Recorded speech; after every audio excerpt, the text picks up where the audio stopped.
Good morning, everyone. I would like to call this meeting of the Anesthesiology and Respiratory Devices panel to order. I am Dr. Hugh Kassir, the chairperson of this panel. I am Associate Professor of Medicine and Cardiovascular and Thoracic Surgery at Zucker School of Medicine. My area of expertise relevant to this meeting are in respiratory therapy devices, patient monitoring, and critical care. I am Director of Critical Care Services at South Shore University Hospital in Bayshore, New York, a part of Northwell Health. I note for the record that the members present constitute a quorum as required by 21. I would like to also add that the panel members participating in today's meeting have received training in device law and regulations. For today's agenda, the panel will discuss an approach to improve quality pre-market studies and associated methods used to evaluate the performance of pulse oximeters submitted for pre-market review, taking into consideration a patient's skin pigmentation and patient-reported race and ethnicity. Before we begin, I would like to remind the public and panelists that this is a non-voting meeting, and I ask our distinguished committee members and FDA attending virtually to introduce themselves. Committee members, please turn on your video monitors if you have not already done so, and unmute your microphone before you speak. I will call your name. Please state your area of expertise, your position, and your affiliation. First up is Dr. Yarmus. Good morning, Lonnie Yarmus. I am Director of Interventional Pulmonology and have expertise in complex airway management, critical care, and central airway obstruction. I'm a professor of medicine and oncology at Johns Hopkins University School of Medicine and vice chairman of the Department of Medicine. Thank you. Dr. Punjabi. Good morning, everybody. Naresh Punjabi. I'm professor and chief of pulmonary critical care and sleep medicine at the University of Miami Miller School of Medicine. My area of expertise is in the area of pulmonary, a variety of pulmonary disorders, critical care medicine, and sleep medicine. Great. Dr. Brown. Hi, good morning. Whitney Brown. I'm a pulmonary critical care physician. I have expertise in CF and lung transplantation. I work in a shared capacity at Inova Fairfax Hospital, and I'm Senior Director of Clinical Affairs at the Cystic Fibrosis Foundation. Thank you. Dr. Saville. Yeah, hi, Ben Saville. Good morning. I'm the president and lead statistical scientist at Adaptix Trials. I'm a biostatistician by trade, and my specific expertise is in Bayesian and adaptive clinical trial design. Dr. Baldwin. Hi, Carla Ballman. I am a professor at Mayo Clinic. A professor of biostatistics. My expertise is in clinical trial design as well as study design and analyses. Thank you. Dr. Lazafami. Hi, I'm Dr. Raymond Lanzafame. I am a general surgeon in Rochester, New York. I have more than 42 years of experience with lasers, energy sources, with expertise in light tissue interactions and tissue effects of these devices. Thank you. Dr. Taylor. Good morning, Jim Taylor. My clinical research interests are occupational and environmental dermatology and medical dermatology, including putative reactions to medical devices, as well as quality and patient safety. I'm a consultant dermatologist at the Cleveland Clinic and clinical professor of dermatology at the Cleveland Clinic Lerner College of Medicine. Thank you. Dr. Lewis. Hi, I'm Tamara Lewis. I'm an associate professor in the departments of pediatrics and pharmacology at the University of Toronto Timariti School of Medicine. I am a clinical neonatologist who works in level 4 neonatal ICUs at the Children's Hospital Sick Kids, and I also perform research in neonatal clinical pharmacology. Dr. Wiswell. Hi, I'm Tom Wiswell. I'm a neonatologist. My most recent academic position was as a professor of pediatrics at the University of Central Florida. I have expertise in pulmonary disorders of the newborn infant, and I've actually been studying pulse oximetry since the late 1980s. And when my current practice actually is at Kaiser Permanente Moana Lua in Honolulu. Dr. Goldman. Hi, good morning. Julian Goldman. I'm an anesthesiologist at the Massachusetts General Hospital Department of Anesthesia, Critical Care and Pain Medicine, and the medical director of biomedical engineering for the Mass General Brigham Health System. As an anesthesiologist, I've been involved with the clinical use of pulse oximetry since its time of introduction to clinical practice. In my hospital biomedical engineering role, I've helped evaluate and source low-cost pulse oximeters to support COVID-19 care. As a researcher, I've been involved with testing and evaluating pulse oximeters for quite a while in different venues, and I've worked on developing pulse oximetry and related standards. In particular, I introduced a section on fidelity and delays in the pulse oximeter standard to support clinical usability and interpretation of the otherwise quite complex standards and specifications. Dr. Feldman.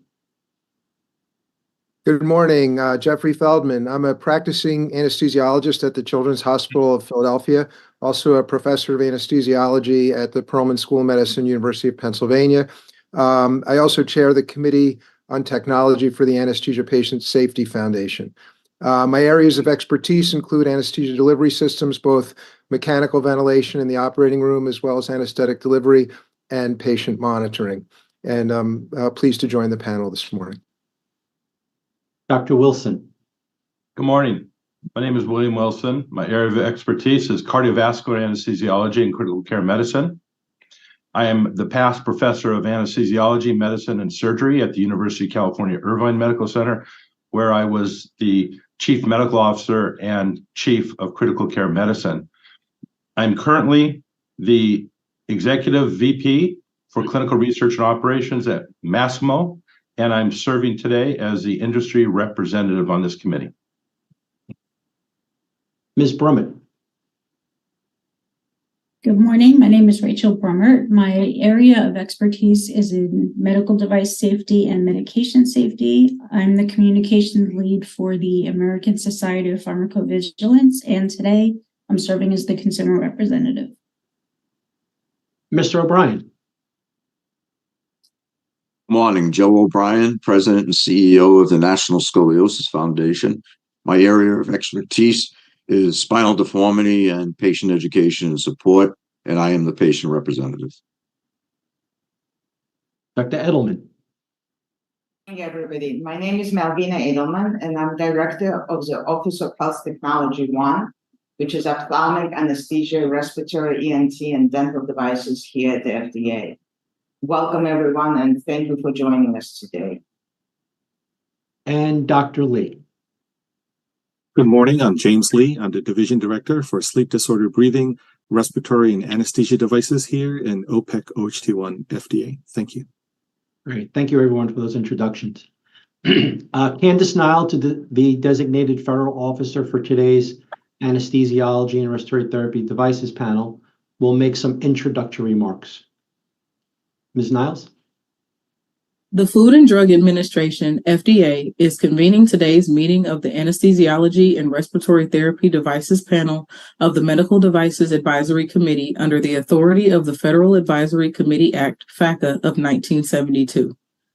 With the exception of the industry representative, all members and consultants of the panel are special government employees or regular federal employees from other agencies and are subject to federal conflict of interest laws and regulations. The following information on the status of this panel's compliance with federal ethics and conflict of interest laws covered by, but not limited to, those found at 18 U.S.C. Section 208 are being provided to participants in today's meeting and to the public.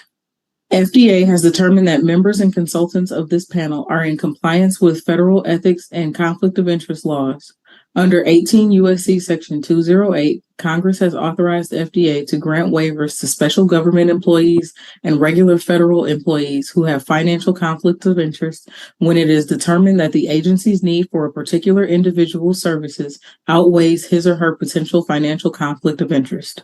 Related to the discussion of today's meeting, members and consultants of this panel who are special government employees or regular federal employees have been screened for potential financial conflicts of interest of their own, as well as those imputed to them, including those of their spouses or minor children, and for purposes of 18 U.S.C. Section 208, their employers. These interests may include investments, consulting, expert witness testimony, contracts, grants, CRADAs, teaching, speaking, writing, patents and royalties, and primary employment. For today's agenda, the panel will discuss ongoing concerns that pulse oximeters may be less accurate in individuals with darker skin pigmentations. The advisory panel will discuss an approach to improve the quality of premarket studies and associated methods used to evaluate the performance of pulse oximeters submitted for premarket review, taking into consideration a patient's skin pigmentation and patient-reported race and ethnicity. The committee will discuss the type and amount of data that should be provided by manufacturers to FDA to evaluate the performance of pulse oximeters submitted for premarket review, including prescription and over-the-counter indications and labeling considerations. Based on the agenda for today's meeting and all financial interest reported by the panel members and consultants, a conflict of interest waiver has been issued in accordance with 18 U.S.C. Section 208B3 to Dr. Jeffrey Feldman. Dr. Feldman's waiver addresses his personal financial interests in a healthcare sector mutual fund that contain underlying asset shares in potentially affected or competing firms. The aggregate value of his holdings in the fund is between $75,000 and $125,000. The waiver also addresses Dr. Feldman's employer-pending federally funded related grant, with the amount to be awarded is between $250,000 and $600,000 annually. Dr. Feldman reported that he will be involved with the study, but he will receive no personal compensation from the study's funds. The waiver allows this individual to participate fully in the panel deliberations. FDA's reasons for issuing the waiver are described in the waiver documents, which are posted on FDA's website at http://www.fda.gov/advisory-committees/default.htm.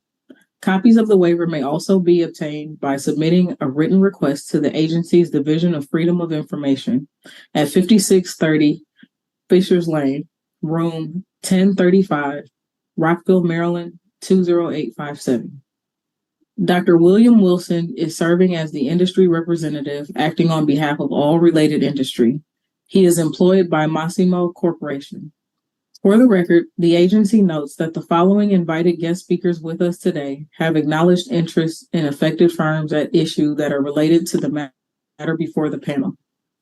J.C. Ehrenfeld has acknowledged interest in the form of consulting and a past speaking event with an affected or competing firm at issue. Philip Bickler has acknowledged his employer's interest with multiple affected or competing firms at issue in the form of research studies. Christopher Allman has acknowledged his employer's related research study for which he serves as an investigator that is federally funded. Stephen Barker has acknowledged that he owns stock and is employed by an affected or competing firm at issue. Linus Park has acknowledged that he owns stock and is employed by an affected or competing pulse oximeter manufacturer. Megan Lanefall has acknowledged interest with an affected or competing firm at issue in the form of a one-time speaking event. Garrett Burnett has acknowledged his employer's interest in the form of a research grant for which he serves as the principal investigator and that is funded by an affected or competing firm at issue. We would like to remind members and consultants that if the discussions involve any other products or firms not already on the agenda for which an FDA participant has a personal or imputed financial interest, the participants need to exclude themselves from such involvement, and their exclusion will be noted for the record. FDA encourages all other participants to advise the panel of any financial relationships that they may have with any firms at issue. A copy of this statement will be available for review and will be included as part of the official transcript. Thank you. For the duration of the Anesthesiology and Respiratory Therapy Devices panel meeting on February 2nd, 2024, Tamara R. Lewis, MD, has been appointed to serve as a temporary non-voting member.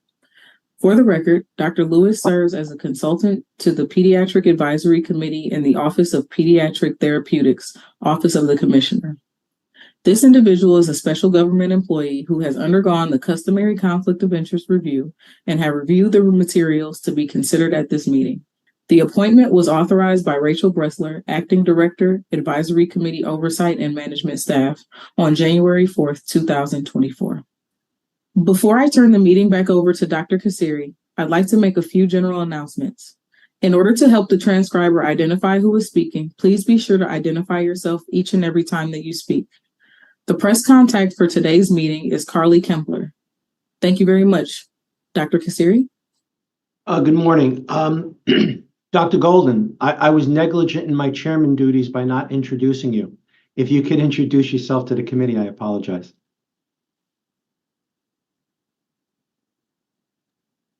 I think you're probably referring to me. Yes. I am Cheryl Gooden, and my area of expertise is anesthesiology with a subspecialty of pediatric anesthesiology. I am an associate professor of anesthesiology and pediatrics at Yale University School of Medicine, and I'm a pediatric anesthesiologist at Yale New Haven Children's Hospital. Thank you. Thank you, Mrs. Niles, for that introductory comment. At this time, Dr. Sharon, Center Director for the Center of Devices and Radiologic Health, and Dr. Lee, Acting Associate Commissioner for Minority Health, will provide the opening remarks. Dr. Sharon. Thank you for joining us for today's virtual public meeting of the Anesthesiology and Respiratory Therapy Devices panel of the Medical Devices Advisory Committee. Pulse oximetry is a vital public health tool that plays a role in everyday healthcare for many individuals. Disparate performance of pulse oximeters across people with different amounts of skin pigmentation, racial and ethnic groups is of great importance to the public health and the FDA. Although pulse oximetry is useful for estimating blood oxygen levels, pulse oximeters have limitations and may be less accurate under certain circumstances that should be considered. Today's meeting will include discussions about potential approaches to improve the quality of premarket studies and associated methods used to evaluate the performance of pulse oximeters, taking into consideration a patient's skin pigmentation and patient-reported race and ethnicity. The committee will also discuss the type and amount of data that should be provided by manufacturers to the FDA to evaluate the performance of pulse oximeters for pre-market review, including prescription and over-the-counter devices and labeling considerations to ensure pulse oximeters are safe and effective for all patients and used appropriately.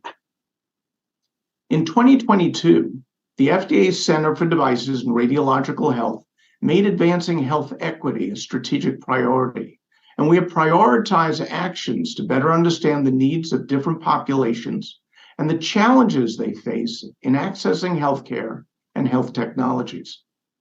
We are committed to the continued evaluation of the safety, effectiveness, and availability of medical devices, including with respect to how devices may perform differently across racial and ethnic groups. The FDA has taken proactive steps to improve pre-market evaluation strategies and equitable device performance to help improve the accuracy of pulse oximeters across all U.S. patient populations and demographics. We provided a 24-hour summary of the advisory committee meeting we held in November 2022 to keep the public informed about the discussion topics and the panel's recommendations at that time, and issued several public communications in June, September, and November of 2022 to continue efforts to keep the public informed of the FDA's actions related to pulse oximeters. Additionally, in advance of today's public meeting, we published a discussion paper this past November titled Approach for Improving the Performance Evaluation of Pulse Oximeter Devices taking into consideration skin pigmentation, race, and ethnicity. This paper was informed by the discussions from the November 2022 meeting of this advisory committee, where stakeholders shared information and perspectives about ongoing concerns that pulse oximeters may be less accurate in individuals with darker skin pigmentation. We've also worked closely on 2 FDA-funded real-world evidence studies at the UCSF Stanford Center for Excellence in Regulatory Science and Innovation. The purpose is to prospectively evaluate the performance of pulse oximeters in adults and children using simultaneous oximetry measurements and objective skin pigmentation measurement. This work aims to address some of the limitations of previously published real-world studies. The FDA has engaged stakeholders, gathered input from ongoing clinical research, and evaluated all available information pertaining to factors that may affect pulse oximeter accuracy and performance to inform the content of our November 2023 discussion paper and today's meeting. The feedback we receive will inform changes we may make to our pulse oximetry guidance document titled Pulse Oximeters, Pre-Market Notification Submissions, Guidance for Industry and Food and Drug Administration staff. We will keep the public informed as significant new information of recommendations becomes available. In the interim, the public should continue to refer to FDA's recommendations in our November 2022 safety communication titled Pulse Oximeter Accuracy and Limitations. I'd like to thank the members of the advisory committee for their participation. We look forward to today's discussion and your important feedback. Thank you. Good morning. I'm Christine Lee, Acting Director for the Office of Minority Health and Health Equity. I'm glad to be able to join you today for this meeting on such an important topic. The ongoing efforts to better understand and evaluate the relationship between race, ethnicity, skin pigmentation, and oximeter accuracy is closely related to advancing health equity and addressing disparities among racial and ethnic minority populations, which are priorities across the FDA, including CDRH and the Office of Minority Health and Health Equity. We know that variations associated with race and ethnicity have been correlated with risks for certain diseases, conditions, and responses to regulated products. Understanding these factors remains important for identifying and addressing health disparities. The FDA Office of Minority Health and Health Equity has been engaged broadly across the agency, and as well as with external stakeholders in protecting and promoting the health of racial and ethnic minority and other diverse populations through research and communication. Among some of our most recent activities include the Enhanced Equity Initiative, which highlights research projects and communication resources to enhance equity in clinical trials by supporting efforts to advance diversity in clinical trials. Equity of data efforts by increasing research studies about diverse groups, including but not limited to ethnicity, race, age, disability, geography, and equity of voices by amplifying FDA's communication with diverse groups to ensure stakeholders, including consumers, are informed about FDA's efforts and to understand diverse patients' perspectives, preferences, and unmet needs. Throughout the FDA, information on race and ethnicity has and continues to be integral to our understanding of the health issues affecting the U.S. population and support of improving population health outcomes. We are committed to the continued evaluation of the safety, effectiveness, and availability of regulated products, including how medical devices perform across racial and ethnic populations. Today's discussion on the performance of pulse oximeters across racial, ethnic, skin pigmentation groups and considerations for pulse oximeters intended for OTC use will inform the FDA as we consider the regulation of these medical devices. Advancing health equity is a top priority for the FDA, CDRH, and the Office of Minority Health and Health Equity. And the performance of the medical devices needs to be well understood to mitigate any negative unintended consequences for all populations.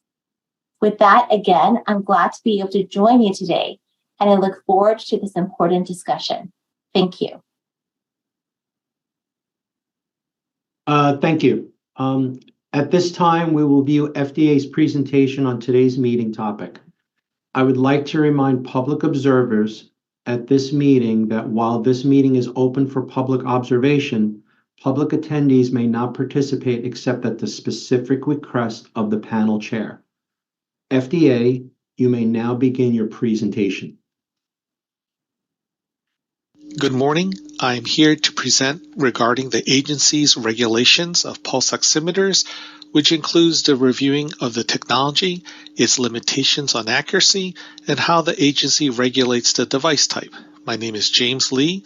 I am the Division Director here in OPEC OHT1, Division for Sleep Disorder Breathing, Respiratory, and Anesthesia Devices, with my co-authors, Mr. Bradley Quinn, the Assistant Director, and Mr. Neil Patel, our Senior Reviewer in the Anesthesia Devices team. Pulse oximetry is an essential tool that indirectly measures arterial oxygen saturation in real-time monitoring. Pulse oximeters are widely used by many types of healthcare providers and consumers to obtain an indirect measurement, SpO2, of arterial blood oxygen saturation, SaO2. It is an expedient measurement of oxygen level in the hemoglobin, where SaO2 measurements are obtained by actual arterial blood collection through punctures, which is the gold standard of measuring oxygen levels. In comparison, SpO2 estimates the oxygen levels in the blood hemoglobin and is expressed as a percentage. The COVID-19 pandemic resulted in a significant increase in the use of pulse oximeters in both hospital and home settings. Pulse oximetry is based on two physical principles: the presence of a pulsatile signal generated by arterial blood, and the fact that oxygenated hemoglobin and reduced hemoglobin have different absorption spectra.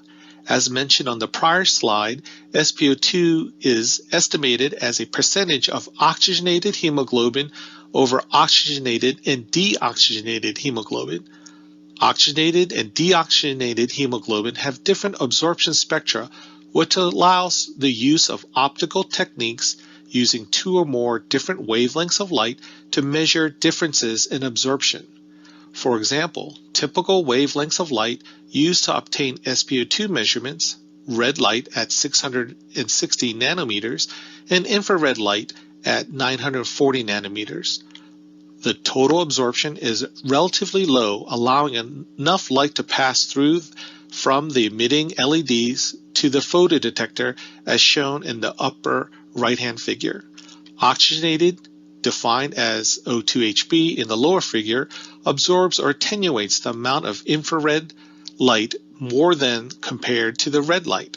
The opposite is true for deoxygenated or reduced hemoglobin, which absorbs more red light and allows relatively more infrared light to pass. A second basic principle of pulse oximetry is the presence of a pulsatile arterial signal, which allows changes in light absorption to be measured. The upper right-hand figure shows the changing absorbance of light during an arterial pulse. The portion that changes is often referred to as the AC portion of the signal. The portion that remains constant due to the presence of residual arterial blood, venous blood, and other tissue is referred to as the DC portion of the signal. With a ratio of the AC to DC signal for both red and infrared light, a ratio of ratios referred to as an R value, which again is a ratio of AC to DC for the red signal value, or the ratio of AC to DC for the infrared signal, can be calculated. With the calculated R value, you can estimate the SpO2 value using empirical calibration data as shown in the lower figure. Regulation of pulse oximeters are based on a moderate device level of risk, meaning these devices are reviewed under the FDA CDRH 510K program and cleared under the basis of substantial equivalence. As described in our 2013 FDA guidance document for pulse oximeters, these devices undergo clinical testing, bench testing, and other standardized tests like biocompatibility, to review the device's relative safety and effectiveness against predicates with the same intended use. These devices are considered in terms of spot checking or trending tools and are not for diagnosis of a disease. A cornerstone of the FDA guidance document and the review is the use of internationally recognized standards for the evaluation of pulse oximeters. This standard establishes the basic safety testing needed and defines protocols and tests that are utilized in the evaluation of pulse oximeters' defined performance. We would recommend the use of updated consensus standards and the FDA guidance on oximeter validation activities when using SpO2, either as a standalone physiological measurement or within the context of a multi-parameter monitor, or where a device may be using SpO2 information in a custom device. Pulse oximeters intended for medical purposes are labeled for trending or spot checking for oxygen saturation levels of patients in hospitals and doctor's office, although they may sometimes be prescribed for home use or available over the counter. Regarding what is considered to be general wellness, regulation of these devices are under exemption and fall under product codes like PGJ or OCH. These are specifically for general wellness, which apply to sports and aviation uses, but are not intended for medical purposes. For this reason, they do not undergo FDA pre-market review. Please see our reference here at the link for our general wellness guidance on low-risk devices. Pulse oximeters intended for medical purposes are Class II devices intended to measure blood oxygen saturation levels, and the FDA reviews medical technology like oximetry under established regulations under the Code of Federal Regulations, or CFR. Here we would like to provide the established definitions of these regulations.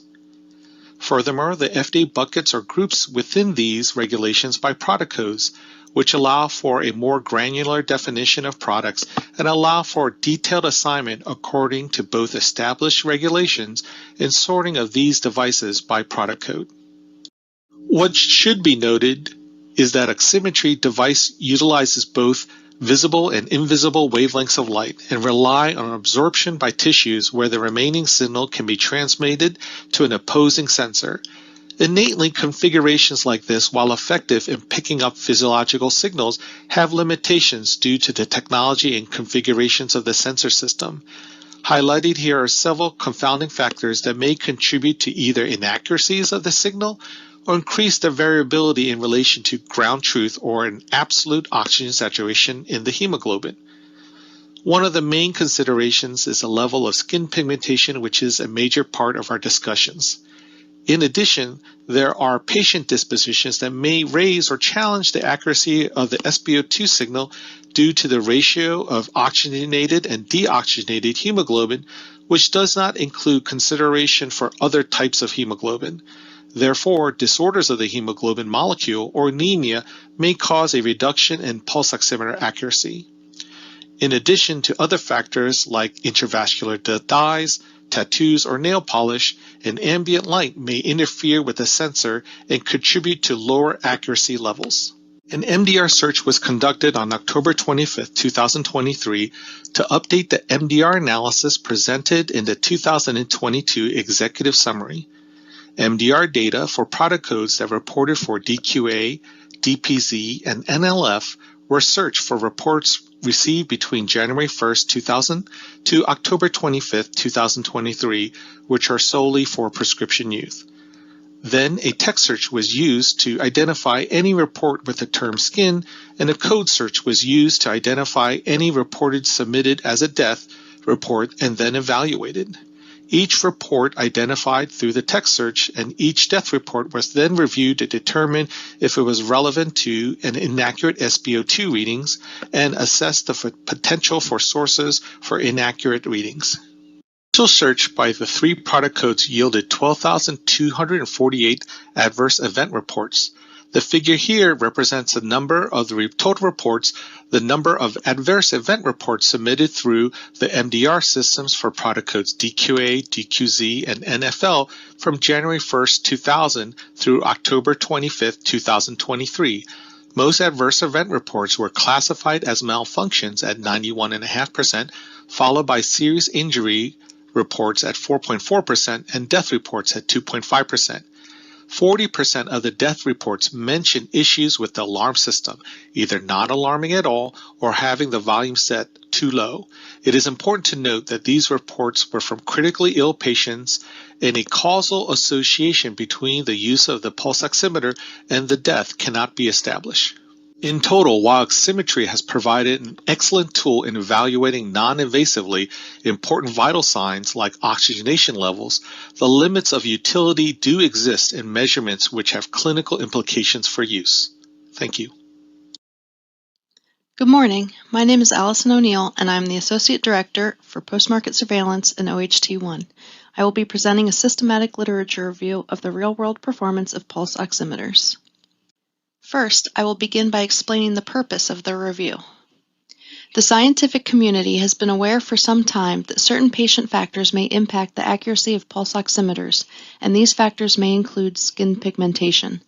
In 2013, FDA published a guidance document which made recommendations for manufacturers, specifically that each premarket study should have subjects with a range of skin pigmentations, including at least 2 darkly pigmented subjects or 15% of the subject pool, whichever is larger. Between 2013 and 2020, there was some limited literature on this subject. In 2020, the COVID-19 pandemic brought increased awareness of the importance of pulse oximetry, both in the hospital and home settings. In December 2020, Schoeding et al. Published a correspondence in New England Journal of Medicine, which reported that Black ICU patients had approximately 3 times the rate of occult hypoxemia compared to white patients. The study received media attention and spurred additional interest in related research studies. The FDA wanted to provide the public with information on the interpretation and limitations of pulse oximetry. In February 2021, the FDA released a safety communication with recommendations for providers and patients. At that time, the FDA committed to the continued evaluation of the safety and effectiveness of pulse oximeters. A systematic literature review was performed for the advisory committee meeting in 2022 and updated in 2023. In November, the FDA published a discussion paper about a new approach to improve the quality of premarket studies and associated methods used to evaluate the performance of pulse oximeters, with a request for stakeholder feedback. Today, I will briefly present a high-level overview of relevant literature published since 2013. This review includes literature previously presented at the 2022 Advisory Committee meeting, as well as articles published between 2022 and 2023. We searched the PubMed database to identify relevant articles. A total of 223 potential publications were identified from the search, plus additional cross-referencing. We excluded articles published before the 2013 FDA guidance document. We also excluded publications that were not relevant to the topic, did not include any clinical data, or did not include skin pigmentation or race ethnicity data. A total of 46 publications were selected for inclusion in the review. I will now briefly describe the overall body of literature, but in the interest of time, I will not cover each individual study. For more detail, please see Appendix 1 of the Executive Summary. Of 46 selected articles, there were 7 systematic reviews and 8 lab studies. There were also 31 publications that used real-world data from hospital patients, usually inpatients from the ICU or surgical unit. Of the 31, 9 were considered cross-sectional studies that prospectively collected data, and 22 were retrospective studies that relied on electronic health record data. Most studies were conducted using U.S. patients, although there were some from Europe, Asia, Africa, and Australia. 7 systematic reviews pertaining to the review topic were published between 2022 to 2023. There was some overlap in the articles that were included in each review. 6 of the 7 total reviews concluded that there were overestimations in people with darker skin pigmentation based on the evidence reviewed. Systematic reviews typically represent a higher level of evidence than one study alone. Of course, it should be noted that literature reviews inherently have the same limitations as the studies that are included in the review. Also, some of these reviews contain articles going back to the 1970s and 80s, which is a larger time frame than considered for the FDA's review. Regarding the 9 cross-sectional studies, each study reported either the bias between SpO2 and SaO2 or an odds ratio for occult hypoxemia. 7 of 9 papers reported a positive bias or statistically significant odds ratio for patients with darker skin pigmentation or African American race compared to the reference group. The 22 retrospective studies were more varied in design and chosen endpoints. Overall, most studies reported a statistically significant association between race and either occult hypoxemia or SpO2 bias.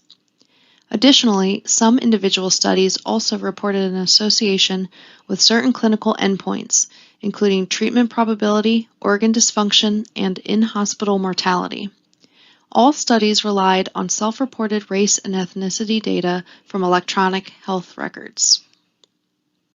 The LitSearch identified 7 laboratory studies using healthy adult volunteers who underwent controlled desaturation.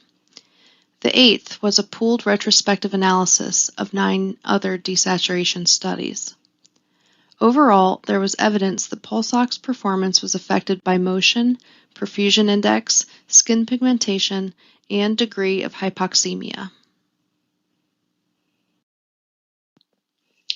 Now I will discuss the important limitations that should be considered when assessing the published literature and especially real-world data. First, study variables were defined differently by study. There was no standardized cutoff for what SpO2 and SaO2 levels merit classification as occult hypoxemia. This may be defined differently by site based on clinical need. Skin pigmentation data may be captured by different tools, although race ethnicity was also often used as a proxy. Secondly, pulse ox accuracy often appears worse in real-world studies than in desaturation studies. Using real-world data means that the paired measurements of SaO2 and SpO2 are usually not simultaneous, which may lead to larger disagreements due to normal fluctuations and treatment effects on SaO2. Also, researchers must often rely on self-reported race ethnicity, as skin pigmentation data such as Fitzpatrick scores are typically not collected for hospital patients. And there may be residual confounding from variables not captured. Also, in a controlled lab study, researchers may try to set up ideal testing conditions, such as warming the participants' hands and waiting for a 30-second stable plateau. Thirdly, the real-world population is more heterogeneous than a controlled lab study, typically including very sick patients from an ICU population rather than healthy volunteers. The prevalence of hypoxemia will vary between such groups, impacting the positive predictive value and negative predictive value, and confounding comparisons of the occult hypoxemia rate. Fourth, heterogeneity of technology used. Pulse ox accuracy will most likely vary depending on which device or product is used, and this data was not provided in every article. It can be assumed that brands, models, and the use of reprocessed sensors varied across hospitals and even within the same hospital. Additionally, technology advances, and thus pulse ox accuracy may have changed over time. Finally, there is inherent publication bias in any literature review, which means that in general, results showing statistically significant associations are more likely to be submitted and accepted for publication compared to results that do not show significant associations. Overall, despite the limitations noted, there is real-world evidence from studies capturing tens of thousands of patients that suggests that pulse oximeter accuracy varies by self-reported race and/or skin pigmentation. 18 additional relevant articles were published since the 2022 Advisory Committee meeting, demonstrating the recent increasing interest in this topic. However, there is still a need for additional prospective studies that utilize standardized measurement of skin pigmentation, capture simultaneous measurement of SaO2 and SpO2 paired data, and systematically collect data on important confounders such as perfusion index, in order to have more robust evidence about the impact of skin pigmentation on real-world pulse oximetry. Thank you to our panel members for participating in today's meeting. Next, you will hear FDA's proposed approach to improve the pre-market clinical study of pulse oximeters.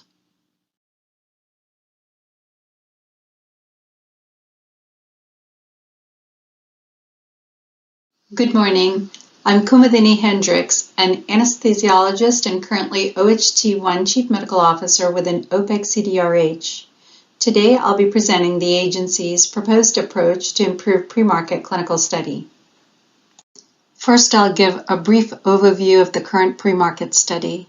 Next, I'll present the agency's proposed approach to address non-disparate performance of prescription and over-the-counter for medical purposes pulse oximeters. While clinical study and trial are used interchangeably in the current pulse oximeter guidance, today's meeting, and the discussion paper, for discussions today, we're referring to the pre-market desaturation clinical performance study per Annex EE of ISO standards 80601-2-61. For pulse oximeters within the scope of our 2013 FDA pulse oximeters pre-market notification submission guidance, in vivo pre-market desaturation testing for SpO2 accuracy is recommended under laboratory conditions for all new pulse oximeters, as well as for all prior cleared pulse oximeters with significant electro-optical sensor modifications and or SpO2 algorithm modifications. The objective of in vivo pre-market desaturation studies is to verify the SpO2 accuracy of pulse oximeter device performance in comparison to the gold standard measurements of blood SaO2 by a co-oximeter over the specified SaO2 range of 70 to 100%. Therefore, typical labeling is for general indication for non-invasive measurement of blood oxygen saturation. If a manufacturer wishes to seek a specific clinical indication for use of a pulse oximeter, for example, to screen for or diagnose a disease or condition, then additional clinical safety and effectiveness data is requested to be submitted. Guidance currently recommends that the pre-market desaturation study should include sufficient number of participants to attain statistical significance necessary to demonstrate a specified SpO2 accuracy. A minimum of 200 pooled data pairs, that's SpO2 and SaO2, distributed evenly over the tested range of 70 to 100% from a minimum of 10 healthy volunteers is recommended. As per FDA guidance, the study should have participants that range in age, gender, and skin pigmentation. FDA guidance recommends at least 2 participants, or 15% of participant pool, whichever is greater, to be darkly pigmented. Per ISO standards, carboxyhemoglobin should be less than 3%, methemoglobin less than 2%, and total hemoglobin greater than 10 grams per deciliter. Testing conditions for pre-market desaturation studies can include application of warming techniques to improve circulation and pulse amplitude at the pulse oximeter probe site, covering of pulse oximeter probes with opaque material to prevent optical interference, and the addition of carbon dioxide gas to inspired gas mixture to maintain normocarbia and to prevent respiratory alkalosis secondary to hyperventilation caused by hypoxemia.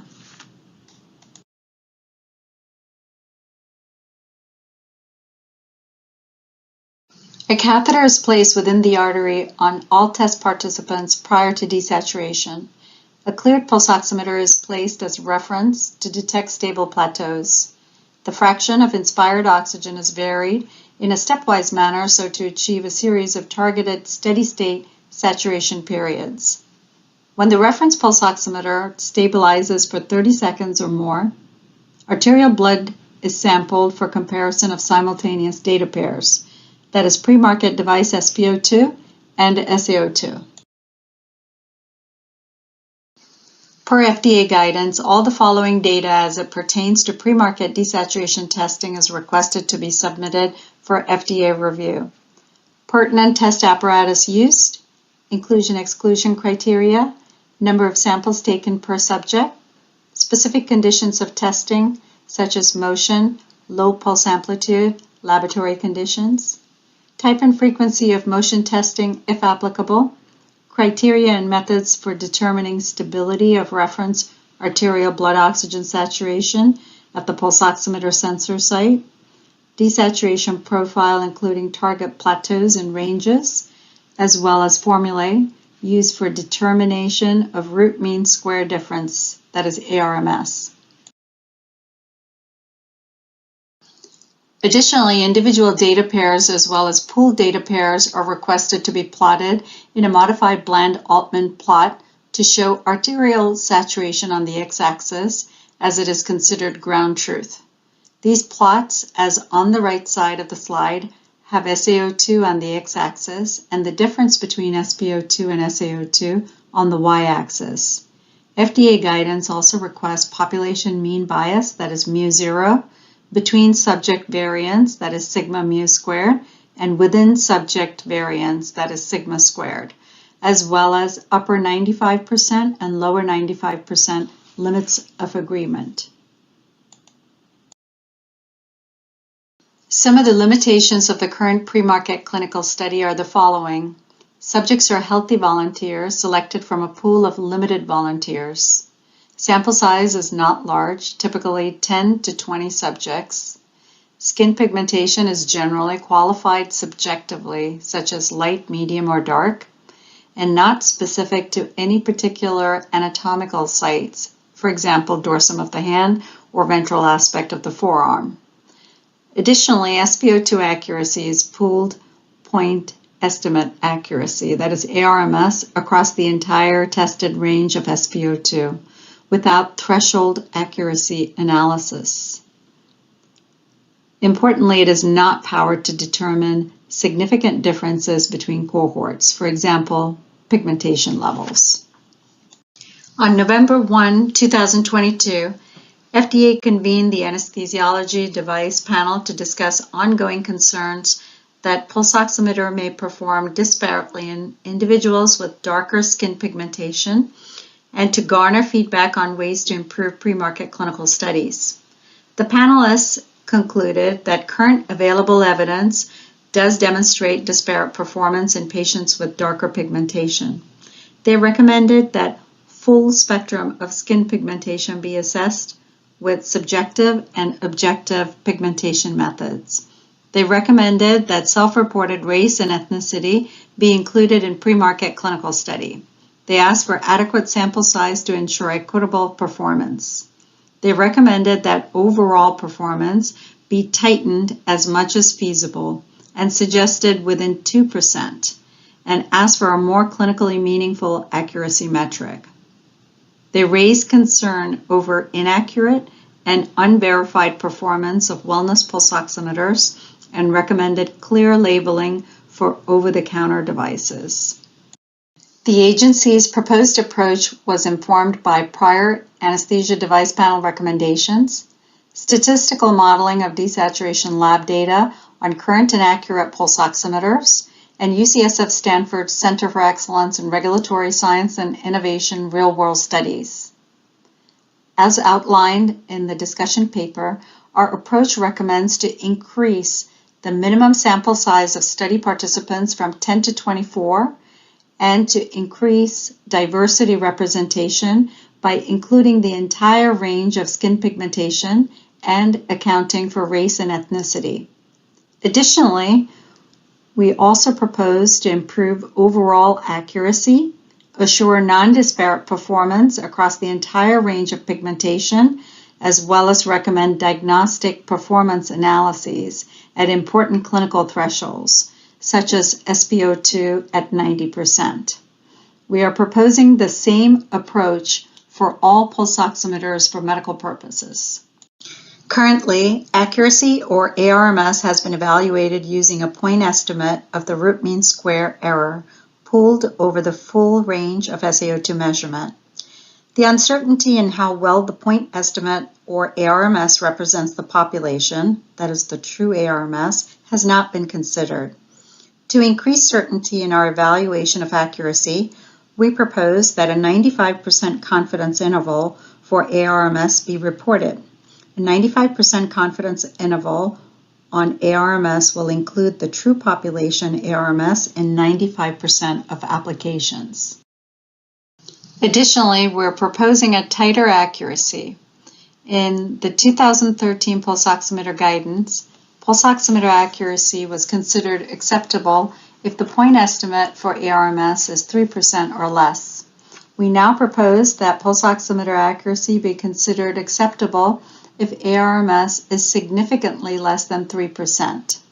For our proposed sample size of at least 24 subjects, only pulse oximeters with a true population ARMS of 2.1% or less are likely to have a 95% CI less than 3%. A true population ARMS of 2.1% or less aligns closely with the advisory panel recommendations that ARMS be tightened to within 2%. Given the limits of current technology, ARMS cannot be expected to be very much lower than 2.1%. Additional to tightening up accuracy performance, we're harmonizing both transmittance and reflectance pulse oximeters to the same accuracy performance metric. The 2013 guidance recommends to have at least 10 subjects varying by age, gender, and pigmentation. It specifies that at least 2 or 15% of participant pool, whichever is larger, to be darkly pigmented. Based on our statistical modeling of desaturation lab data on current and accurate pulse oximeters, we propose at least 24 healthy subjects with a minimum of 480 data pairs. We recommend that at least 40% of participants be of each gender. Importantly, the agency is recommending pigmentation assessment using subjective and objective pigmentation methods. While the current guidance recommends a range of skin pigmentation with at least 2 darkly pigmented or at least 15% of participant pool, whichever is greater, the agency now proposes a 2-tiered pigmentation evaluation using both a subjective Monk skin tone scale with 10 values, referenced as MST from this point on, be evaluated on the forehead. After an even enrollment of participants across the entire MST scale, the agency recommends that objective individual typology angle, referenced as ITA from now on, be measured at the emitter sensor site. I'll be presenting the details of this approach in the next few slides. MST is a 10-valued subjective scale which has been validated to capture race and ethnicity diversity in pigmentations within the U.S. It has been found to be more inclusive of the spectrum of skin tones seen within the U.S. demographics than other subjective scales such as, for example, the Fitzpatrick scale. Additionally, MST is standardized to color scales such as CIE Lab. This relationship is demonstrated on the right side of the slide. Of note, MST has been shown to have a high interclass coefficient of being within 1 point across the entire MST scale, even among a global pool of raters. Colorimetry is the most common and well-standardized approach for objective evaluation of pigmentation. Standard colorimetry methods such as by CIE Lab are used to measure colorimetric parameters where L star is luminance, A star the red-green component, and B star the yellow-blue component. The objectively measured variables can then be used to calculate ITA by using the formula on the slide. ITA provides an objective, continuous, quantitative measure of skin pigmentation. The validity of ITA as a strong correlate of melanin content has been confirmed in clinical studies using histological analysis of biopsied skin samples. After considering the totality of best and current evidence on an inclusive and representative pigmentation assessment method and feedback from stakeholders, we recommend that during recruitment of study participants, MST be evaluated on the forehead. During recruitment, we recommend that participants from diverse racial and ethnic groups be maximized. Next, participants are recommended to be grouped into 3 MST cohorts, namely MST values 1 through 4 in one, MST values 5 through 7 in the next, and MST 8 through 10 values in the final cohort. By assigning at least 25% of total participants per MST cohort, we hope to ensure an even spread of participants across the MST scale. To further ensure that not all subjects within each cohort come from only one MST value, we propose there be at least 15% of participants of a cohort or one subject for each value, whichever is larger. An example of distribution is provided in blue. Assuming a sample size of 24 participants, enrollment could be 6 participants, that is 25%, for MST cohort 1 through 4, 9 participants for the other 2 MST cohorts, that's 5 through 7 and 8 through 10.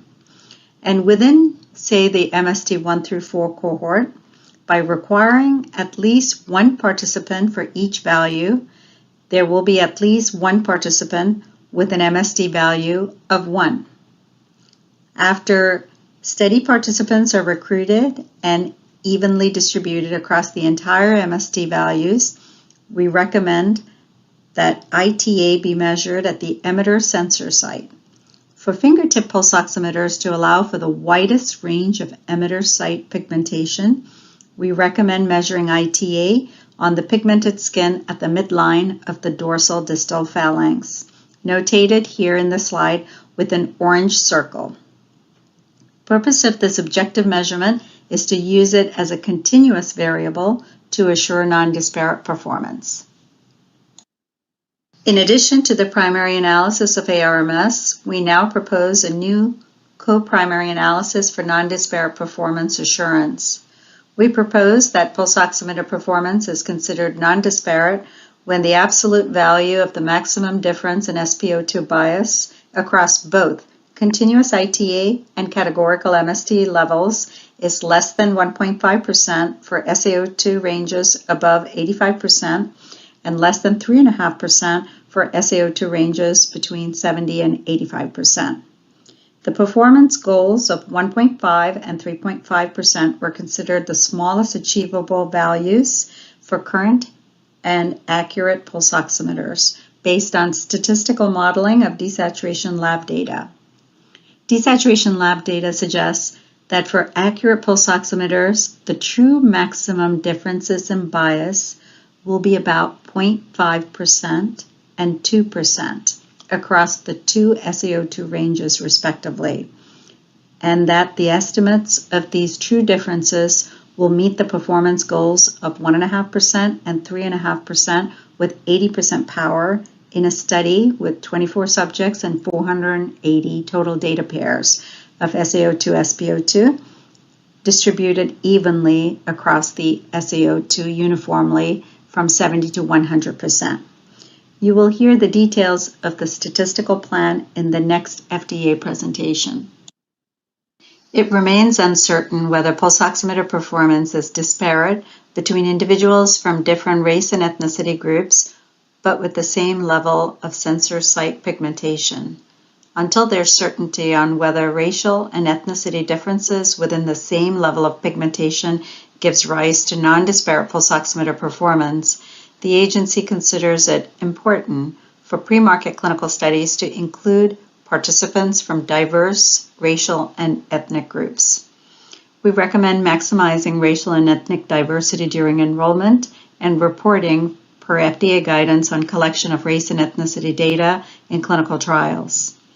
FDA notes that MST is not a proxy for race and ethnicity diversity. However, MST has been validated to capture race and ethnicity diversity in pigmentation. FDA notes that an even distribution of participants across the entire MST scale will ensure a certain amount of racial and ethnic diversity. Therefore, meeting acceptance criteria across MST scale may ensure evaluation of non-disparate performance across those race and ethnicity groups. Noting that certain SaO2 values are more clinically relevant, the agency is considering recommending additional analysis for non-disparate performance at such thresholds and recommend reporting receiver operating characteristic, that is ROC curve, and area under the ROC curve, that is AUC, for overall, for MST cohorts, and for ITA values. An example for target condition of SaO2 less than 90% across ITA values is shown on the right side of this slide.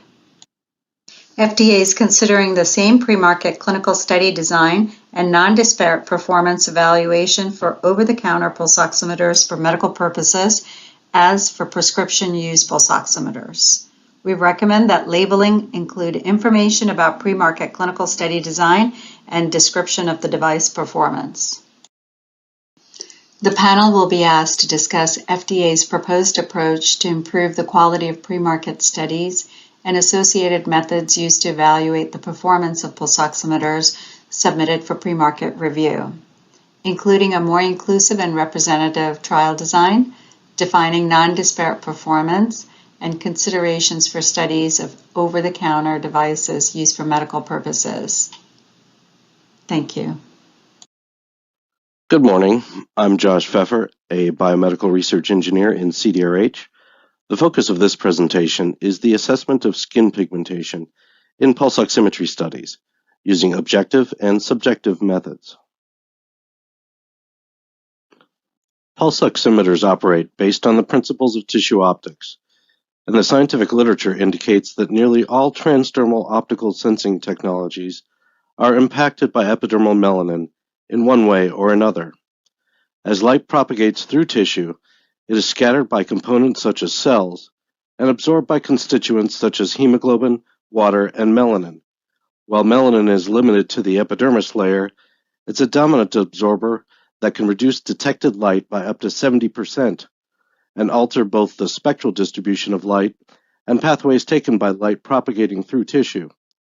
Anatomic variations in melanin are also significant, with sites such as the fingernail and palmar finger containing relatively low levels compared to sites such as the forehead and the skin proximal to the fingernail.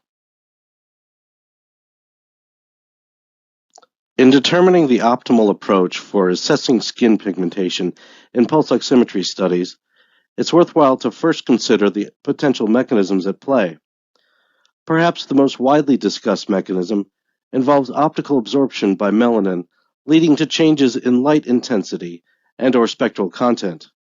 If this is the true dominant mechanism, then evaluating robustness with respect to epidermal melanin content at the sensor site likely provides the best opportunity to detect any performance disparity that exists.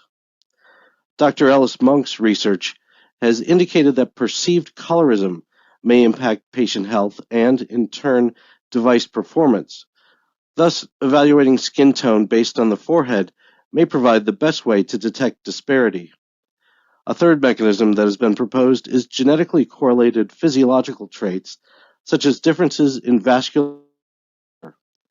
In this case, a metric based on melanin content at a constitutive pigmentation site may be optimal.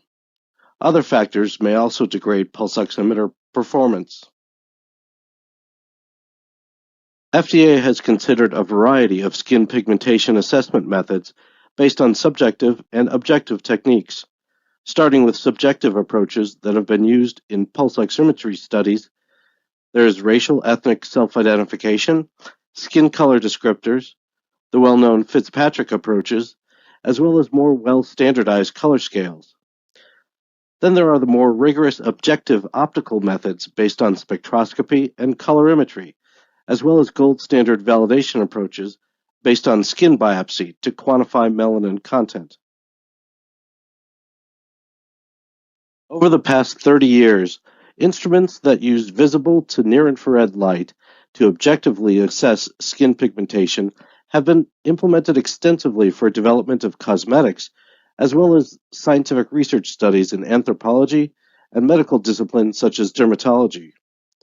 A variety of commercial systems based on spectroscopy and colorimetry are marketed in the US and abroad for research. These instruments are often portable and can provide data on specific tissue sites, such as the palmar or dorsal finger. However, they implement a range of illumination, detection, and processing approaches and generate different metrics, some of which are not well standardized. Colorimetry represents the most widely used approach for quantifying skin pigmentation. Standards developed by CIE describe best practices for colorimetry, including color matching functions used to simulate the human visual system.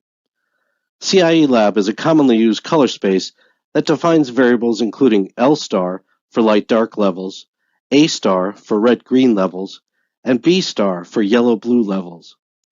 Variables L star and B star are then used to calculate a parameter called the individual typology angle, or ITA, which quantifies pigmentation.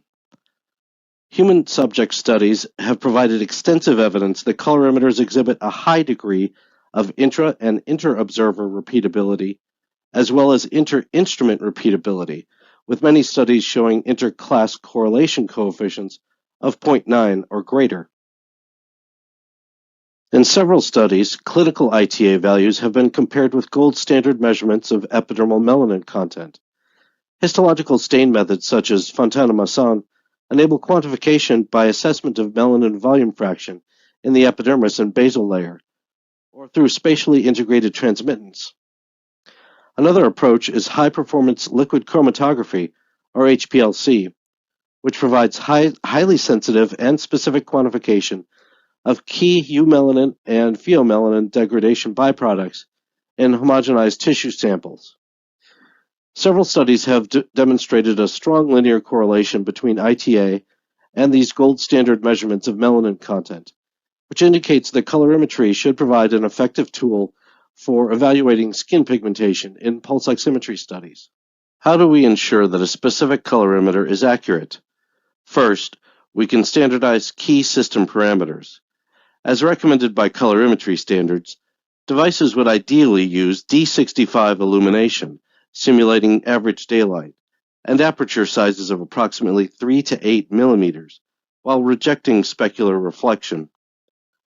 Colorimeter validation should be performed based on human studies with a diverse population, and comparison to a gold standard measurement system, such as a high-quality spectroscopy-based system.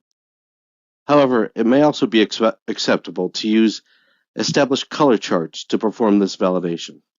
Preliminary research findings appear to support the idea that skin pigmentation effects play a primary role in the disparities documented in clinical studies. Numerical modeling at FDA and other institutions indicates that increasing levels of melanin can lead to similar levels of bias as shown in clinical studies. Additionally, a preprint manuscript by Fauzi et al. Provides clinical evidence that recruiting and analyzing data based on ITA measurements alone can reveal significant SpO2 measurement disparities. If epidermal melanin is proven to be the primary cause of SpO2 disparities, this may have important implications for the design of future clinical studies. In terms of subjective assessment approaches, one of the most well-known is the Fitzpatrick Skin Phototype Scale. However, no well-standardized color charts for each phototype has been established, and this method tends to show poor correlation with pigmentation, particularly in subjects with darker skin. Other partially standardized approaches have included the von Luschen scale. Subjective methods with high-quality, commercially available color charts include Munsell and Pantone. The recently developed Monk Skin Tone Scale is standardized to multiple color systems, including CIE Lab. The Monk Scale was developed to evaluate the role of perceived colorism through the use of facial skin tone as an indicator of patient health. One of the primary advantages of MST is that it's standardized to CIE Lab and RGB parameters, thus facilitating accurate reproduction of the color scale. Studies have indicated that MST provides better perceived representativeness than the Fitzpatrick scale and a high level of inter-rater reliability. It's also worth noting several shortcomings of this approach, including a lack of commercially available color charts, minimal color differences between MST levels at very low and very high pigmentation ends of the scale, and potential susceptibility to inter-observer bias and errors due to variable lighting. We will hear from Dr. Monk later today about his scale, and we will also hear from our UCSF colleagues about a real-world pulse oximetry study involving the MST scale. Another important consideration is the anatomical sites used for pigmentation assessment. The MST scale was developed to assess the forehead. This site provides a wide range of pigmentation levels, enabling strong visualized differentiation. In colorimetry measurements, the intent is to assess pigmentation in locations that directly interact with light from the pulse oximeter, such as the fingernail and palmar finger. However, the range of pigmentation levels in these sites is relatively small, which complicates differentiation of subjects with different skin tones. Since light delivered by the pulse oximeter interacts with other regions of the skin, sites adjacent to the fingernail where pigmentation range is much greater can be used. Overall, the agency believes that ITA and MST approaches should provide a high degree of effectiveness in studies evaluating pulse oximeter robustness to skin pigmentation. This afternoon, the panel will be asked to discuss and make recommendations about assessment and reporting of skin pigmentation data in studies evaluating the accuracy of pulse oximeters. Good morning, I'm Gene Pinello, a mathematical statistician at the Center for Devices and Radiological Health at FDA. My presentation is on statistical assessment of pulse oximeter performance. Many aspects of pulse oximeter performance may be considered.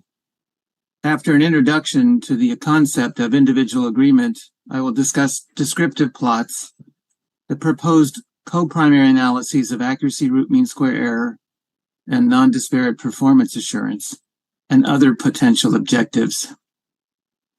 First, individual agreement. The error of the pulse oximeter value, SpO2, in estimating the arterial oxygen saturation value, SaO2, is the difference D equals SpO2 minus SaO2. SpO2 bias is the expected value of D. In other words, the mean of D across repeated measures. SpO2 imprecision is the standard deviation of D across repeated measures. SpO2 bias and imprecision are not necessarily constant, but could vary depending on, for example, the level of SaO2 or the levels of other covariables. Descriptive plots.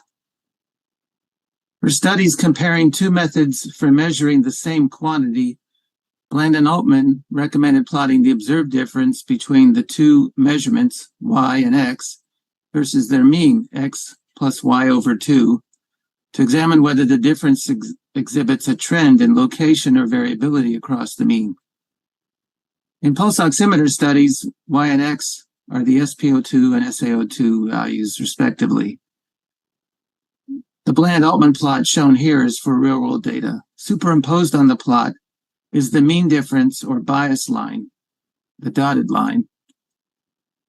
The zero difference line for reference, the solid line, and the lower upper 95% limits of agreement, the dashed lines, which is an interval within which new differences should lie in 95% of applications when the assumptions underlying the construction of the interval hold. The modified Bland-Altman plot is the difference y minus x versus x has been suggested when x is a reference value or has much less measurement error than y.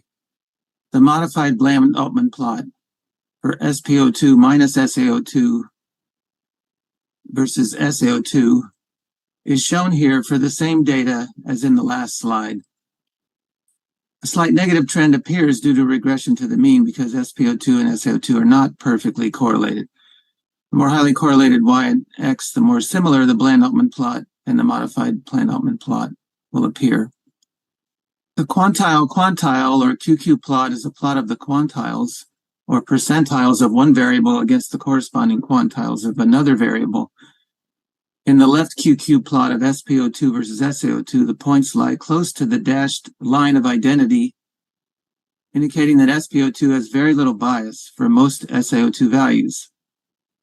In the right QQ plot, for subjects in the Fitzpatrick 5 and 6 dark skin categories, the points mostly lie above the identity line, indicating positive SpO2 bias that appears to increase with decreasing SaO2. Accuracy root mean square error, or ARMS. Root mean square error, or ARMS, has been the primary performance measure for evaluating pulse oximeters in pre-market controlled desaturation studies. The result shows that ARMS is a function of both bias and imprecision of SpO2. In the FDA discussion paper, the agency proposes that the overall ARMS of pulse oximeters be shown to be less than 3% with statistical significance. In other words, the upper limit of the 95% confidence interval on ARMS should be less than 3%. If the true overall ARMS is less than or equal to 2.5%, then the power is expected to be at least 80% to show ARMS is less than 3% with statistical significance in a controlled desaturation study of 24 subjects with an average of 20 repeated pairs measurements of SaO2 and SpO2 per subject, for a total of 480 paired measurements. Statistical significance may be demonstrated either with hypothesis testing at the one-sided significance level of 2.5%, or with the upper limit of the 95% confidence interval on ARMS being less than 3%. However, if the mean of SpO2 minus SaO2 varies substantially between subjects, then the sample size of subjects may need to be larger than 24 to achieve 80% power. Non-disparate performance assurance. In the FDA discussion paper, in addition to the primary objective of demonstrating ARMS is less than 3% with statistical significance, the agency proposes a new co-primary objective of demonstrating non-disparate performance across skin pigmentation levels. For the individual typology angle ITA measurement of constitutive skin pigmentation, non-disparate performance is declared when the estimated maximum difference in SpO2 bias between ITA values is less than 1.5% for SaO2 in the interval 85 to 100%, and less than 3.5% for SaO2 in the interval 70 to 85%. For the Monk skin tone or MST scale, non-disparate performance is defined similarly. For sample sizes of 24 subjects and 20 paired repeated measures per subject on average, simulations suggest that for SaO2 in the interval 70 to 85%, the power is 80%, for the point estimate to be less than 3.5%, when the true maximum difference in SpO2 bias equals 2%. And for SaO2 in the interval 85 to 100%, the power is 80% for the point estimate to be less than 1.5%, when the true maximum difference in SpO2 bias is 0.5%. This plot depicts data that are consistent with SpO2 bias being linear in ITA. When SpO2 bias is linear in ITA, the maximum difference in SpO2 bias between any two ITA values within an ITA interval occurs between the lower and upper limits of that interval. For example, if for the ITA interval of minus 50 to 50, the maximum difference in SpO2 bias between any two ITA values occurs between the ITA values of minus 50 and 50. To evaluate whether SpO2 bias is non-disparate across an ITA interval, the maximum difference is compared with the acceptance limit. For the SaO2 intervals 70 to 85 and 85 to 100%, the proposed acceptance limits for the maximum difference are 3.5% and 1.5% respectively, as already mentioned. To evaluate whether SpO2 bias is non-disparate across an ITA interval, a linear mixed effects model of the difference D equals SpO2 minus SaO2 was proposed in the FDA discussion paper. Recall SpO2 bias is defined as the expected value D. The model assumes SpO2 bias is linear in SaO2, ITA, and their interaction. The model assumption should be checked for goodness of fit to the data. In particular, the assumption that SpO2 bias is linear in ITA should be checked. The model assumption that SpO2 bias is linear in ITA may be checked visually by plotting the mean of SpO2 minus SaO2 per subject versus their ITA value. These plots were created for a particular pulse oximeter device evaluated in a controlled desaturation study of 21 subjects with an average of 23 paired repeated measures per subject. The ITA was measured at the mid-dorsal distal phalanx on the right hand. The left-hand plot is for the interval SaO2 less than 85%. The right-hand plot is for the interval SaO2 greater than 85%. Locally estimated scatter plot smoothing, or low S, was used to fit a nonlinear curve to the data. The red lines are the fitted curves, which suggest some degree of nonlinearity. The two large circles on each plot indicate the ITA values at which the lowest estimated difference in SpO2 bias is maximized. In the left-hand plot, for SaO2 less than or equal to 85%, the lowest estimated maximum difference in SpO2 bias is 1.2%, which is less than the acceptance limit of 3.5%. That is, the acceptance limit of 3.5% is met for this SaO2 interval. In the right-hand plot, for SaO2 greater than 85%, the lowest estimated maximum difference is 1.4%, which is less than 1.5%, the acceptance limit for this interval. That is, the acceptance limit of 1.5% is met for this SaO2 interval. The distribution and range of ITA varies with the location at which it is measured. On the left, box plots of the distribution of ITA for 9 locations are shown for ICU patients. On the right, the 25th and 75th percentiles of ITA are shown per location. This interquartile range varies substantially by location. In this table and plot, the range of ITA is given for 9 different locations in a controlled desaturation study of 34 healthy subjects. Again, the ITA range varies substantially by location. Diagnostic accuracy.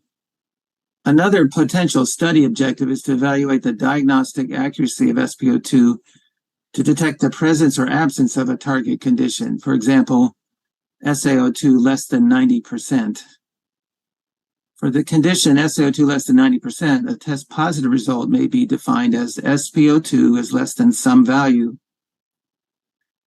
Another, for example, 90%, 92%, 94%. The true positive fraction or sensitivity is the probability that a subject with the condition tests positive for the condition.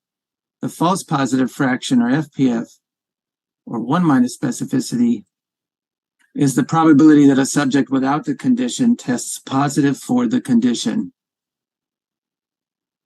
The receiver operating characteristic, or ROC curve, is the plot of TPF versus FPF for every possible cutoff in a measurement that could be used to define a test positive result for the target condition.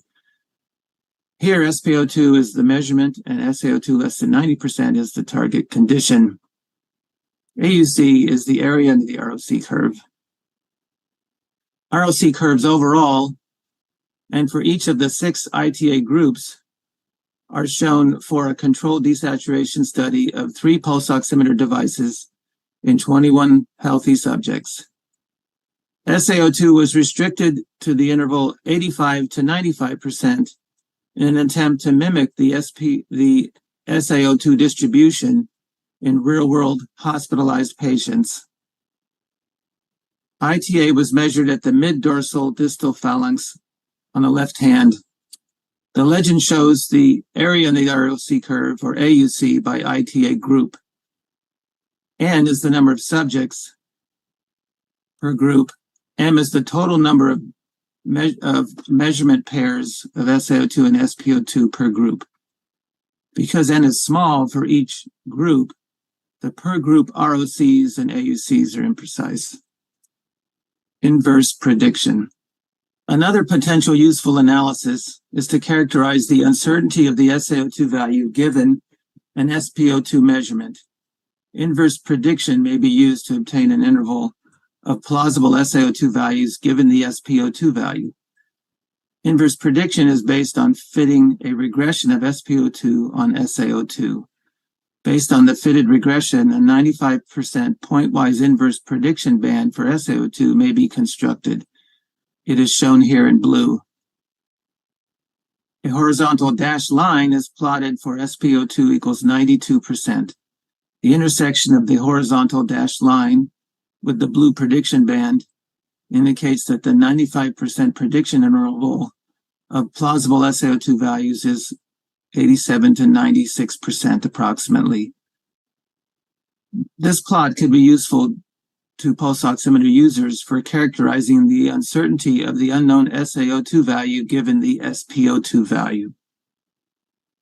In summary, for pre-market controlled desaturation studies conducted to support FDA clearance of pulse oximeters, FDA proposes sample sizes of N equals 24 subjects and M equals 480 total number of simultaneous measurements of SaO2 and SpO2. FDA proposes co-primary analyses of ARMS and disparity in SpO2 bias across ITA and MST levels. For the ITA analysis, a question is what ITA interval should be used for evaluating the maximum difference in SpO2 bias between ITA values. Other analyses may be worth considering, for example, diagnostic accuracy of SpO2 for classifying a target condition, for example, SaO2 less than 90%,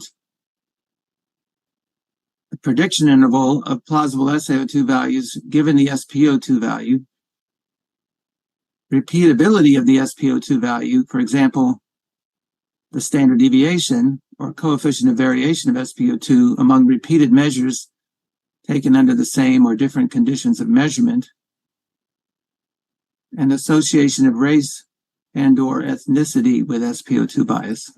Thank you for your attention.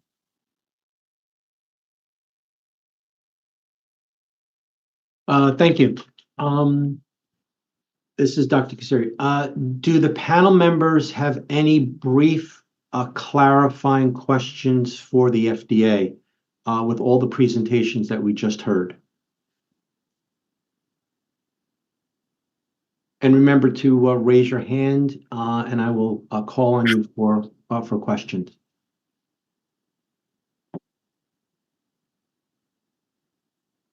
Dr. Seville. Yeah, I had a question on slide 17 of Dr. Pinello's presentation. Just questions of clarification here. These points on this graph, are these the means of each individual? So if you have 20 observations for each individual, are we plotting the mean of each individual? And number two, the criteria that you're using to kind of define the maximum minimum range of the ITA, is that maximum based on the model? So you have a model-based estimate of the max difference, and that's what the hypothesis test or the criteria that you're testing is doing?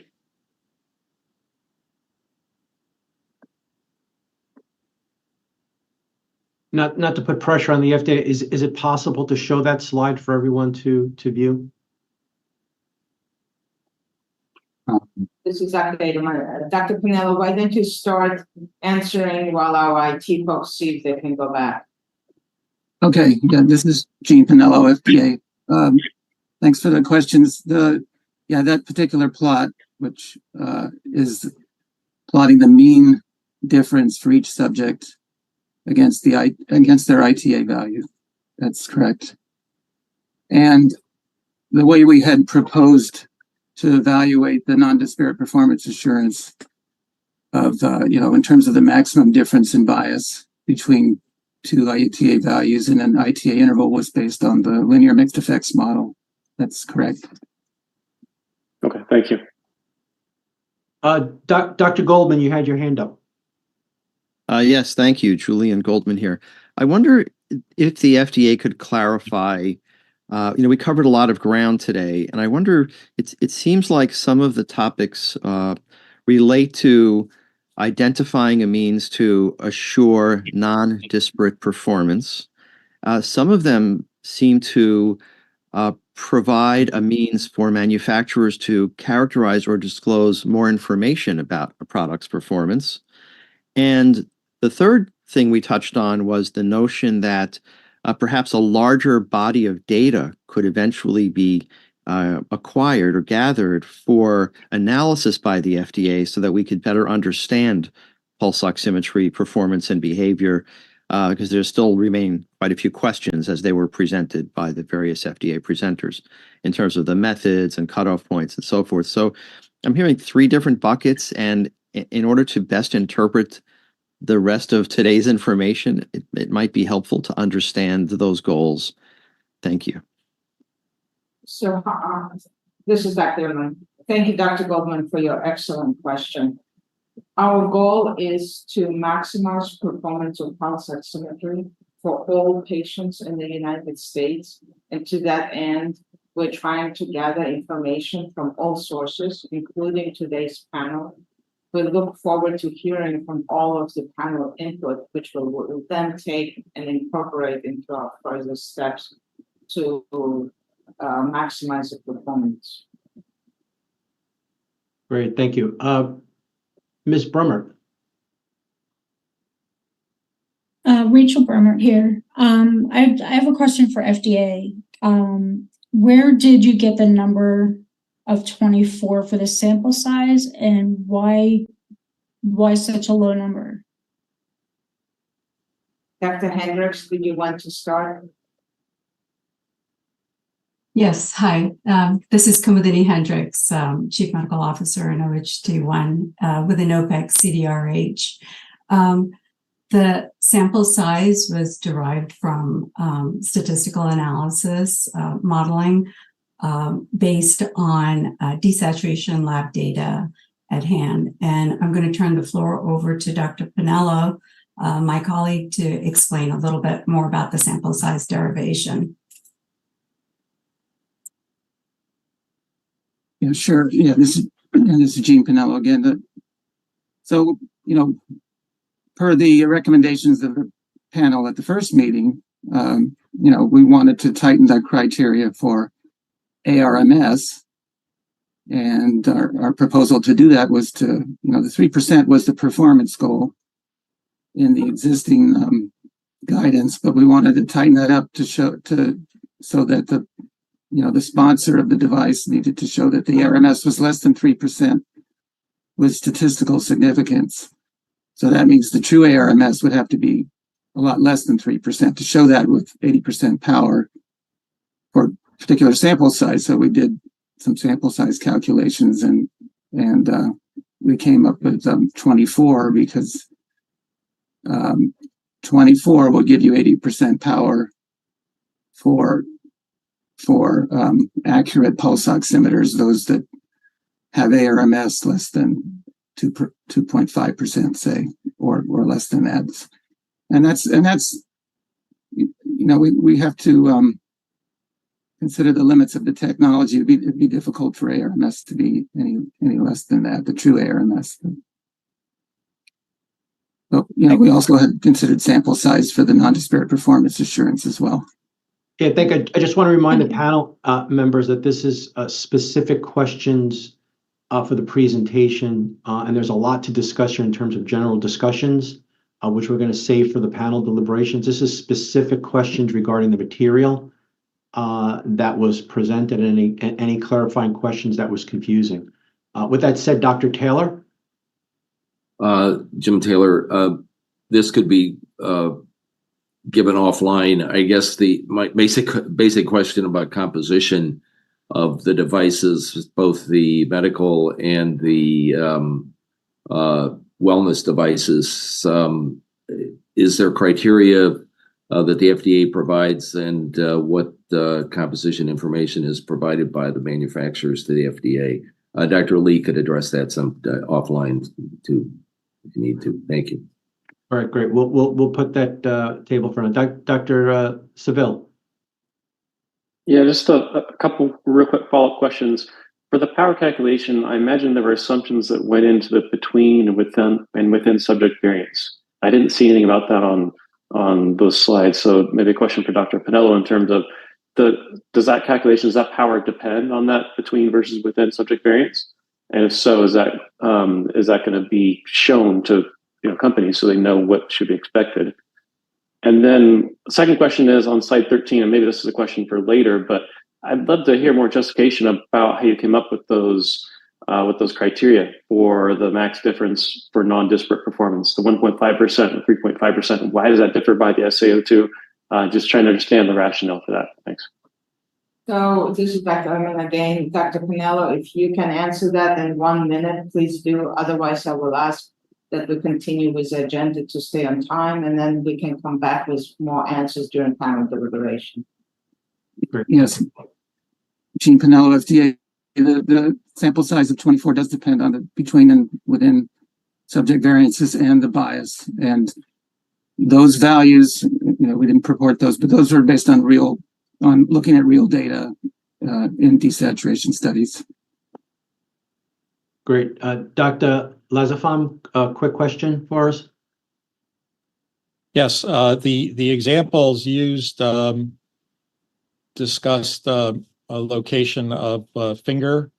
Are there similar calculations made for other sites such as earlobe? And how does that affect thickness of site relative to data collected? I'm going to make a comment that sounds like something ripe for the panel discussion coming up. Dr. Lazafam, if that's okay. And then Dr. Wilson, quick question. Yes, very, very quickly. In the November 2022 meeting, there was recommendation for decreasing the ARMS. And as shown in the slide deck by Dr. Hendricks, there was even a proposed accuracy metric of decrease in ARMS to 2.1.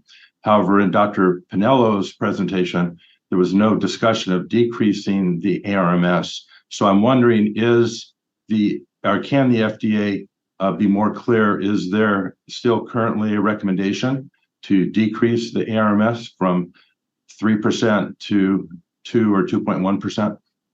Dr. Hendricks, please clarify. Yes, hi. This is Kumu Hendricks again, from Chief Medical Officer from OHT1. I'm going to turn the floor to Dr. Pinello to answer this question because it goes into statistical expertise. Thank you. Jean Pinello, so the previous requirement was that the point estimate of ARMS had to be less than 3%. Now it has to be met with statistical significance. So that means that the true ARMS, which we will never know for a particular device, has to be, but it's going to have to be a lot less than 3% in order to show that it's less than 3% with statistical significance. And in the slides, the ARMS has to be, the true ARMS would have to be at least 2.5% or maybe as low as 2.1% to get 80% power to show that it's less than 3% with statistical significance. I hope that makes sense. All right, thank you. So we're going to have a brief 6-minute break. We're going to reconvene at 10:50 a.m.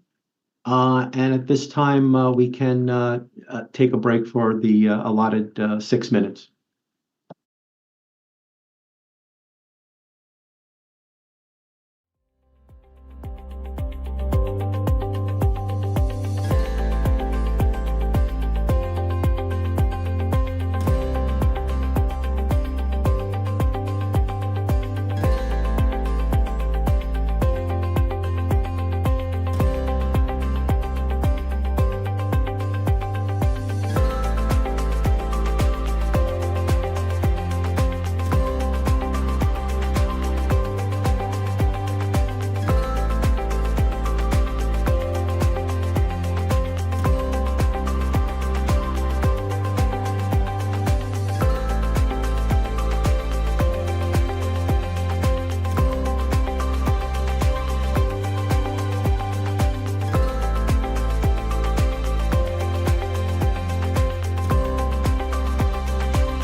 This is Dr. Kassiri. It is now 10:50 a.m. and I would like to resume this panel meeting. We will proceed with the guest speaker presentations portion of the meeting. Each speaker has been granted 10 minutes each to speak. The first speaker is Dr. Ellis Monk. Dr. Monk, you may begin. My name is Dr. Ellis Monk, and I'm a professor of sociology at Harvard University. Before I begin, I'd first like to state that I have no financial disclosure or conflicts of interest with the presented material in this presentation. The title of my presentation is Skin Tone and Medical Devices: Why Measurement Matters. Much of my research focuses on colorism, a system of discrimination based on the lightness or darkness of someone's skin. It's important to note that census categories of race, ethnicity, and skin tone are not the same characteristic. In fact, there's considerable heterogeneity in skin tone within and across census categories of race, ethnicity. Evidence shows globally that skin tone is significantly associated with inequalities of education, earnings, employment, health, and much more. And research shows, including my own, that discrimination is one factor that helps explain these inequalities. While much attention is often given to race, ethnicity, and racism, relatively little attention tends to be paid to skin tone and colorism, even though it has massive effects on inequality all around the world. For example, one of my studies showed that among African Americans, there's actually more educational inequality along the skin tone continuum ranging from light to dark, using nationally representative data, than there is between blacks and whites as a whole. But the manifestation of colorism I'd like to focus on today is in the realm of technology, what I often refer to as colorblind technology, forms of technology that don't work equally well or at all for anyone who isn't lighter skinned.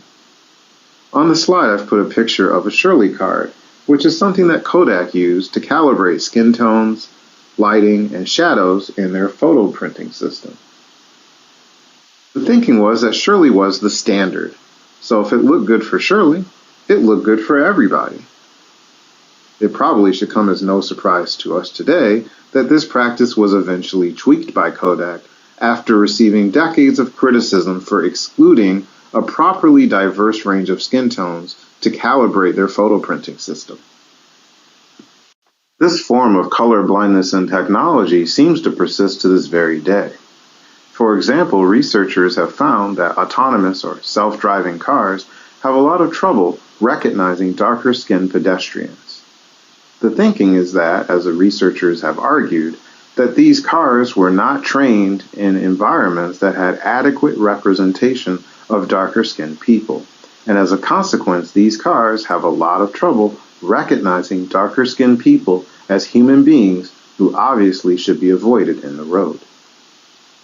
This is, of course, one reason why we have pulse oximetry regulations that require that 2 subjects or 15% of the study pool are required to be darkly pigmented. The thinking is that by including darker skinned patients in these validation studies, we can ensure that pulse oximeters work equally well for everyone, regardless of their skin tone.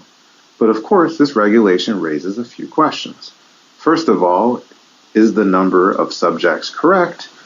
But also the much more profound question of who is darkly pigmented in the first place. The past few decades, it's been the Fitzpatrick scale that served as the standard for skin tone classification, especially when it comes to validating pulse oximeters. The Fitzpatrick scale was designed in 1975 by Dr. Thomas Fitzpatrick of Harvard Medical School. It was actually intended to categorize how Caucasian skin in particular reacts to UV during phototherapy for treating various skin conditions. That is to say, it was not actually intended as this gold standard of skin tone classification, and in fact, initially it only had 4 tones represented, and 10 years after its initial launch, 2 more skin tones were added to the Fitzpatrick scale. This is a picture of the Fitzpatrick scale. One of the criticisms of the scale is that it excludes the majority of blacks and yields data that tends to overestimate the percentage of the black population that would be rated a 4 on the skin tone scale. It's also worth noting that some studies find that the Fitzpatrick scale performs poorly even when used as intended, especially for ethno-racial minorities. Ironically, given its selection of skin tones, which lives in a very restricted intermediate zone, the Fitzpatrick scale may simultaneously be too dark for many lighter-skinned people, while not being dark enough for many darker-skinned people. All of which means, for the purposes of recruiting people into our studies, we may exclude people who are lighter-skinned and darker-skinned by using the Fitzpatrick scale. These limitations, in addition to many more, led the Department of Homeland Security some years ago to begin searching for an alternative to the Fitzpatrick scale for the purposes of classifying skin tone. And as you can see from some of the slides from their presentation, they came to very similar conclusions about the Fitzpatrick scale. One thing I want to highlight in particular that they noted was the conflation of any 6-point skin tone classification scheme with the Fitzpatrick scale. And one of the reasons this occurs is because the Fitzpatrick scale was never really standardized, which means that any version of the Fitzpatrick scale that you download online may not match with another version that someone else downloaded online. That leads me to introduce the Monk skin tone scale, which I explicitly designed to measure skin tone in diverse populations. It's intended to be an easy-to-use, reliable, and cost-effective means of measuring skin tone. It's open source, which means that anyone can use it free of charge. And the main way that the Monk skin tone scale is designed to mitigate biases relative to prior visual scales, such as the Fitzpatrick scale, is by including a wider range of carefully selected skin tones to better represent the dynamic range of skin tones we see in the United States and beyond. The color selection for the scale was based on extensive fieldwork I conducted in the US and Brazil, computer software that creates facial stimuli for social psychological experiments using skin reflectance spectrum scores, consulting maps of the distribution of UV exposure in human skin tone around the world, and it was initially validated through cognitive interviewing I did along with the National Social Life Health and Aging Project, which is a gold standard epidemiological health and aging focused study, in addition to nationally representative surveys I'll refer to later on, and it was adopted for data collection in 2021 in Wave 4 of NSHAP. Here's a picture of the Monk skin tone scale. In 2022, Google announced to the world that they had adopted the scale to improve skin tone representation across a wide suite of their products. Google has adopted the Monk skin tone scale to improve a whole wide array of different products, including their search engine. They've highlighted that they've used the Monk skin tone scale a lot to improve the skin tone representation in Google Photos and to test their real tone filters on their Pixel camera phone, really to fix issues similar to what Kodak was experiencing with skin tone calibration in their photo printing systems some time ago. The foundation for launching the Monk skin tone scale at Google was some of the US scale validation research that we've conducted, as well as some of the global research that we're continuing to conduct to ensure that the Monk skin tone scale is optimally representative. These studies have already been published. I'll just quickly point to some of the findings here. One of these studies, for instance, finds that the Monk skin tone scale is not only perceived to be much more inclusive than the Fitzpatrick scale, but it's also perceived to be as inclusive as a 40-point scale from the cosmetics industry, which is quite a remarkable finding given that that scale is 4 times larger than the Monk skin tone scale. At US-based research, we've also conducted global research on annotation. And this is a paper that was accepted for presentation at NeurIPS, Neural Information Processing Systems Conference in 2023. This paper basically shows high levels of consensus using annotator pools from all around the world using the Monk skin tone scale. Quickly, I'd also like to point out that Meta AI, or Facebook, has also adopted the Monk skin tone scale. In this case, they adopted it in Casual Conversations V2, which is a large data set they use to measure algorithmic bias in machine learning and artificial intelligence. To conclude, I'd like to highlight that findings from our ongoing research show that the Monk skin tone scale is as easy to use as the Fitzpatrick scale. That is in addition to being significantly more representative and inclusive than the Fitzpatrick scale.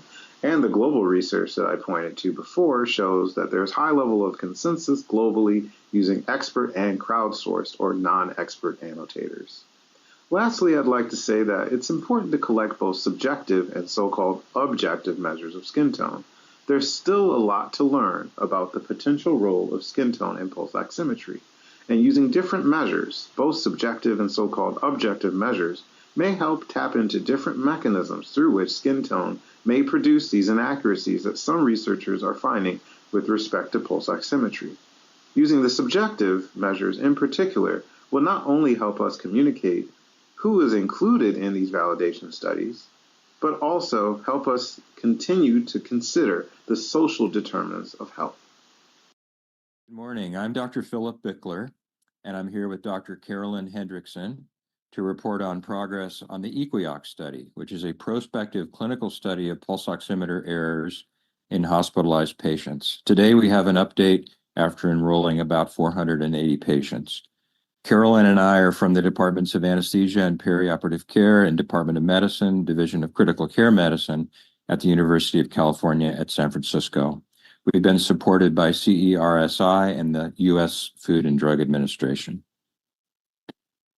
The primary aim of the EQUIOX study is to measure the bias in pulse oximeter SpO2 measurements across a range of skin pigmentations among critically ill hypoxemic patients. The EQUIOX secondary aims are to compare subjective skin pigment scales to objective spectrophotometer data to inform pulse oximeter performance studies, to relate skin pigmentation and race among patients hospitalized in San Francisco, to test if previously described differences in bias between race categories is explained by skin pigment differences, to determine if pulse oximeter performance in clinical use is similar to performance measured in controlled laboratory studies, and finally, to test low perfusion as a mediator that explains differences in pulse oximeter performance. So why are we doing the EQUIOX study? It began in 2020 with reports of occult hypoxemia, a phenomenon that involved pulse oximeter readings that were greater than 92%, but SaO2 values that were less than 90% in Black patients.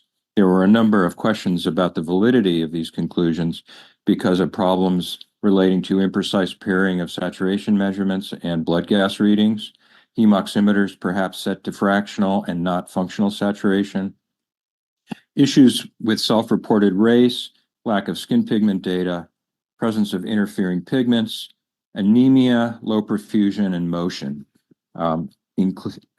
not to mention other problems. In the hypoxia research lab at UCSF, our data on pulse oximeter performance recapitulated what Schoeding and others had seen. That is missed hypoxemia in darkly pigmented patients. Our work found that misdiagnosis of a hypoxemia was more probable under conditions of low perfusion, that is, perfusion index less than 1. The EQUIOX study then was sought to relate the studies that we had done in the hypoxia lab with a real-world clinical study. So our study strategies for the EQUIOX studies and advantages over retrospective studies included synchronous paired samples, measurement of functional saturation with a hemoximeter, quantification of skin pigment with the Monk, von Luschan, Fitzpatrick, and quantitation with a skin colorimeter. We have quantified perfusion, measured optical signals, and involved an inclusive network of collaborators, stakeholders, and statisticians, and we have enrolled a population with broad skin pigment range. Our subjective measurement scales are treated as categorical variables, and they include the von Luschan scale, Fitzpatrick, and Monk scales depicted here. These parameters are measured at the forehead, ear, nair, inner arm, and fingers. Our objective measurement assessing skin pigment is the Konica-Minolta spectrophotometer.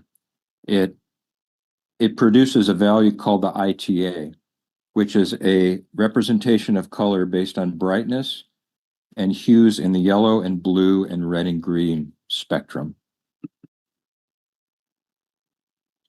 Our patient enrollment to date is shown here with a breakdown by race categories. These are self-identified races abstracted from the electronic medical record. we have a broad representation of race identities, including a large proportion of patients who self-identify as other race. We are showing you here the distribution of patients who have been enrolled using the Monk skin tone scale at the dorsal finger. You can see that our population is weighted heavily towards the middle, and we have lower enrollment in both extremes of the skin pigment categories. And notably, we've had lower enrollment in the darkest skin pigment categories labeled I and J here.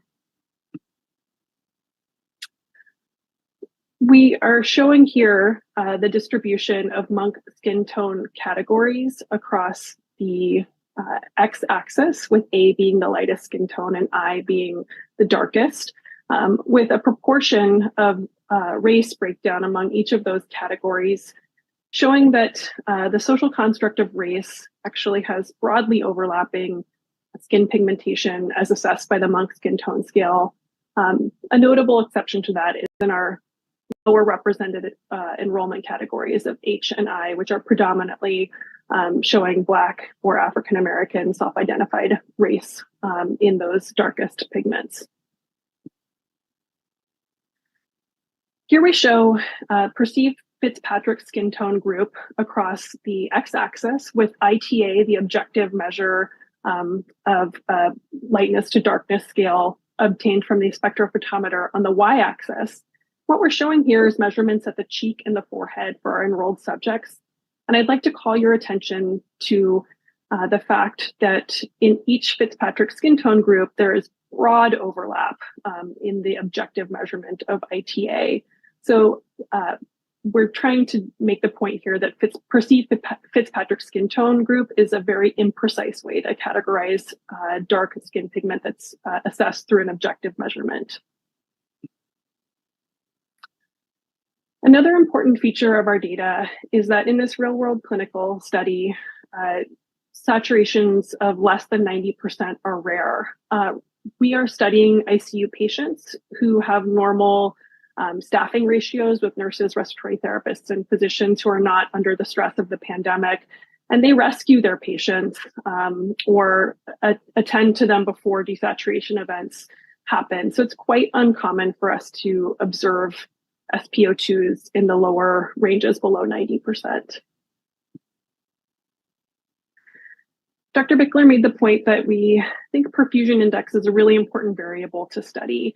And in the earlier data from the controlled laboratory subjects, we saw that when a cutoff value of a perfusion index of 1 or less is used, that missed hypoxemia is more common. So in this distribution, we see that the median perfusion index is 3 for the observations we've made to date, but about a quarter of our observations are in the perfusion index less than 1 range, which was important in the lab data that was shown in the introductory slides. Here we're showing that pulse oximeter probe location is variable among our ICU patients.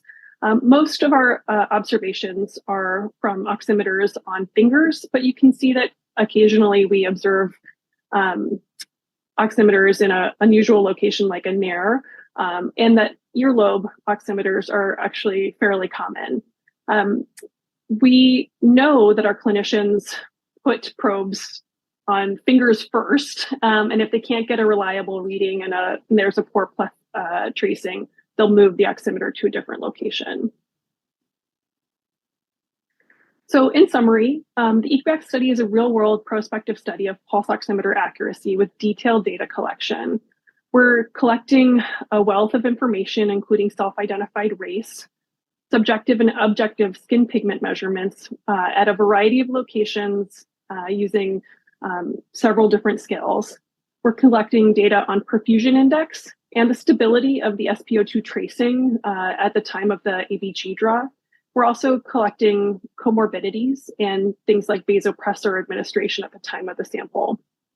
Most of our blood samples are in the SpO2 range of greater than 90%, and the perfusion index is low in many of our observations. The probe location varies in the real world setting, and this may impact some of the interpretation of our findings. So with that, we will close with some gratitude to all of the people who are involved in this work and all of our supporters. This is our team shown here, and our funding supporters down below. Thank you for your time and attention. Hi, my name is Chris Allman from Stanford University, and it's a pleasure to present the prospective clinical study to evaluate the accuracy of pulse oximeters in pediatric patients with increased skin pigmentation. We have no financial disclosures. This project is supported by a grant from the Food and Drug Administration to the UCSF Stanford CIRSE. This is a quick look at our study team. This project originally began as a conversation between Desiree Conrad, myself, and Michelle Tarver at FDA, and has really been a fascinating project since that time. What I'd like to cover is to review the study design and rationale, and to provide an update on the status of the current pediatric study, to review the baseline characteristics of the study cohort, to explore some preliminary correlations between pigment scales and colorimetry, and then to review some of the challenges and lessons learned from conducting a prospective pediatric study in pulse oximetry. So like adults, pulse oximetry is widely used to determine whether a child or infant is adequately oxygenated. And studies suggest that pulse oximetry systematically overestimates the true oxygen saturation in children with darker skin pigment. This error or bias puts children with darker skin pigment at considerable risk by failing to detect important levels of hypoxemia that drive critical treatment decisions like medication usage, hospital admission, timing of surgery, ICU transfer, intubation, and ECMO. Prior studies have a number of limitations that have already been reviewed, so we won't repeat them here. So the purpose of this prospective real-world study is to address the limitations of retrospective studies. This issue was known almost 20 years ago after Bickler had reported the initial study, but really came to the public's attention in the COVID area after several research letters were published prominently. This one happens to look at the pediatric disparity. And importantly, this error may be magnified at low perfusion states. You can see here in this Bland-Altman that at low perfusion, there seems to be somewhat of a hockey stick upward where there appears to be bias at low perfusion. So this is a prospective, originally single, now multi-center study that involves non-anemic children under 21 years of age who happen to have an arterial line. The setting is children's hospitals, mostly in the cardiac cath lab and cardiac ICU. Skin pigment was measured by the von Luschen scale, the Monk skin test, and the Fitzpatrick scale. And colorimetry was measured using the Konica and Delphin colorimeters. The primary outcome was the difference in the SpO2 and the SaO2. Secondary variables include perfusion index, age, saturation, and self-report of ethnicity. The total sample size originally was 154 subjects. The Stanford IRB and FDA approved the study protocol, which involved written informed consent from research participants. And a DMC was planned to look at the data to re-estimate a sample size based on the incoming data. So where are we? Well, we've come a long way. Originally, we were invited to submit the proposal in June of 2022. And with UCSF's help, we were able to submit the proposal 3 weeks later. We received the notice of grant award around 7 weeks later, and somewhat surprisingly, we were able to get Stanford IRB approval within about a week. This reflected that the Stanford IRB recognized that this was a priority study to review and approve. We hired a research coordinator about 5 weeks later, and ultimately received FDA IRB approval. We completed our contracts and enrolled our first patient by the end of January of 2023. It was pretty clear early on that there was a skew in the enrollments toward the lighter skin pigmented patients. So we implemented a variety of measures, but most importantly, we added Michelle Williams as a co-investigator who has an expertise in minority recruitment. This seemed to improve things over time, and we ultimately completed enrollment of the original 154 subjects within the year. And this is essentially what our enrollment looked like during that first year. we actually didn't have that many consent declines or consent failures, around 9%, and there didn't seem to be any significant difference across racial groups. But we didn't have enough Von Category 4 patients to really answer the question. So the study was expanded to 312 subjects, again with a 20 to 40 Von Category 4 patients as the primary target. We essentially added two institutions, the Children's Healthcare of Atlanta Hospital at Emory University and Oakland Children's Hospitals, who have very diverse populations. Somehow both hospitals were able to get up and running in absolutely record time. Emory was up and running in about 7 weeks and enrolled their first patient, and Oakland not long thereafter. We're up to 228 patients, and actually we now have 14 Von 4 patients. We are also pleased just to receive an award of $10,000 to help subsidize the study in the second year. We hope to have the trial completed around July and plan to present at least some of the information from the trial at the National Black Nurses Association Conference that will be held in San Francisco here in July. So just to review some of the baseline characteristics of the study cohort, in the pediatric study, we have a median age of around 5 years with a pretty good distribution across age groups. 50% are female, 34% are Hispanic or Latino ethnicity. 34% are white, the remainder are non-white, with African Americans representing 17% of the current population, which is an improvement from when we first started. A notable advantage of the pediatric study is because of the prevalence of congenital heart disease, we have a fair number of subjects who have saturations at rest that are below 90%. And you can see here about 1 in 3 fall into that category. If we look at enrollment overall by Von categories, we see that there is a leftward tilt to the enrollment.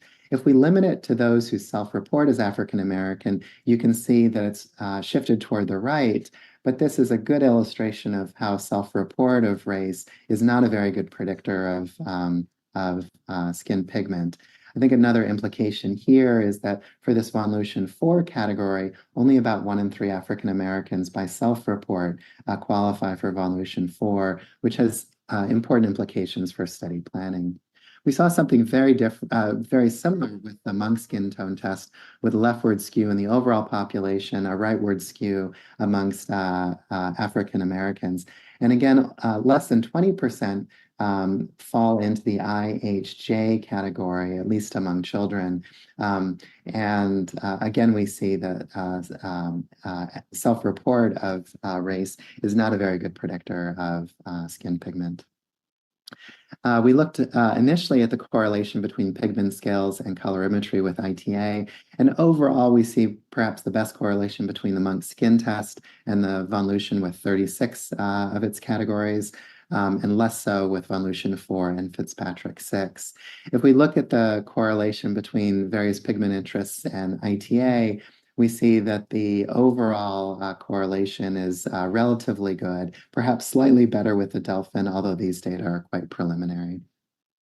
So just to look at some of the challenges and lessons learned we've from conducting a pediatric pulse oximetry study, by far and away the single most important one is that strategies to enhance minority recruitment can be highly effective with a multimodal strategy. Initially, we prioritized Von 4 patients to approach and enroll. Where possible, we favored minority concordance between the investigators and the patient and family. We developed a weekly dashboard to track minority recruitment and to study our consent failures. We recruited Michelle Williams to the team, who has been just a wonderful resource.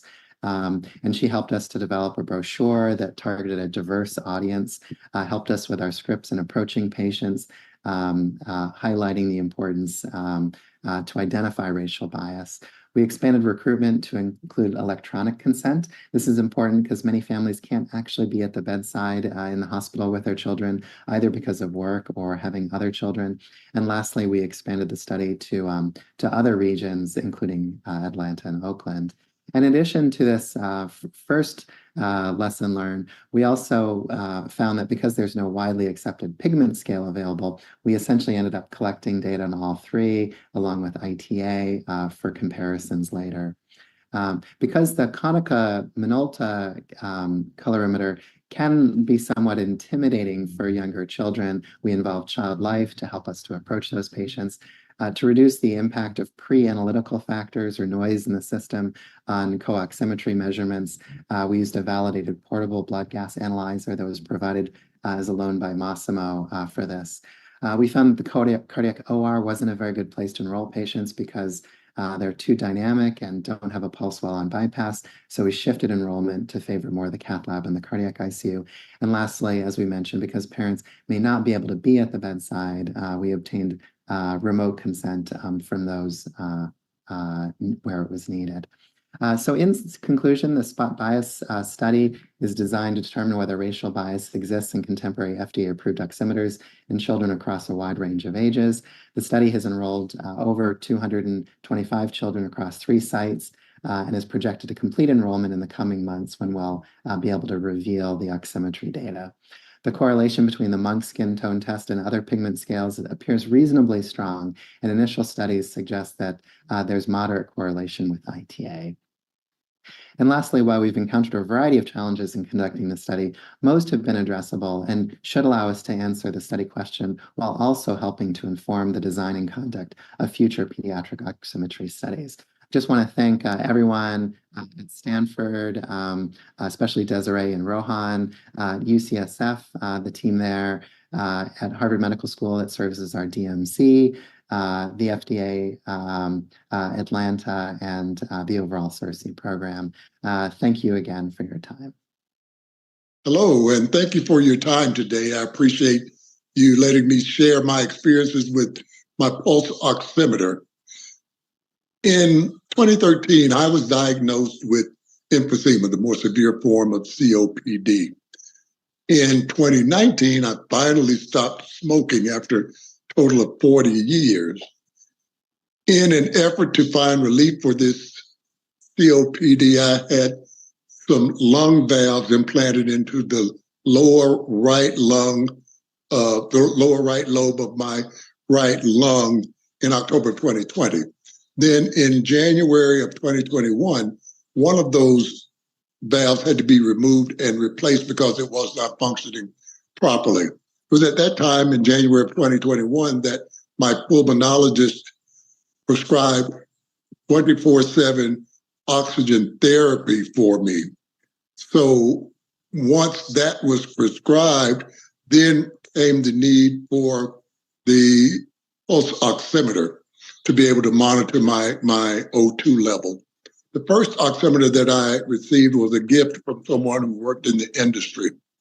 But the challenge with that one was that it was very, very slow to record information. And that meant that by the time I got a reading, it was, I had already started to improve or panic even more. So then the letters were very, very small and hard to read. And it also was upside down to me. It was designed where it would be right side up to the person standing in front of me looking down at it. So it was a real challenging one to use effectively. So I kept it for almost a year though, and then I ordered one off of Amazon, this one by Meteen. And this one has worked a lot better. It was priced about $50, about halfway in range of what I saw offered on the day that I was looking for them. It has larger letters, it's bright white readout, and the letters are right side up to me when I look at it. So it's much easier to read, but it's still challenging in that sometimes when I get a reading, the O2 level might say, no, the pulse rate might say 27 and the O2 rating might say 90. Then I know that it's not correct because I know my pulse is not 27. So then I'll do it again and it might be closer to what I feel is right. Sometimes I have to do it up to 3 times to where I'm convinced that this is the right reading, which ties into the concern, which is what I think this meeting is all about, is the fact that these pulse oximeters don't always read accurately people who have melanated skin or heavily melanated skin like myself. And maybe that's the reason why these readings either take so long or it takes multiple readings. And in the process, some things can go wrong in trying to wait to get the right reading, because these panic attacks are real. And I've learned how to control them with pursed-lip breathing and my mental state. But some of that sometimes can be based on the information that I'm getting from my pulse oximeter. I learned about that problem from my daughter. My daughter had read about a study that said that people with melanated skin were not often read accurately. So as I mentioned that to my many medical professionals, as I have a lot of different health issues, none of them except for my African-American primary care physician had even heard of the problem. So that is a big problem in terms of the risk that people are being placed in. So I'm happy to know that this workshop is being done today, and I'm hoping that the technology will quickly catch up with the need before anything tragic happens to any of the patients out there. So thank you very much for your time. I really appreciate it. I will be around to answer any questions that you might have at the end of the program today. My name is Ryan Jolly, and I am the mom of 2 children that use pulse oximeters, and we live in Lenexa, Kansas, a suburb of Kansas City. I'm going to talk to you about one of my children that is African American, and we've been using pulse oximeter with her in our home for 10 years. She came to me at a little bit over 2 years old, and she's been using that the entire time she's been in my home. We use it when she's asleep. She has a tracheostomy, she has esophageal laryngeal insufficiency, she has dysphagia, and a paralyzed left vocal cord, all attributable to a chromosomal abnormality that affects 1 in 94 million people. We didn't have treatment options before we began using pulse oximetry in the home. Her respiratory issues started at birth. She had a traumatic birth and immediate intubation. And so by the time she came to me at 2, she was already established as a pulse oximetry user. We get our pulse oximetry equipment through a DME company, and we don't have a ton of choices in what equipment we get, which is kind of whatever manufacturer the DME company is contracted with. We've used 2 of the most prominent manufacturers over the course of time my kids have been in my home, and each of them have their pluses and their minuses. For my kiddo that is African American, her skin tone is much darker than my other child. He is much paler, and his is much more accurate, much more consistent. What we see with my daughter when I talk about consistency with a darker skin tone is that the machines tend to lose her reading for no reason that we can detect. She might be wearing it for hours at a time, and we're getting good readings, and everything is fine, and then no one moves, nothing happens, and suddenly we're getting an alarm message. When it comes to using an over-the-counter device, I'm a nurse by training, so I was familiar with how they work in theory as a medical equipment device. And I find them to be fairly straightforward, but I can see where those without my medical background might find it difficult to troubleshoot and maneuver, in that all of the devices we have used use an icon system and not words.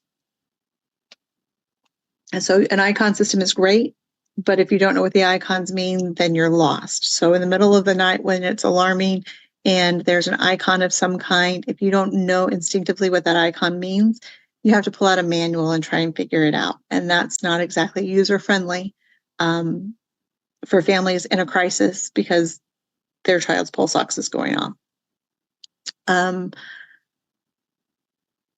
I feel that I was trained well in the use of the pulse oximeter. We have a great DME company that we work with, and they have been really helpful as we've changed machines or as we've had to troubleshoot various issues.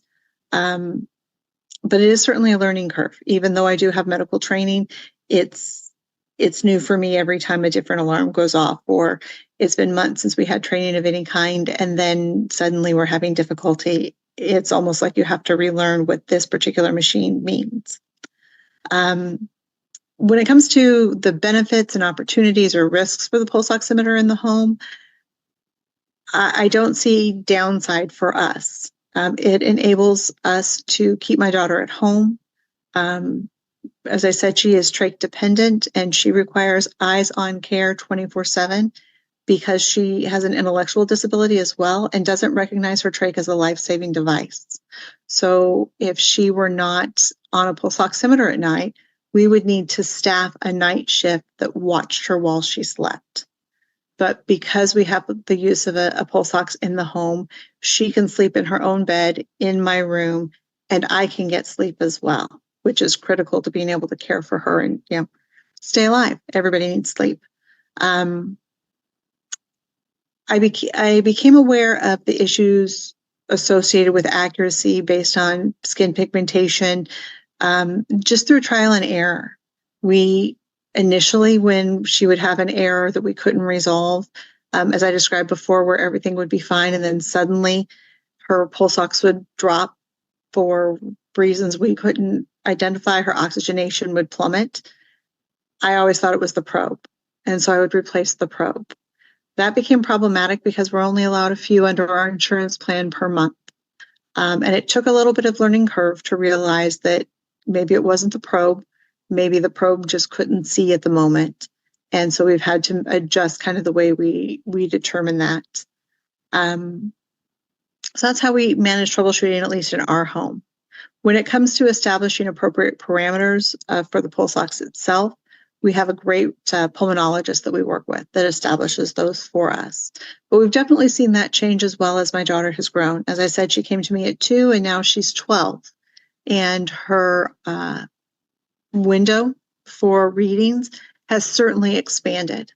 Previously, we would get an alarm when her heart rate dropped below 75. Well, now as a 12-year-old, when she's in deep sleep, it might fall to 50. So we've had to work with our pulmonologist to really set a parameter based on her needs, establishing a baseline for her, and then responding accordingly in both the settings and when we have alarms. I would say that the pulse ox allows my daughter to have a quality of life that would otherwise be denied her. It also allows our family to have a quality of life that would otherwise be denied us. Between my 2 children, we have a nurse in our home 16 hours a day. So that 8-hour window where it can be just my daughter and I, and not a trusted nurse, but a stranger in our home, allows us to have a little bit of normalcy that otherwise would be denied. Hello, my name is Tara Federici, and I'm the Vice President of Technology and Regulatory Affairs for AdvaMed. AdvaMed is the world's largest trade association representing medical device and diagnostic manufacturers. Our companies produce the innovations that transform healthcare through earlier disease detection, less invasive procedures, and more effective treatments. We have more than 400 member companies, ranging from the largest to the smallest innovators. AdvaMed advocates for a legal, regulatory, and economic environment that advances global healthcare by assuring worldwide patient access to the benefits of medical technology. We promote policies that foster the highest ethical standards, rapid product approvals, and appropriate reimbursement. I want to take this opportunity to thank FDA for the opportunity to share with this committee the many actions and steps AdvaMed and our members are taking to improve diversity in medical device studies. The focus of today's meeting is to discuss an approach to improve the quality of pre-market studies and associated methods used to evaluate the performance of pulse oximeters submitted for FDA pre-market review, while taking into consideration skin pigmentation, race, and ethnicity. AdvaMed strongly supports efforts to diversify medical device clinical trials, and we have a number of efforts underway to tackle this challenging issue. These include AdvaMed's Health Equity Initiative to promote inclusion and equity in healthcare, where we partner in education with stakeholders, promote research equity in the medical device industry, and work to facilitate access by diverse patients to innovative medical devices. We also have AdvaMed's Take Her Health to Heart initiative to increase enrollment and retention of women in cardiovascular clinical trials. This important initiative has been underway since 2015. In addition, AdvaMed and our many industry partners are also active participants in various external efforts to improve diversity in clinical studies, including the MedTech Color Collaborative Community and clinical society initiatives. As part of AdvaMed's efforts, we've developed recommendations for industry to improve recruitment and retention of women and diverse participants in clinical trials, including creating a checklist of actions for company sponsors to improve recruitment and retention of women in cardiovascular device trials, developing recommendations and key takeaways from a series of workshops that we conducted in collaboration with Meharry Medical College in 2021. And we've also issued a report outlining approaches to increasing diversity in clinical research and addressing health inequities. I encourage interested individuals to visit AdvaMed's website to learn more about these programs. In addition to these ongoing programs, many of our companies have identified diversity in clinical trials as a high priority and are investing significant resources in this effort. Based on feedback and input from our companies, these programs include conducting patient engagement activities with diverse patients prior to developing trial designs to both inform and facilitate optimal trial designs to recruit diverse participants, reviewing the study design and inclusion and exclusion criteria for protocols and related follow-up criteria to ensure that they are not inadvertently excluding diverse participants. They are building diverse research networks and creating partnerships with new investigators and healthcare organizations that serve diverse patients. They are encouraging clinical trial sites to develop specific recruitment programs for women and minorities, and they're including language in the research agreement to set expectations for investigators with respect to enrolling women and minorities. And they are actively seeking women and diverse principal investigators, co-investigators, and site research staff because we know participants respond more favorably to individuals who look like them. They are expanding screening logs to capture data around why participants choose not to enroll in trials, along with their perceptions around research to help inform existing and future studies. Importantly, they are identifying alternative follow-up requirements for trials that will encourage the participation of women and diverse patients by minimizing the number of follow-up visits. These include establishing phone follow-up or home visits by the nurse coordinator, allowing telehealth follow-up visits, and allowing the participant's primary care doctor to perform some of the follow-up requirements. We know that follow-up is a key challenge in device trials. Our companies are also actively seeking opportunities to share information on medical device trials at public and clinical events. They are working to understand the limitations of current data sources, such as prevalence data, which may reflect the health inequities of the current healthcare system. And lastly, they are acknowledging the history of abuse in clinical research and communicating to participants the policies and clinical trial safeguards that are intended to protect them.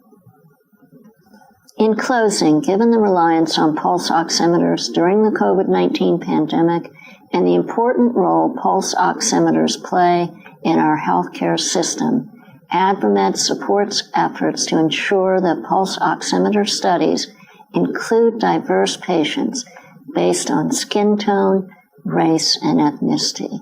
I'm happy to respond to any questions. Thank you. Hello, this is Stephen J. Barker. I am a professor emeritus of anesthesiology at the University of Arizona and also the chief science officer at Massimo. I'd like to talk to you today to give an industry perspective on the FDA's discussion paper on the effects of skin pigmentation upon pulse oximetry, a very important topic. The FDA and industry are well aligned in the importance of equity in medical device performance. We applaud the FDA for addressing the importance of pulse oximetry in this issue. The FDA's discussion paper on pulse oximeters and skin pigmentation shows careful thought and extensive research. The discussion paper takes a significant step in accounting for race and ethnicity accuracy issues in pulse oximetry. The FDA has requested feedback on 7 separate questions. 4 of these questions are on the use of the Monk skin tone, which I will call MST scale, and the individual typology angle, or ITA, assessment to address different skin pigments within the U.S. population. 1 question requests feedback on the performance criteria among varying skin pigments. 2 questions ask for additional measures the agency can take to address the diversity of skin pigmentation, and I will try to address all of those. The use of the Monk skin tone MST scale for initial assessment of skin pigmentation, followed by an objective measure using the individual typology angle, ITA, is satisfactory. The MST, the Monk skin tone, provides good resolution and range to skin tones from very light to very dark. The ITA provides an objective measure to detect subjective bias in the assessment of skin tone. So our recommendations include that the FDA could provide more specific guidance regarding the location for obtaining ITA measurements, identify preferential assessment sites as being the forehead or the back of the hand. The nail beds have very large variability, and measurement at the finger sensor site may be more challenging than the forehead or the hand. Require at least 3 ITA samples at the designated target area to decrease error from a single measurement. Here is a comparison of these different skin tone measurement methods. On the y-axis, you see the ITA, or the individual typology angle, and on the x-axis, you see the 3 subjective assessments. The Massey scale is the red bars at the bottom. The Monk skin tone on the forehead is the blue, and the Monk skin tone on the back of the hand is the yellow. You see that they're all fairly similar across the pigmentation range. These are the pigment distributions of a study that we recently did and that I co-authored a paper that is now published in Journal of Clinical Monitoring, where 74 subjects divided themselves into either black or white. And you see the Massey scale on the x-axis and the number of subjects in each group on the y-axis. Self-identified white are the blue bars, self-identified black are the orange bars. You see the 2 peaks are at Massey scales of 2 and 3 for the whites and 6 and 7 for the blacks. But the other thing to note about this figure is that Massey scale values of 1 and 9 are very rare, and in fact 10 is non-existent. We had nobody at a 10. So the 2 extremes are rare. So our recommendations are move forward with stratifying skin pigments into 3 MST cohorts, 1 to 4, 5 to 7, and 8 to 10. These cohorts can detect performance differences and trends with skin pigmentation. We agree that at least 25% of participants should come from each MST cohort, 1 to 4, 5 to 7, and 8 to 10. Balancing these cohorts will help avoid under or overweighting of a particular cohort or skin tone range. Require at least one subject with MST values of 2 and 9. Inclusions of MST 2 and 9, that's monk skin tone, 2 and 9 assure diverse subject enrollments and help avoid recruitment constraints due to lack of available subjects. And remember, 1 and 10 are very rare in the US population. Our feedback criteria for non-disparate performance, the proposed bias requirement or mean error requirement for non-disparate performance of plus or minus 1.5% for SaO2 values greater than 85% is acceptable. But the definition at the lower SaO2 between 70 and 85% SaO2 of 3.5% plus or minus raises clinical concerns. We think that is too broad. SaO2 values below 85% present more significant hypoxia risks than values above 85%. Disparate results in this SaO2 range are also what has been identified as occult hypoxemia in several recent publications. So our recommendations on these criteria are: use the Monk Skin Tone Scale for the main assessment of non-disparate performance. The use of two different skin pigment measures will be unnecessarily complicated and confusing. Define non-disparate performance for maximum bias difference in the range SaO2 70 to 85% as plus or minus 2% bias rather than the proposed 3%.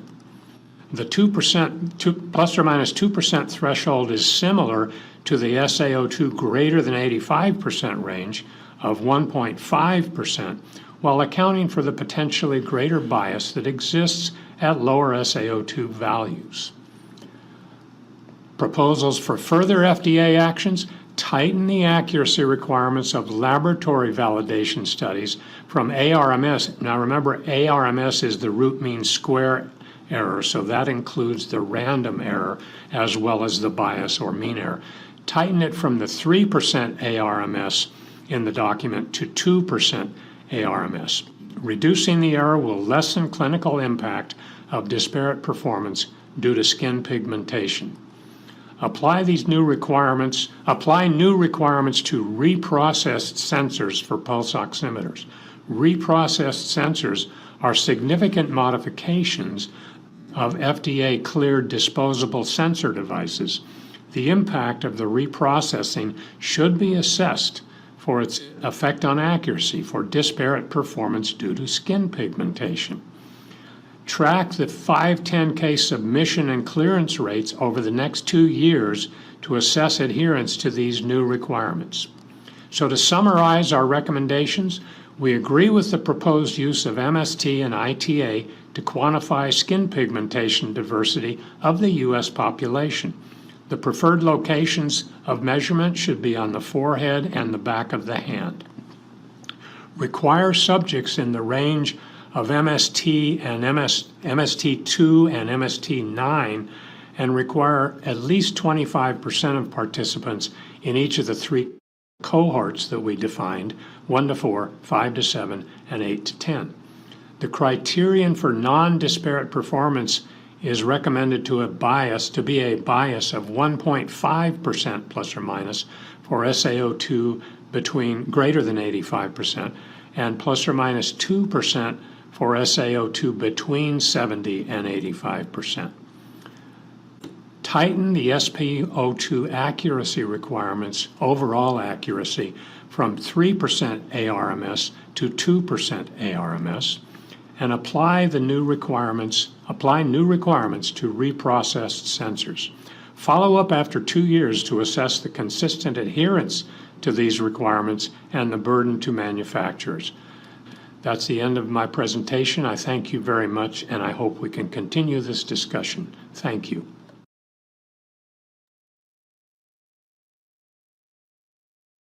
I'd like to thank our speakers. This is Dr. Kassiri. Do the panel members have any brief questions for our guest speakers? Okay, I found this on the web. Or do the panel?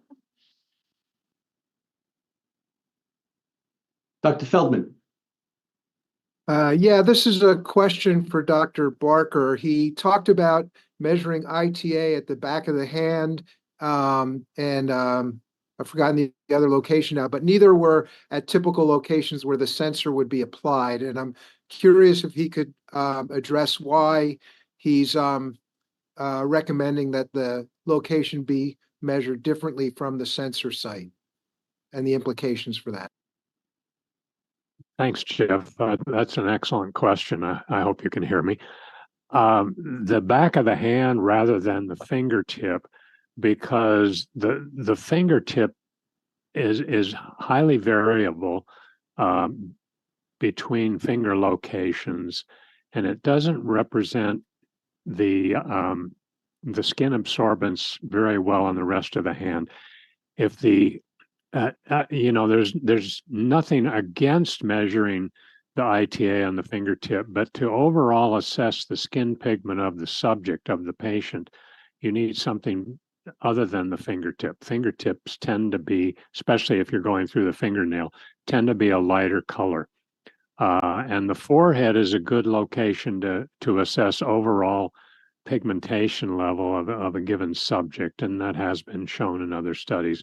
I think this discussion of the different assessments of how to measure skin tone is an excellent one, and I'm glad to hear it and see it continue, because it's obviously more than just darkness, which, for example, the Massey scale is primarily.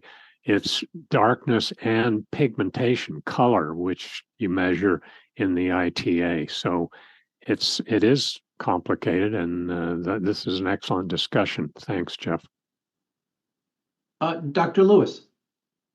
Hi, this is Tamara Lewis. My question is for the two patient representatives, Mr. McClure and Ms. Jolly. So in addition to moment-to-moment accuracy of pulse oximetry, I heard from both of you that other performance aspects of the pulse ox are very important, specifically the time from application to getting an accurate read, and also the ability of the pulse ox to maintain an accurate read over certain amounts of time.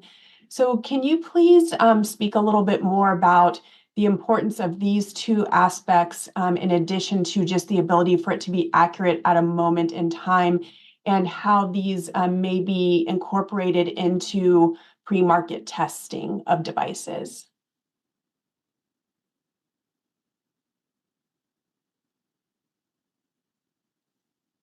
I'll jump in.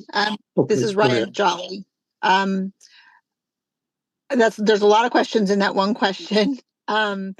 But the way that really impacts us, because my experience is different than the other representative, in that we only use it during sleep for both of my children. The way it impacts us primarily is what I mentioned in my video is sleep, and the quality of life that gives us to be able to have sleep and not have additional supports in our home to monitor her. I don't know the answer to pre-market testing, but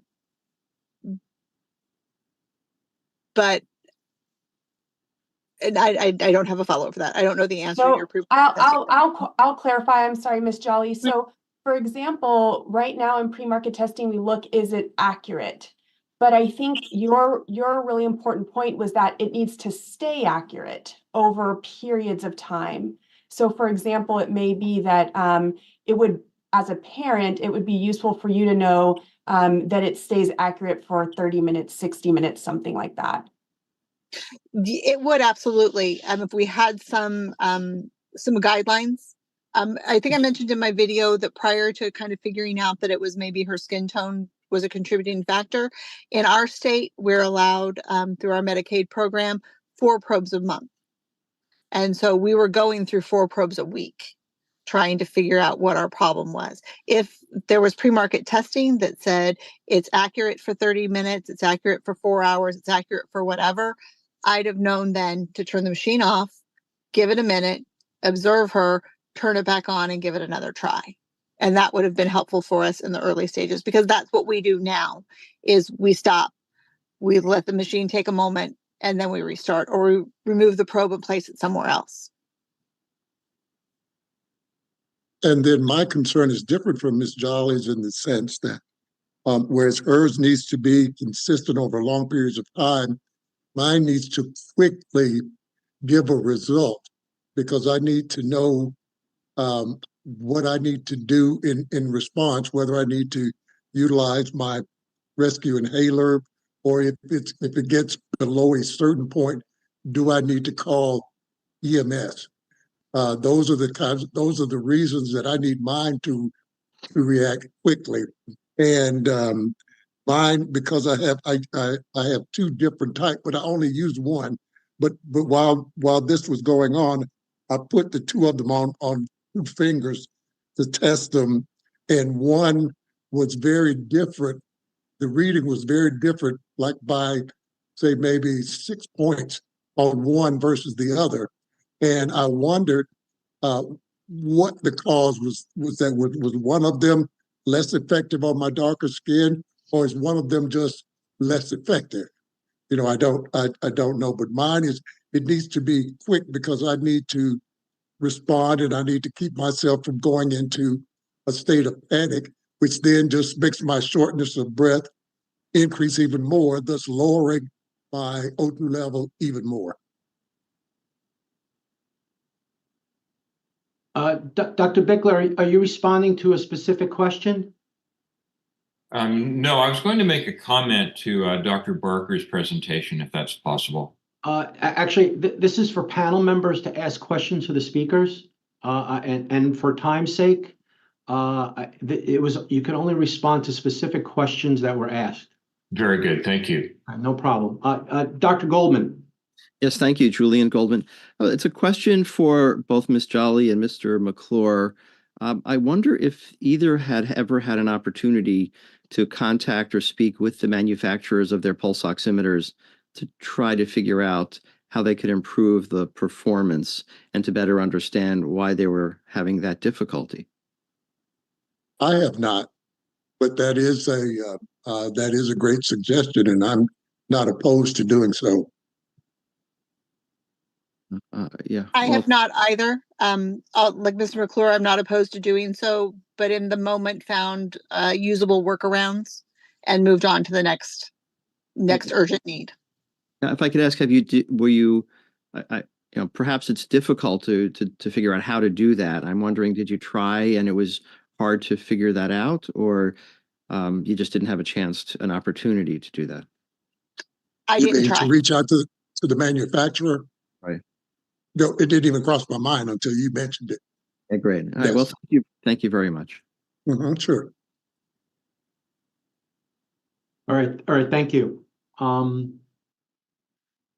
This is Dr. Kasiri again. We will now begin the panel deliberations. Although this portion is open to public observers, public attendees may not participate except at the specific request of the panel chair. Additionally, we request that all persons who are asked to speak identify themselves each time. This helps the transcriptionist identify speakers. During the next hour, we will open up the floor to questions for the FDA. Is the FDA prepared to respond to panel questions posed today? Thank you, yes. And does any panel member have any questions or comments for the FDA? And this is what's going to be the section for our deliberations today. And I see Dr. Bowman has her hand up. Yes, I have a question with respect to this study design. I understand it's powered appropriately for 24 patients. And so, but it wouldn't be powered for the 6 in each individual sort of bucket. And so I'm wondering if the co-primary endpoint for the absolute difference is supposed to capture that perhaps, one bucket's not doing as well as the other. Hi, this is Dr. Edelman.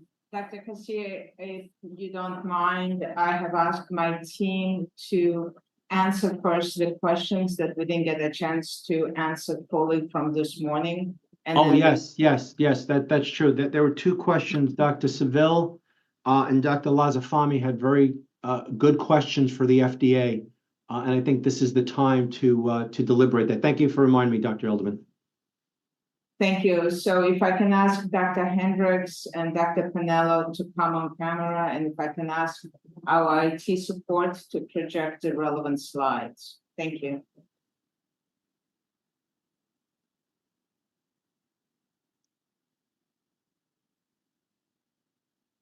Dr. Hendricks, why don't you start while the IT is getting the slides up? Sure, I'll go ahead first. Could you project slide 43, please? I believe there was a question asked about what happens when sensor sites are at a different place other than the fingertip. So I want to address that question. So while the slide is up. The agency considered the strength and level of evidence and uncertainties and the benefit risk consideration to arrive on the proposed pigmentation measurement methodology. We considered data from desaturation labs and ongoing real-world studies. And we noted that there is difference in the amount of pigmentation or melanin distributed across the body. For example, forehead versus the inner aspect of the upper arm or the palmar surface of the hand. So by enrolling MST 1 through 10 from the forehead, where there is very wide pigmentation range, we hope to enroll participants across the entire range of skin pigmentation. And the assumption is therefore subsequent ITA at sensor sites, wherever that is. It'll represent the gamut of sensor site pigmentation relevant to that anatomical site, which then allows for analysis to ensure non-disparate performance. I hope that answered that question. Please move on to the next.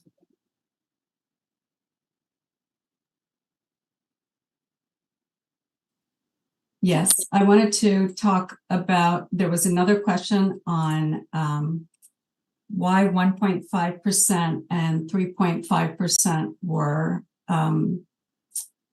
derived on for acceptance criteria. Again, the agency considered feasibility, that is the limits of current technology, as well as clinical relevance to arrive at the lowest absolute difference in SpO2 bias that we believe is clinically relevant acceptance criteria for non-disparate bias performance. As we presented this morning, our proposed acceptance criteria will translate to true maximum difference of bias of 0.5%, that's within 1%, for SaO2 ranges above 85%, and 2% for SaO2 between 70 and 85%. And that is with 80% power in the proposed sample size of at least 24 participants, with 480 data pairs distributed evenly across the SaO2 range of 70 to 100%. Since the differences in mean bias typically increase with decreasing SaO2 with current technology, the agency chose a clinically relevant cutoff of 85% to include most of the important evidence-based clinical decision points or thresholds that is important for interventions. And we hope today to hear from the panel members on our proposed acceptance criteria for non-disparate performance. Thank you, and I'm going to ask Jean Dr. Pinello to respond to the very important question about ARMS. Yes, this is Jean Pinello. Could you present slide 37, please? There was a question this morning about, and I'd characterize it as the FDA tightening the ARMS goal or not. And I would like to elaborate a little bit about that. The FDA is tightening the ARMS goal relative to the 2013 FDA guidance. The success criterion for ARMS in that guidance is that the sample value of ARMS in the study be less than 3%. For example, the ARMS value of 2.9% is less than 3%, so it meets the success criterion in the 2013 guidance. However, the sample value of ARMS is an uncertain estimate of the true value of ARMS. The 95% confidence interval on ARMS quantifies the uncertainty of the true value of ARMS. The true value of ARMS will lie in the 95% confidence interval in 95% of applications. In the discussion paper, the new success criterion for ARMS is that the sample value of ARMS be significantly less than 3%. To meet this success criterion, the upper limit of the 95% confidence interval has to be less than 3%. For example, a sample value of 2.9% having a 95% confidence interval of 2.7 to 3.3%, say, would not meet the new success criterion because the upper limit of that 95% confidence interval is greater than 3%. For a study to have 80% power to show that the ARMS is significantly less than 3%, the true value of ARMS has to be considerably less than 3% to account for the uncertainty of the sample value. If the true ARMS is 2.1% or less, then the power should be at least 80%. That ARMS will be significantly less than 3% of the study, thus pass the new success criterion. But it's important to note that the true value of ARMS is actually a function of three parameters. It's the within and between subject variances of the difference SpO2 minus SCO2 and the SpO2 bias. And different values for these parameters affect the sample size, even if they lead to the same true value of ARMS. However, for most configurations of the parameter values leading to a true ARMS less than 2.1%, the power is greater than 80% to show that ARMS is significantly less than 3%, with a sample size of 24 subjects and 480 total measurements.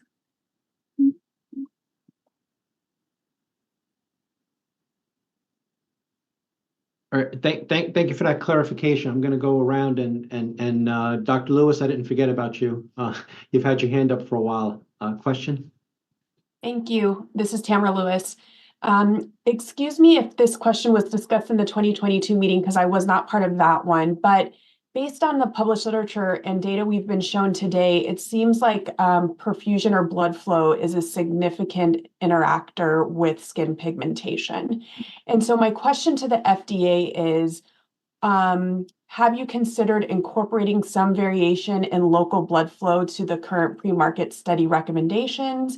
And are there ways to kind of experimentally change local blood flow safely in healthy volunteers so that that variable could be incorporated into current pre-market study recommendations?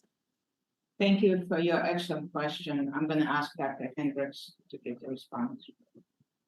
Thank you for that important question. The agency considered the quality and strength of evidence and uncertainties regarding this issue. Percent modulation or perfusion index is currently an optional, unstandardized measure of signal strength for ISO standards 80601-2-61. As presented earlier today, the pre-market desaturation lab studies allow for warming of hands and optimizing the percent modulation per reference pulse oximeter to control for this variable confounder. The proposed approach does not account for low percent modulation or perfusion index currently. The agency is carefully reviewing well-designed real-world studies such as CIRSE, UCSF, and Stanford studies that evaluate pulse oximeter error and performance due to percent modulation variation across the entire skin pigmentation to study these important signals. And today we do hope to hear from the panel on this important topic. I will ask Dr. Weininger whether he would like to add to my response in terms of the question you asked about if there are any clinical studies that are being done or for perfusion index. Thank you. Thank you, Dr. Hendricks. Sandy Weininger, FDA.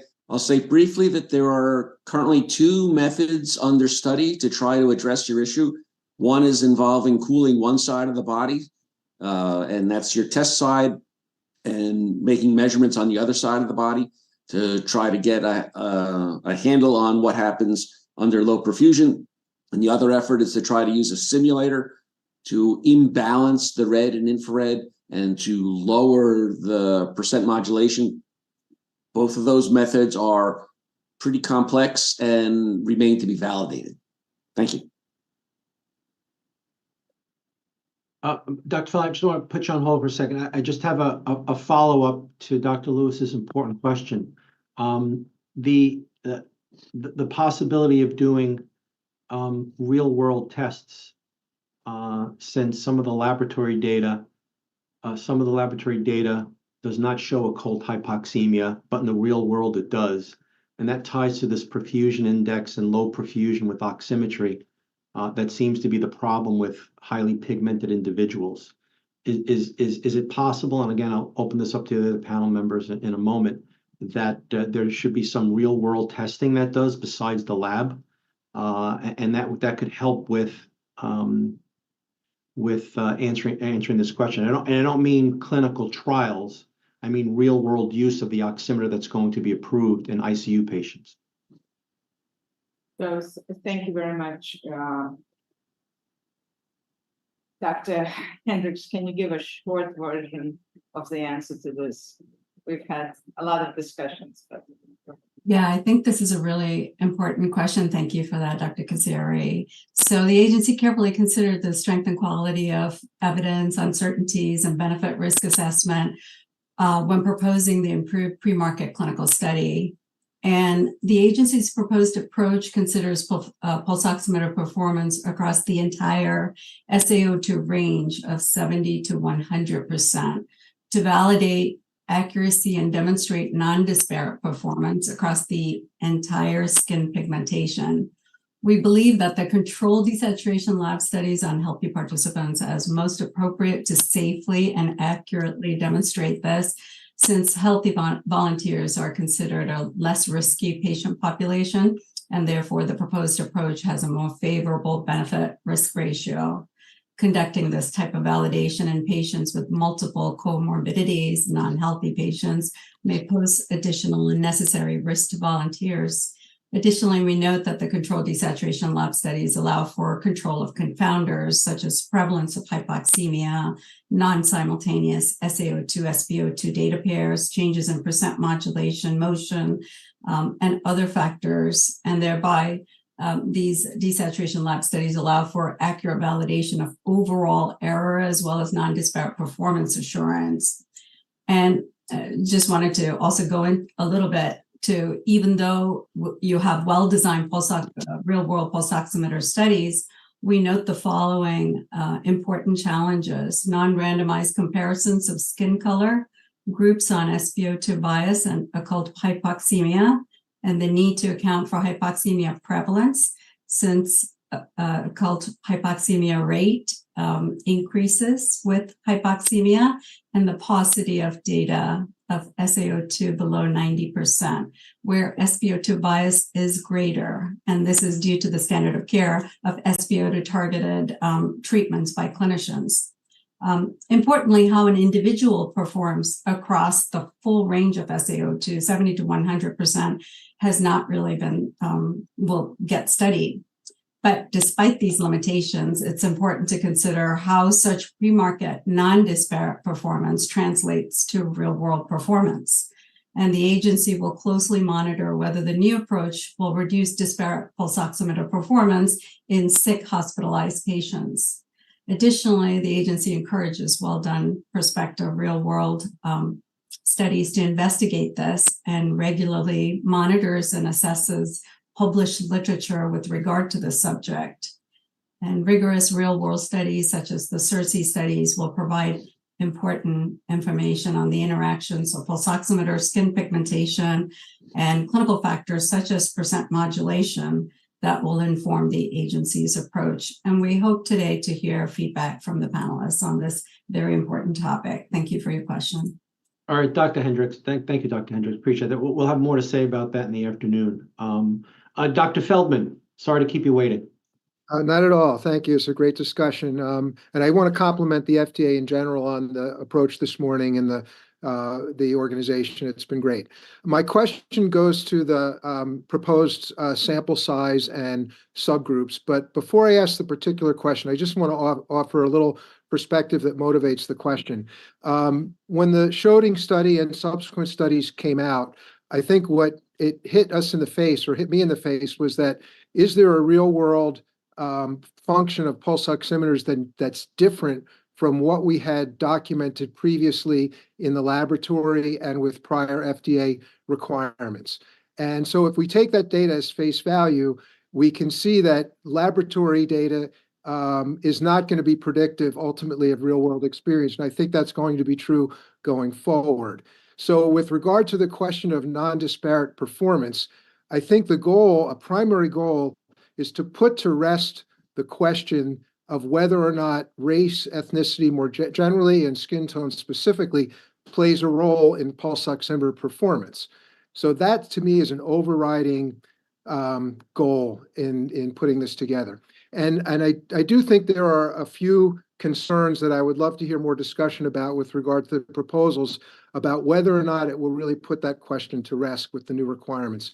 With regard to the patient population definitions, and I think that's probably the biggest factor, 24 feels like a relatively small number, but more specifically, the subgroups of 6 to 9 patients in each subgroup feels small to me. And especially when you start to think about applying more inferential statistics than maybe have been discussed so far. So, for example, I would like to see inferential statistical comparison between groups of patients with skin tone to document that indeed with the data provided there is no apparent difference in performance between those groups. By pooling data on ARMS across all of the subjects, I think you run the risk of hiding problems with performance in certain groups. And I think that was certainly true with the previous criteria where there were only a couple of patients of dark skin tone that probably the performance was not apparent given the large number of patients that didn't have that criteria. So I think my specific question is group size, but also in particular around inferential statistics comparing groups with different skin tones and appropriately powering the groups in those categories for those statistical analysis. Thank you. Dr. Lizafram? Yes, Ray Lanzafame, and thank you for the discussion on perfusion. There's still, though, a question of, I think, other issues with real-world performance, which I think may have in part been reflected in the 2 patient presentations. Specifically, there is some degree of redshift of the devices as the devices heat, and likely in real world as the site of the read is compressed, there may be some differences in that. And I wonder if the study designs, by allowing for warming of the hand, also are taking into account time course or redshift of the optical component, as well as the thickness of the tissue being measured.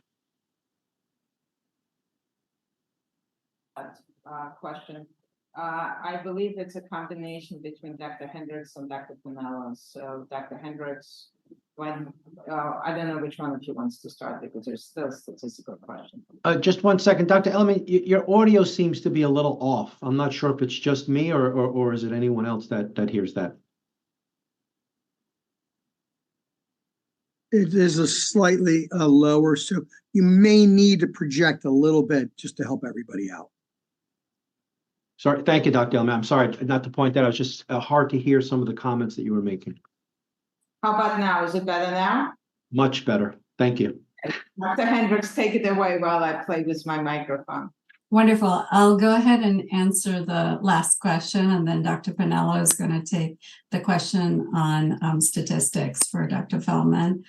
So what we do know is in terms of, I think your question was how long, the warming techniques allowed in desaturation labs and the length of wear of the pulse oximeters for desaturation testing versus, real world where the pulse oximeters can be placed for a very long time.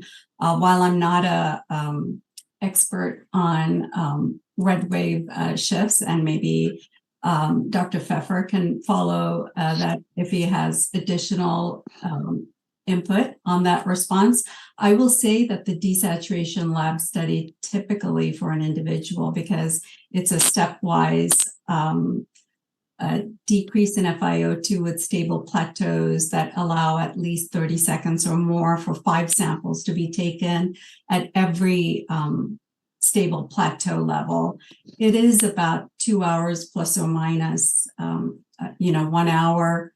Typically, at least, in many desaturation lab studies.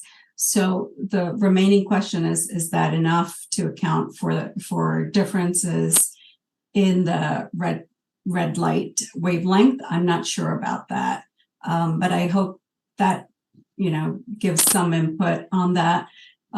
There are considerations. I think there are real confounders in the real world, in the wear, in the physiology, maybe in the application sometimes as a clinician, where you put the pulse oximeter, if it doesn't give me a number that I like, I sometimes will change fingers. I will put it in different parts of the anatomical area, maybe on the earlobe with a finger probe. So all that varies, and certainly a desaturation lab study does not capture all those.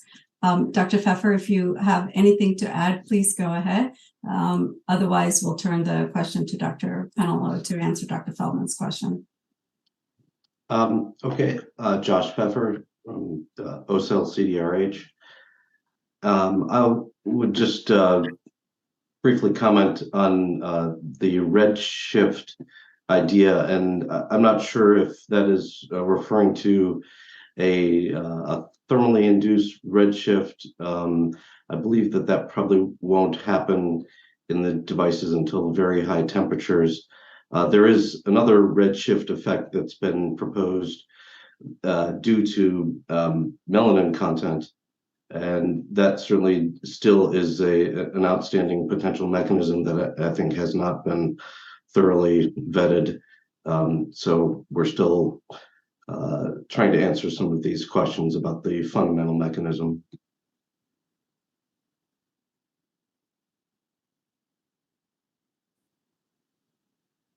Thank you, Dr. Pfeffer. Dr. Pinello, did you want to go back to the statistical issue?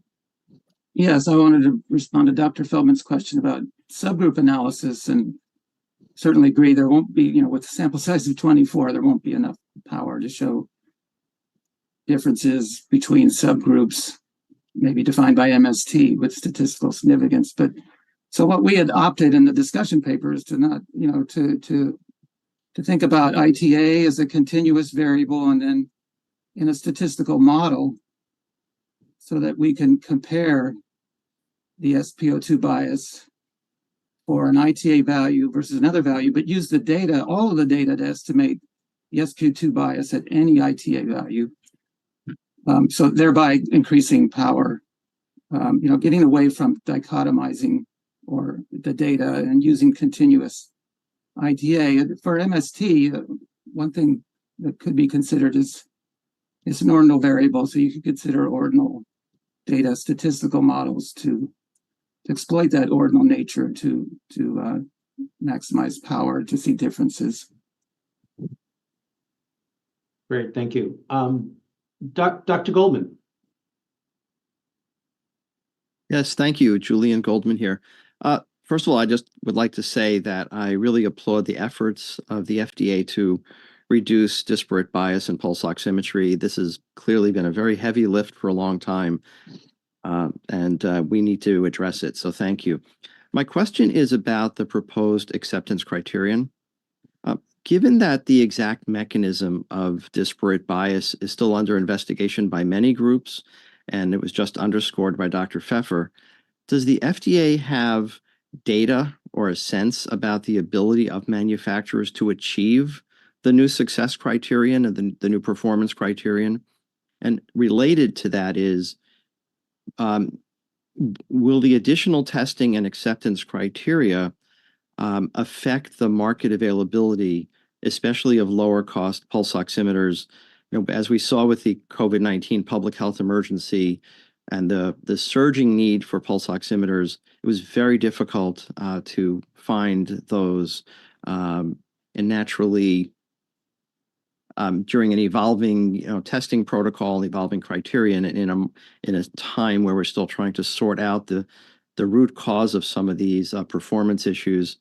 I wonder if that would affect us, affect the market, and wondering what the FDA's thinking on this is at the moment and whether there is any data available. Thank you. Dr. Goldman. So while we did, the team has thought about all of this for a long time. For the purposes of today's meeting, I would like to turn the question around and see if the panel can give their thoughts and recommendations on these topics for us so that we can incorporate them into the paths going forward.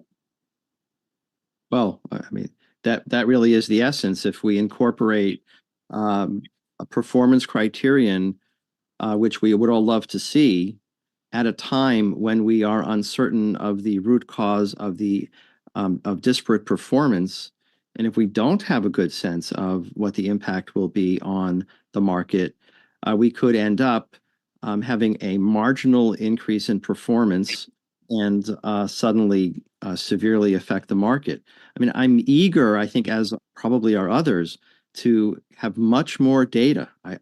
If I had a magic wand, we would have much more real-world evidence on more patients under more controlled conditions, vastly more data points, and really continue to be digging into this very complex issue. And I understand we're trying to sort of build the plane while we're flying it, and that's the way life is. Totally agree and accept that. But I think perhaps I'm raising the point that we have to be cognizant of what the downside might be. So even though we're all want the same thing, we don't want to cause a problem unintentionally. And we definitely agree with your sentiment and are trying to maximize all the information available, including today's panel input, in order for us to proceed in the most scientific, evidence-based manner. Yeah, and thank you for doing that. Great. Dr. Wilson, you've had your hand up. Yes, thank you. I would like to further address the discussion point of laboratory versus real-world data. And first, I want to commend the remarks that Dr. Hendricks made. I think, particularly in terms of what's ethically and appropriate and what is actually safe. It's important that we do get measurements between 70 and 90, not just 90 and above. And we have to just recall that pulse oximetry is a very dynamic measure. It changes quickly. And some of the problems with some of the real world data has been a lack of contemporaneous measures, but also not ensuring that there's a stable plateau as we ensure in the laboratory. So when individuals do that real world work, they'll want to, going forward, ensure that there's a stable plateau before making measurements. Other factors include the various sensor site locations that was demonstrated in the Equiox data again, that many individuals in the clinical domain may take a probe that was meant for a finger and place it on the ear to get a measurement, but it's not developed for that site.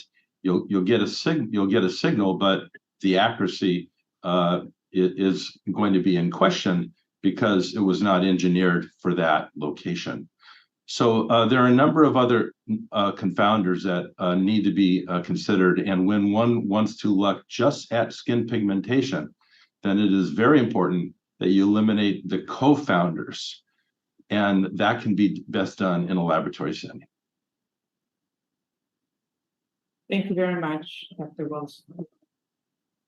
Dr. Yarmus.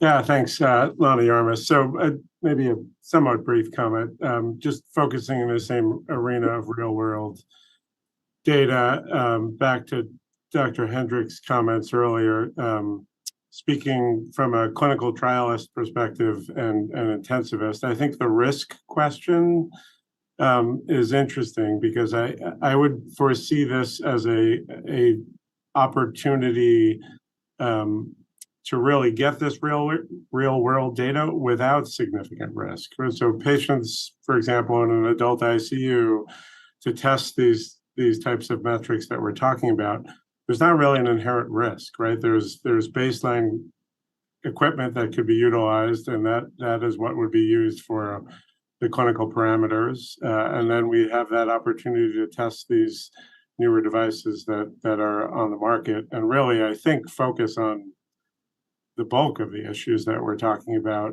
in a real world scenario with all of the different parameters, including, the variance in different oximetry levels. Thank you very much. I just want to kind of step off on what Dr. Yarmus just said. The risk that the patients in the ICU, they've inherited their risk by being in the ICU. And I guess we'll talk about it later in the afternoon. At least my read, the bulk of the data shows low perfusion, dark pigmented equals higher occult hypoxemia. I mean, that's the real meat. And I guess what others have said, and Dr. Yarmus said pretty good, and so did Dr. Goldman. We'll go through all of this to find out that we have really good accuracy with dark pigmented in normally healthy adults with normal perfusion and not fix the problem. And I think part of our discussion in the afternoon for everyone is how do we mix up a perfusion index into maybe the healthy laboratory? And again, I have a couple of ideas we'll talk about later. And again, translate to what Dr. Yarmus said. Why not just do, the device companies have relationships with hospitals and health systems and ICU providers to do a quick, not a study, just to take a look at their devices under low perfusion. And again, I guess we'll talk about that a little bit more later on, but I don't want to take away from Dr. Seville. You have your hand up. Yeah, thank you, Ben Seville. So I'm the statistician here, so I'm trying not to get in the weeds here. But I've been thinking about the models and the analyses that have been presented, and they're all talking about regressing the SpO2, you do a linear regression, for example, on covariates and the SaO2. And in my head, I feel like it should be the other way around. I feel like the endpoint is really the arterial oxygen saturation. And what you're trying to do is predict that using observed data. We're not going to get that from everyone, right? We're not going to take a blood assay, but we're going to take this pulse oximeter. Has FDA given any thoughts? And certainly the inverse prediction that Dr. Pinello showed on, I think, slide 25 kind of hinted at this. But in my mind, I was thinking, this feels like a prediction model problem to me, where you have the oximeter reading, you have the list of covariates, and you want the best prediction of what the real oxygen saturation level is. And there'd be uncertainty. You're going to try to quantify that, put an interval around it, and then make decisions on what that interval is. And I don't know how complex these oximeters can get. I don't know if they can have more complex algorithms built in where they can give you kind of a predicted value. But it just feels like right now the assumption that the oximeter exactly equals the real value, it just seems like a stretch to me. I feel like there should be a prediction model. So I'm curious if FDA has thoughts on that. Dr. Pinello? Yes, Gene Pinello, FDA. Thanks for that question. Yeah, the most clinically relevant metric here is prediction of the SaO2 value. The problem with having statistical models of SaO2 with SpO2 as a predictor is SpO2 has measurement error, and these statistical models assume that the predictors are measured without error, so it could distort the estimates of the parameter values. So, and another limitation of that is that it will depend on the SpO2 distribution, that model. So to get away from both of those limitations, it's better to have, and really, if you think about it, SaO2 is the reference value and SpO2 is the estimate of it, and it responds to it. So to me, statistically, it's more naturally the outcome. Plus, SaO2 is not measured with error, or at least much less error than SpO2, so the regression models are more appropriate. I hope that's response to your question. That helps. I'm still kind of, racking my head in terms of, I feel like you could do it either way, but I just feel like there's potential here to potentially look at the other way around. But thank you. Dr. Wilson. Yes, thank you. I wanted to further elaborate on the excellent point that Dr. Yarmus made about using individuals in the intensive care units with already pre-existing arterial lines as convenient samples. Of course, that's excellent. One of the concerns there, however, is that we rarely allow individuals in that setting in the ICU to have saturations that are below 90% for very long. Certainly not in the 70 to 80 range. Now, occasionally that does happen, but typically we are making changes. We're addressing it. We're doing something often actively to the individual in order to get the saturations up. So in order to get adequate numbers in those ranges, it's quite difficult. And of course, in order to do a simultaneous arterial blood sample and pulse oximetry value, one needs to make sure that you have a stable plateau.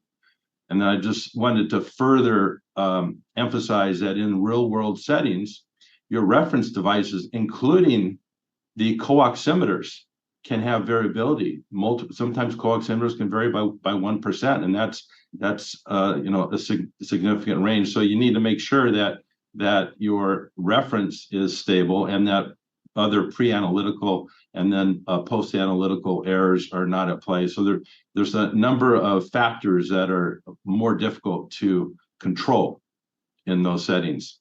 And just one final point, which is in the pediatric population, it's a little bit easier, like in the cath lab, if you're dealing with congenital heart disease children who will have SATs that are down in that range. So that's a population that individuals should consider. And with the increasing numbers of adults with some still right to left side mixing, special populations could be fine, could be found. But in general, it's quite rare in the intensive care unit.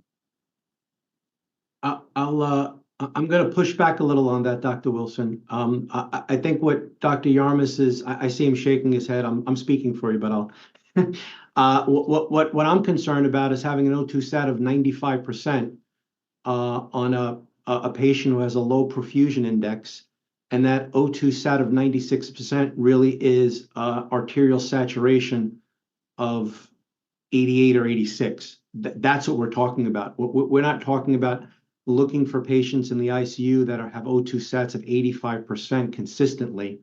That's a separate issue. We're looking for this occult hypoxemia, and that will answer, I think, and again, we'll talk about this later on, I guess, that will answer if there's occult hypoxemia in real world patients who have low perfusion. And that's that. I don't think that's a big ask, and I think that's that would help answer some of the questions that are still outstanding about this perfusion occult hypoxemia connection. Right, agree on that one. No dispute there. That's very important. Would of course need to ensure stable plateau values in order to get a contemporaneous measurement. Great, thank you. Dr. Feldman, your hand's up again. Yes, thank you, Jeff Feldman.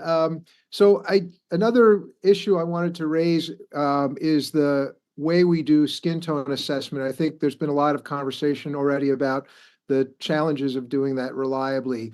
The ITA is a new one for me to learn about, and it strikes me that with all these skin tone assessments, none were developed with the purpose that is in mind for what we're trying to do with pulse oximetry, and that is determine the influence of skin tone on the transmission of light from the emitter to the detector at the sensor site. So the ITA perhaps gives some insight into that, but in reality, that was validated based upon histological assessment of melanin content, not actually on how the light is transmitted through a digit or wherever the sensor site is. And so if we were going to come up with a better technique, I think it would be something that looked more specifically at how each frequency of light was transmitted at the sensor site and how it was impeded on the patient who's being tested. So getting back to this notion of how do we put to bed the question of non-disparative performance in the laboratory setting, knowing that real world experience will become different. I do have some concerns even about relying on ITA because I don't think it really gives us the information we need to understand. It may turn out to be the most practical approach, but it may fail to do what we want it to do at the same time. Thanks, Dr. Feldman. I guess that's going to be very ripe for our panel discussion later on when we answer the FDA question. So please keep that on the forefront. Dr. Seville, your hand's up again. Yeah, thank you, Ben Seville. Another stat question. It's on a different topic, but so statistically, I like the idea of using the upper bound of the 95% credible interval or confidence interval for that first criteria, the ARMS. I'm still struggling a bit with the criteria for the non-disparate performance. And that, this idea of the 1.5% and the 3.5% thresholds being the maximum model-based bias, that feels like an ad hoc criteria to me. It is model-based at least, but since you have a model, why has FDA given thought to using more inferential statistics? So, p-values, confidence intervals for that interaction term, or even a Bayesian model with a Bayesian posterior probability where you can actually get, here's the probability that there's an association, and the bias depends on the level of the skin pigmentation. Curious if FDA has thoughts on that. Yeah, so I'm gonna ask Dr. Pinello again. I understand he has a backup slide, so I don't know, Dr. Pinello, if you wanted to take a stab without this slide, because IT would need a little warning before you can pull it out. Well, yes, Dr. Eidelman, so I have backup slides that respond to Dr. Goldman's question about data for whether the non-disparate performance assurance would actually be met or not. Sorry, you're muted. Perhaps we can go to the next question and we can ask IT to pull up that slide and we can circle back so we don't make time. I don't know if Dr. Punjabi. Dr. Seville. Yeah, that's not my question. My question was something different. If we could answer that one, that'd be great. So the 1.5% and 3.5%, to have power to show those in a sample size of 24, your true maximum differences in bias will have to be a lot less than that, even for the point estimate to be less, to be less than those acceptance limits. And, and our analyses have shown that, you'll have power if the maximum difference in bias is 2% to show the 3.5%, and you'll have power to show the maximum difference is 1.5% if the true maximum difference is 0.5%. So the 0.5 and 2% true values, I think we felt that those are probably given the current limits of technology, that's probably the limit of the best true values that we could be expected for accurate pulse oximeters. And so the limits for having power to show that the point estimates are below 1.5 or 3% were determined on that basis. At least that's my recollection. So I understand you chose those thresholds based on what you had statistically had power for, but my question really is more, have you thought about using inferential statistics and even looking at the power of some sort of criteria based on inferential statistics, such as a Bayesian posterior probability or a confidence interval, that sort of thing? That's my real question. Yeah. Well, so that's actually for the International Standards Organization, who's also revising their standard for essential performance of pulse oximeters. We had looked at Bayesian models of desaturation studies for them. That was a while ago, and then that hasn't been considered. But we can certainly consider Bayesian models. I don't think, regardless of the statistical analysis, with a sample size of 24, it would be difficult to show those limits of 3.5% and 1% and 1.5% with statistical significance, because it's just the sample size will be too small. But the Bayesian models offer that's a very flexible way of modeling the data, and thank you for asking that. I mean, you could drive some decision criteria on a Bayesian model that has nothing to do with statistical significance, right? So you could certainly look at that. Yes. Okay. Thank you. Dr. Punjabi. Naresh Punjabi. I'm also looking at the same concept that has been discussed, but I'll dovetail on this issue of proposed acceptance criteria for non-disparate performance, focusing on that 3.5. While much of this discussion is focused on potential implications, what happens in the ICU, there's a whole world of oximetry usage that happens when the lights go off, which is in the area of sleep and breathing. And in fact, this 3.5 criteria has huge implications. Specifically, when we think about sleep disorder breathing at nighttime, our definition for the disease process requires a 3% desaturation. So I'm very surprised at the fact that this it's a comment and a question, and I'm wondering what the implications are, because we often have patients that will desaturate into this zone at nighttime. And if you're telling us that 3.5 will be acceptable, boy, we have a lot of misclassification going on in diseases and misdiagnosis or overdiagnosis that will run crazy stuff in our field. So this 3.5 is because that is the definition for our disease, a 3% desaturation. And people will go down to that level. So I'd love to get the FDA's comment on this and think about how this will impact a classification of disease if these are the criteria, a disease that's very common. Thank you. Before we answer this, I understand IT is ready with the slides. So perhaps Dr. Pinella, you can answer the question you were trying to answer before we start the slide, and then Dr. Hendricks will address the question that was just asked after Dr. Pinella finishes. Can I clarify first before I go into these slides? It's the 3.5% refers to the difference in bias between two skin color levels as measured by ITAs.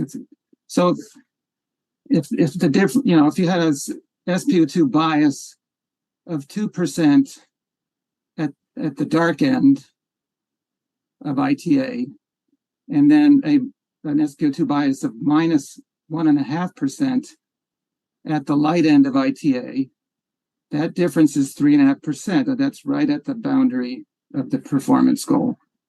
But neither of those two values are in absolute value greater than 3% or 3.5%. So I hope that clarifies what we're trying to do. It's the difference in bias, not the absolute bias. So I wanted to respond to Dr. Goldman's question about do we have any data on whether the non-disparate performance criteria can be met. So we did look at a data set. This is just one data set of 12 devices in 9 locations.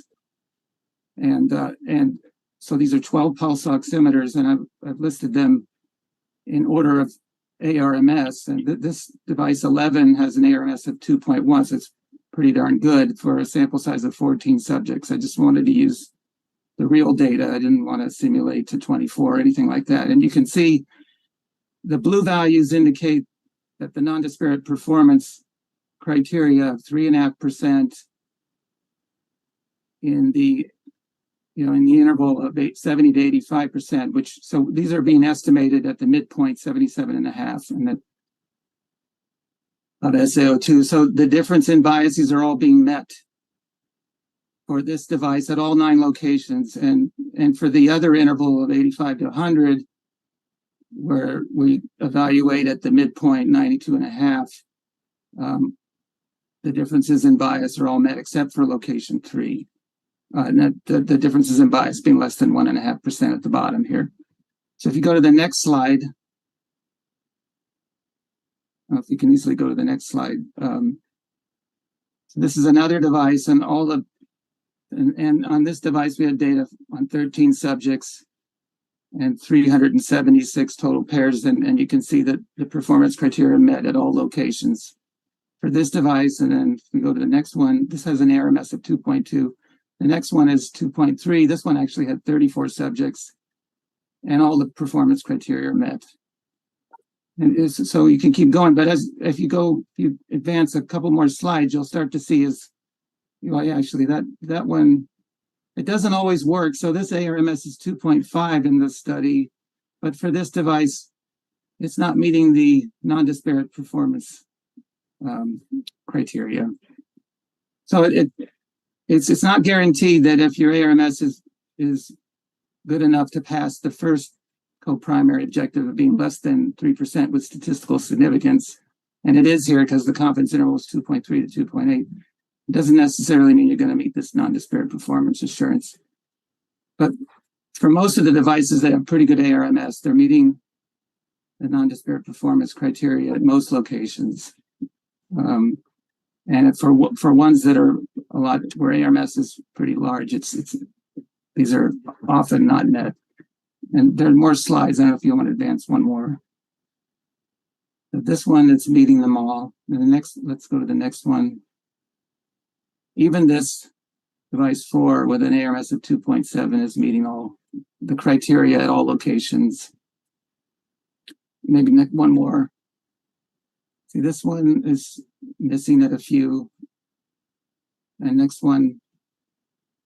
So as the ARMS gets larger, at least for the trend is that the non-disparate performance assurance criteria are tended to be missed at some locations. So that's what I wanted to present, just to respond to Dr. Goldman's question about data. Thank you very much, Jean. Appreciate you sharing that. May I ask a question about the data that Jean just shared with us? Yes. I realize that this might be too complex of a deep dive, but based upon what you've shared, it does make me wonder if we will be able to see reasonably good performance in terms of meeting a non-disparate performance goal in the lab, and yet still find emerging and new data sets in the real world evidence data collection that has the outliers that have raised the questions that we're contending with today. So Jean, based on the data that you analyzed, do you think that might still be a challenge that we'll have, we'll see good quality data in the lab and the clinical studies on volunteers, but perhaps still be wrestling with these outliers in clinical environments?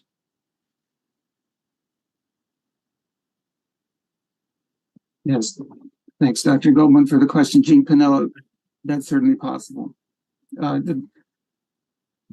Okay. But that's all I can say about that. Yeah, before I go on, well, thank you. Dr. Seville, before we go on, I want the FDA needs to respond to Dr. Punjabi's out of the box question about reclassification of sleep apnea patients based upon this new standard. Dr. Hendricks. Dr. Punjabi, good afternoon. This is Kumu Hendricks here from OHT1 CDRH OPEC. I just want to say, we modeled from well-performing pulse oximeter desaturation lab data to arrive at what is feasible, but also clinically relevant. And I understand, I hear what you say about the 3.5% SpO2 bias below 85% with respect to especially sleep apnea patients. One high-level comment that I will say is, while we're talking about discrete SpO2 differences versus trending, it's a little different. So for a given patient and how they desaturate from 92 to, let's say, 87. The whole time they could be like, if they're within that range, if they transverse, of course, the 85%, it pops you to a different SpO2 bias difference. But that is different from what we're trying to assure as at SpO2 points, whether it's 85 or 83 or 87. But broadly, what I want to say is, in our talks, I believe we said, even though the difference in absolute maximum SpO2 bias is for SaO2 levels less than 85% is 3.5%, the true difference is 2% with 80% power for the sample size. I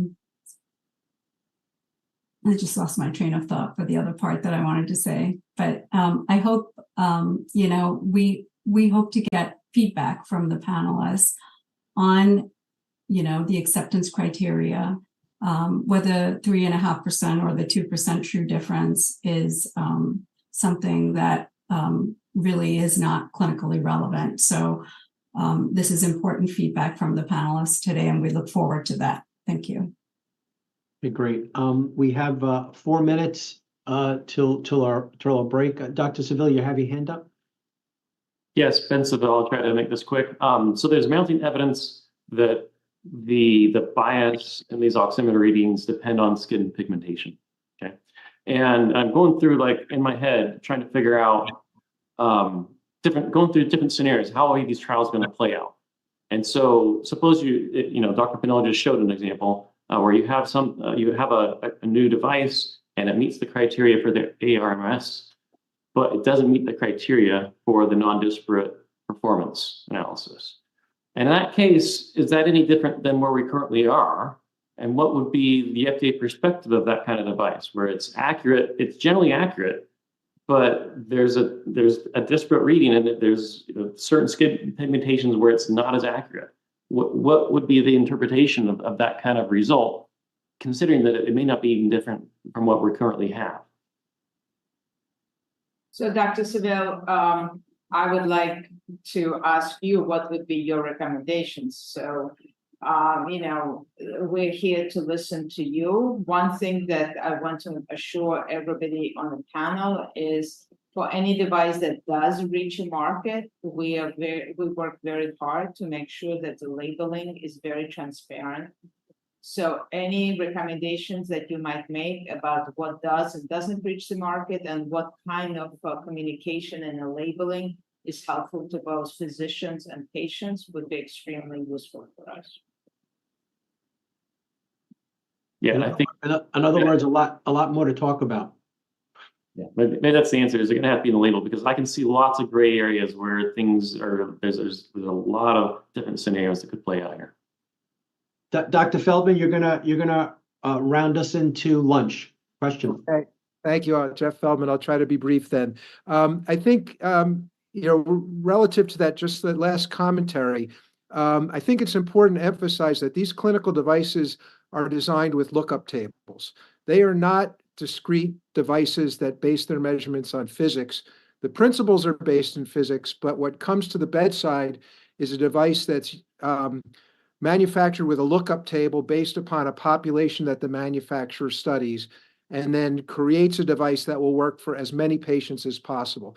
So I think the presumption in this new effort is that perhaps these new criteria might influence those lookup tables, and that future devices may perform better across a broader range of patients, but that the legacy devices are going to be stuck with the way they are unless their software can be upgraded. So the way these devices are designed is inherently a big challenge to what we're trying to do, because it ultimately relates to creating a process that influences the manufacturers to design something that's more generally applicable than they have to date.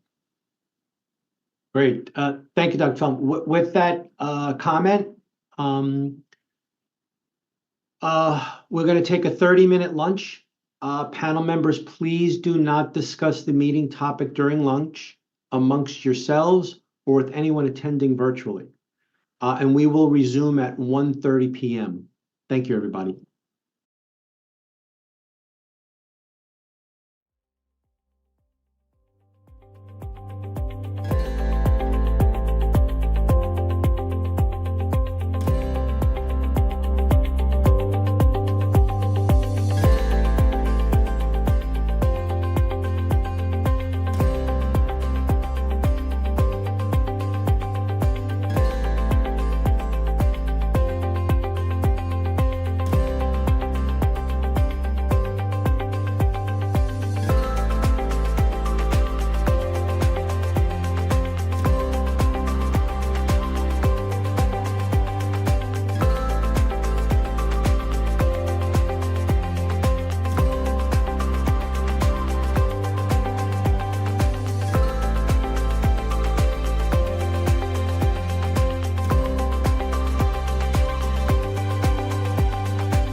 This is Dr. Kassiri. It is now 1:30 p.m. and I would like to resume this panel meeting. We will proceed with the open public hearing portion of the meeting. Public attendees are given an opportunity to address the panel to present data, information, or views relevant to this meeting agenda. Ms. Niles will read the open public hearing disclosure process statement. Ms. Niles? Both the Food and Drug Administration, FDA, and the public believe in a transparent process for information gathering and decision-making. To ensure such transparency at the open public hearing session of the advisory committee meeting, FDA believes that it is important to understand the context of an individual's presentation. For this reason, FDA encourages you, the open public hearing speaker, at the beginning of your written or oral statement, to advise the committee of any financial relationship that you may have with any company or group that may be affected by the topic of this meeting. For example, this financial information may include a company's or a group's payment of your travel, lodging, or other expenses in connection with your attendance at the meeting. Likewise, FDA encourages you at the beginning of your statement to advise the committee if you do not have any such financial relationships. If you choose not to address this issue of financial relationships at the beginning of your statement, it will not preclude you from speaking. Thank you, Ms. Niles. FDA has received 5 requests. Each speaker will be given 5 minutes to speak. We will begin our presentations with the speakers who are live. And I'd like to welcome Dr. Ajezian. You can start. Thank you. Hi, everyone. I'm Dr. Sam Ajezian. I'm the Chief Medical Officer of the Medtronic Patient Monitoring business. My medical practice was in pediatric critical care for over 20 years. I've used pulse oximetry throughout my career, and I'm intimately familiar with the important role it plays in safe patient care.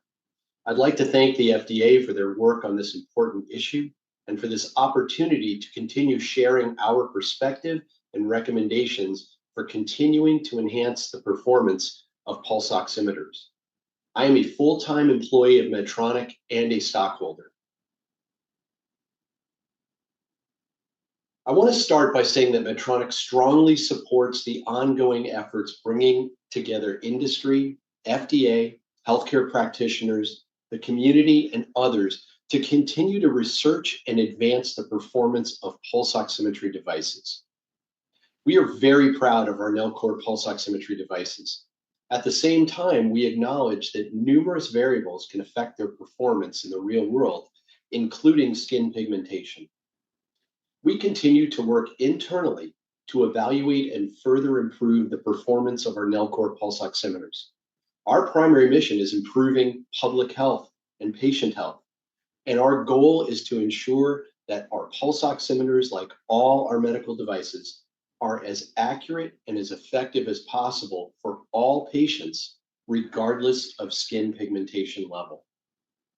At the same time, we cannot do this alone. Advances in pulse oximetry require partnerships with all stakeholders, including FDA, industry, organizations like ISO, scientists, patients, local communities, and healthcare practitioners at the bedside. Health equity cannot be achieved without listening, exchanging ideas, and working collaboratively on solutions. At the last advisory committee, we committed to several areas to drive equity, and we remain committed. We consider these 4 critical pillars to be foundational areas for continued investment to advance equity in pulse oximetry. We believe community engagement helps us to better respond to real-world needs and concerns around diversity in industry verification studies. We built our new Medtronic Patient Monitoring Physiology Lab in a neighborhood of racial and ethnic diversity, and we have forged ties to community leaders to raise awareness and build trust. This positions us well to ensure more inclusive subject enrollment for our studies, and we continue to look for other ways to enroll diverse populations. We also continue to develop new educational tools and offerings to help clinicians understand our current pulse oximeter devices. We've trained hundreds of clinicians across several events over the past year on Nellcore technology to enable better care for all patients. Innovation requires investment, and Medtronic is committed to doing what is needed to continue to innovate and further enhance the performance of our pulse oximetry devices. And lastly, myself and other team members have personally worked closely with ISO, industry, and regulators on updating and enhancing guidelines and standards for the testing and development of all pulse oximetry devices with the mission of enhancing equity. This work is focused on a wide variety of issues, including diversity in clinical studies and the use of standardized scales to assess skin pigmentation, among others. Turning now to the questions raised by FDA, I want to begin by stating that we agree with most of the recommendations made by the agency. We support efforts to harmonize FDA's proposal with the ongoing work of the ISO. As to specifics, we agree with FDA's approach to increase the minimum sample size in studies, including specifically the number of participants who fall in the darkest skin pigmentation categories. We also agree with FDA's approach to standardize the inclusion of skin tone diversity with the use of validated scales, such as the Monk Skin Tone Scale, or MST. At the same time, we believe that a tolerance of ±1 on the MST could be allowed. This would help facilitate patient enrollment without sacrificing diversity or adversely affecting the value of the study. Finally, non-disparate bias appears to be a suitable method to evaluate the performance of a pulse oximeter with respect to skin pigmentation. However, we recommend further inquiry and data collection before setting performance thresholds for this parameter. There are many steps before we can celebrate the change we all want to see, but each step, including today's discussion, is important in creating a better future. We look forward to the continued momentum of strong partnerships between the stakeholders present here today to achieve our unified health equity purpose. We're committed to continuing to work together to advance pulse oximetry for all patients and to foster health equity across all aspects of our industry. Thank you.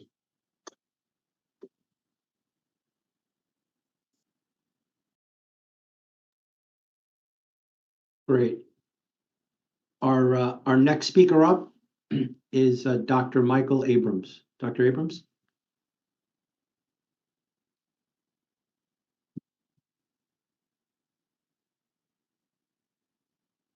He somehow jumped to the attendee. He's on his way over. He'll be here shortly. Seconds. Hi there. Can I be heard okay and seen okay? Yep, we see you and hear you. Thank you. Great. Sorry about the glitch there. Good afternoon, everyone. I'm Michael Abrams of Public Citizens Health Research Group, and I have no financial conflicts of interest on this matter. Public Citizen is a consumer advocacy group with a 50-year history of monitoring FDA activities, including those pertaining to Class 2-3 medical devices. In 2022, we testified before this very advisory committee about the inaccuracies of pulse oximeters related to race, ethnicity, and differences in skin pigmentation. Our concerns on that issue remain. Documented pulse oximetry devices in persons with darker skin pigmentation date back to at least 1991, when Zeballos and Weissman observed in 33 Black men that oximeter measured oxygen levels were several percentage points higher than corresponding levels measured by direct blood gas readings. By the time of this committee's 2022 proceedings, the FDA had collected at least 15 additional studies revealing similar concerns about the accuracy of pulse oximeters related to skin pigmentation. These studies included thousands of subjects. Several studies found that needed hospital-based respiratory care was delayed or denied because of low sensitivity pulse oximeter readings. The FDA materials for today's meeting add 13 studies to those collected earlier. 7 of these studies at least confirm bias related to race and ethnicity. For example, the Fozzi et al. 2023 study of over 24,000 COVID-19 hospitalizations observed that occult hypoxemia rates, that is SpO2 minus SaO2 discrepancy of at least 4%, were evident in nearly 20% of Black or Hispanic patients compared to 13% of white patients. Pre-market analysis from the FDA shows that most applications for clearance of pulse oximeters include little information about race, ethnicity, or skin pigmentation effects, including application cleared as late as 2022. I confirmed this deficiency by reviewing the last 19 cleared applications of 2023 in the FDA's 510K database. Only 9 of those applications mentioned pigmentation categories, more frequently characterized simply as light and/or dark, while 2 used the Fitzpatrick scale. Only 1 application disclosed point estimates regarding bias that clearly contrasted, in that case, just light and dark category. All 19 devices were cleared because they were deemed substantially equivalent to prior devices, which likely involves even less data on skin pigmentation. Surprisingly, adverse event reports or recalls for pulse oximeters have not recently increased despite this committee's activities and a 2021 FDA communication about device inaccuracies. The FDA's briefing materials for today's meeting confirm the lack of an expected increase in adverse event reports. Using data compiled by Madrice Kennard with her device event software, I independently confirmed that there has been no noticeable increase in adverse event reports or recalls. The device events data show not only that the recent adverse event signal was low, but also that recalls were infrequent. Moreover, race and ethnicity was not reported in essentially all of the 12,000 plus reports, adverse event reports isolated. This advisory committee meeting is considering more rigorous clearance standards for pulse oximeters, including more racially and ethnically representative subject pools. Such changes will only suffice if the required subsamples are large enough to generate between group point estimates that give clinicians a true sense of the pigmentation bias inherent in the devices that they're using.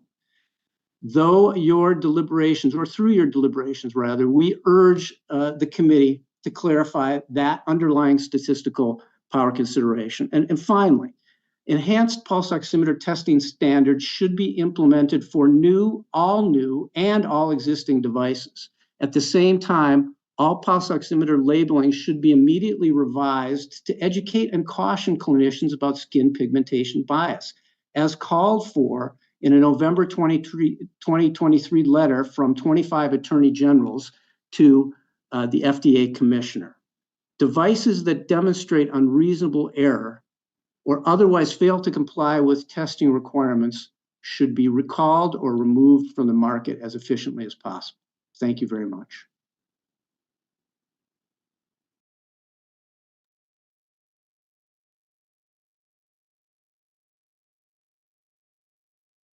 Next up is our pre-recorded presentations with, I believe, Dr. Lucas. Hello, I'm Scott Lucas, Vice President of Device Safety at ECRI. This pre-recorded video is intended to air at the February 2nd, 2024 public hearing convened by the FDA's Medical Devices Advisory Committee.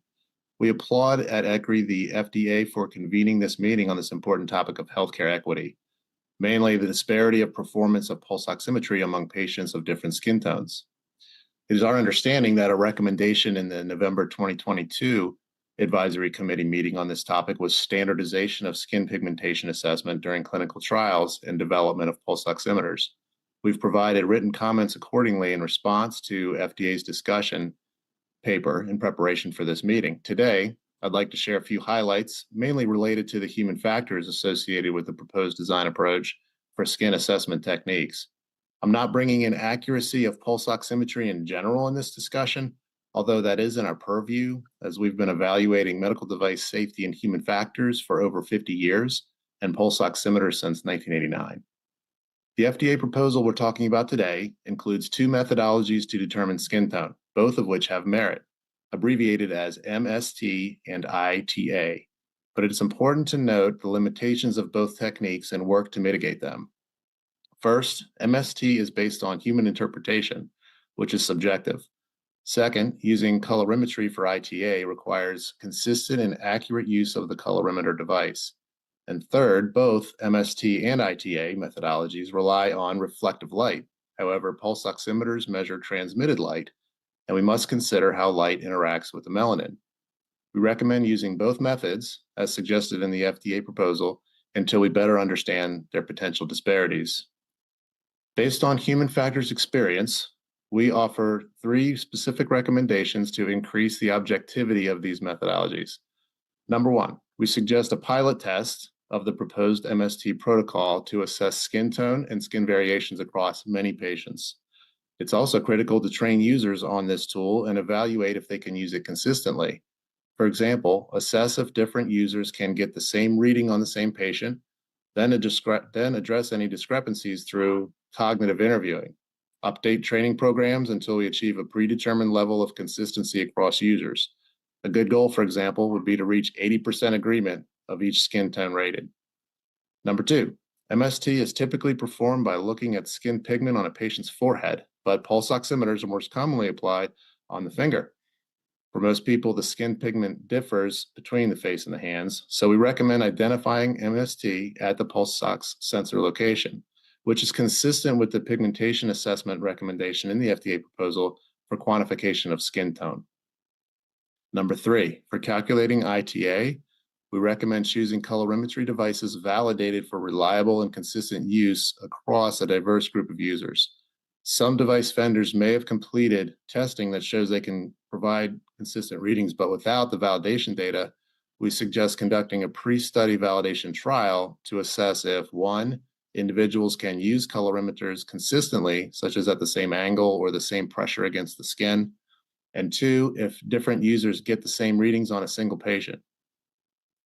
A general thought, this level of rigor in clinical trials is a great start, but it should not stop when the device is cleared. We recommend integrating post-market performance reviews to track incidents with the devices and to capture performance disparities in previously cleared devices.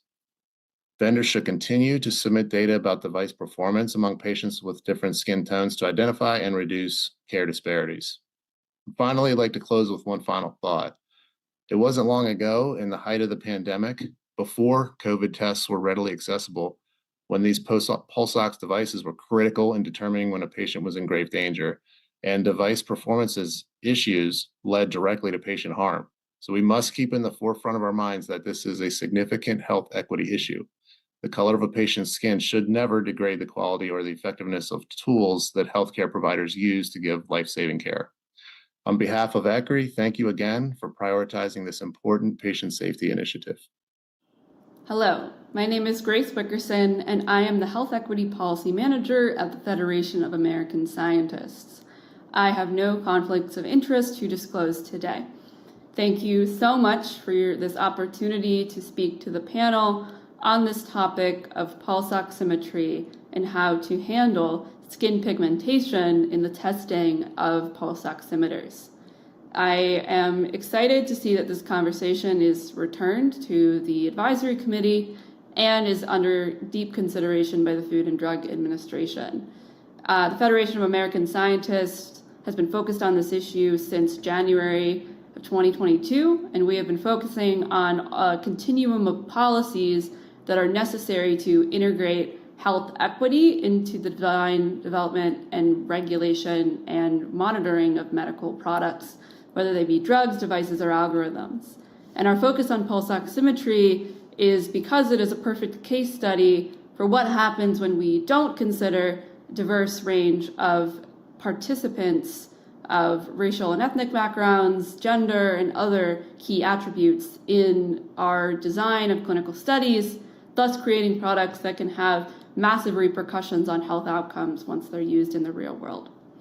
And I'm excited that many of the recommendations that we proposed in our public comment, as well as an event that we held the day after November 1st, 2022 Advisory Committee meeting, are under consideration in this draft guidance, including a focus on a broader way to analyze skin pigmentation and actually putting into place a way to do so that is both recruits a diverse range of participants and also introduces an objective metric to guide the design of pulse oximeters. I think this is a critical advancement upon the current guidance, including the way that this guidance also increases the number of people that should be included within this clinical study.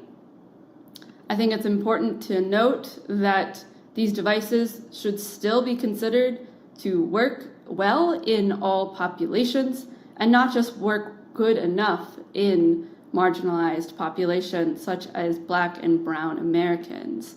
That being said, it's important to consider whether these thresholds that are being introduced to prevent bias are actually evidence-based and ensure that we don't just sort of allow the existing problem to persist. So it was important to understand where the 1.5% and 3.5% thresholds being considered for non-disparate performance are coming from, and to consider whether a tighter range would be necessary to actually prevent the clinical negative outcomes that we're seeing. Some recommendations would be to consider the clinically important range for that is where hypoxemia is known to start, between 85 and 94 SpO2, and ensure that within that working range, we know these devices can work within a much lesser degree of bias than what is proposed. And it's still unsafe for real-world outcomes. I think another important point to consider, and I think something that requires partnership and collaboration with other federal agencies, hospitals, and other key entities, is to actually review these devices once they're out on the market. So this pulse oximeter question has been open since the 90s and just got its attention because of a concerted effort of academics, healthcare systems, and other partners. That doesn't need to be the case. As the FDA expands its use of real-world evidence, we can use real-world evidence to detect how these devices are working out in the clinical environment. Part of this has been, as the Federation of American Scientists has explored, is that the Veterans Health Administration procures plenty of devices that have been approved by the FDA. There's a potential collaboration there to use that line of communication to, define when a problem arises with a medical device. In closing, I think it's important to think about this skin pigmentation standard being scalable to everywhere across the FDA that uses skin pigmentation to assess a medical device. As more and more devices use light, we are requiring standards that allow us to assess the ways that skin pigmentation might interfere with measurements and thus introduce more health inequities. And we need a systematic approach. Thank you so much. Good afternoon. I'm Ash Fawzi from Johns Hopkins University, here to speak about the clinical consequences of racial bias on pulse oximetry and share strategies for gathering high-quality clinical data to evaluate pulse oximeter accuracy. I have no financial interests or professional relationships to disclose. During the height of the COVID-19 pandemic, several clinicians, myself included, began noticing inaccuracies in pulse oximeters. Indeed, retrospective clinical studies have shown consistent overestimation of true oxygen saturation by pulse oximeters. In 2 studies of COVID-19 patients, pulse oximeters on average overestimated oxygen saturation by 0.93 to 1.2% among Black compared to white individuals. Despite this seemingly small error, based on our modeling, Black patients accounted for over half of the patients whose need for COVID-19 treatment was never recognized.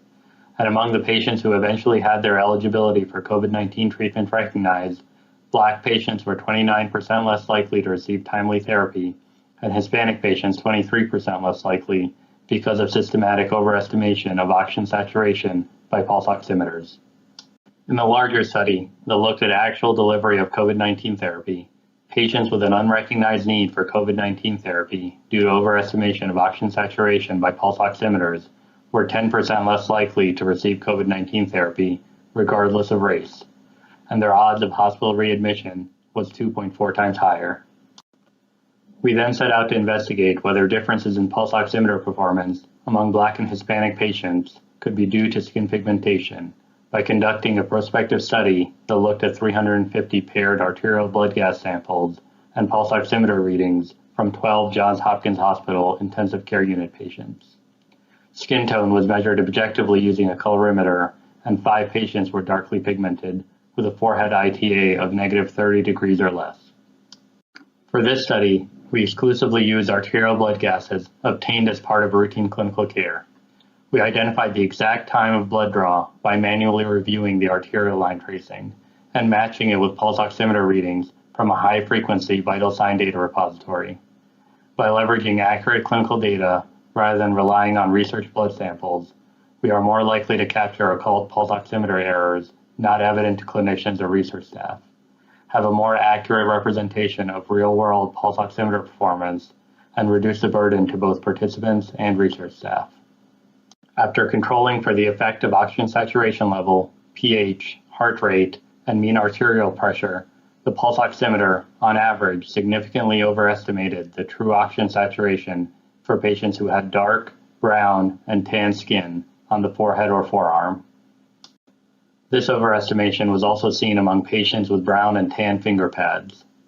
Among darkly pigmented patients, the median overestimation error was 2.5% at saturations of 90 to 94%, and 10% at saturations below 90%, whereas median error was near zero for lighter pigmented participants, regardless of saturation level. Overall, the average root mean square error was 2.75%.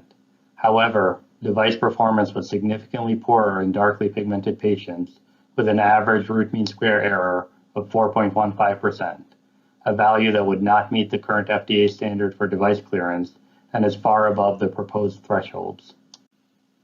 In summary, in our prospective study, an FDA-cleared pulse oximeter performed poorly in darkly pigmented patients.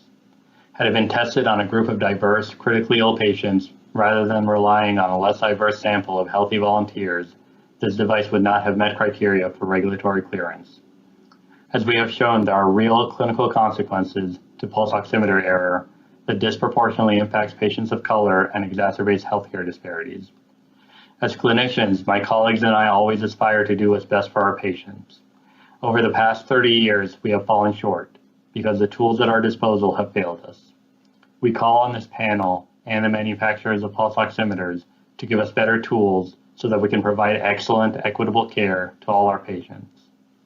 Additionally, we urge the panel and FDA to require pulse oximeters be tested on a diverse population using objective measurements of skin tone and actual clinical data in real-world settings to ensure adequate and equitable performance when making important clinical decisions.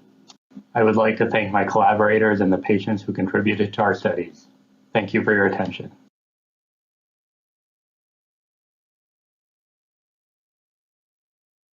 This is Dr. Siri, panel chair. Does anyone on the panel have any questions for any of the open public hearing speakers?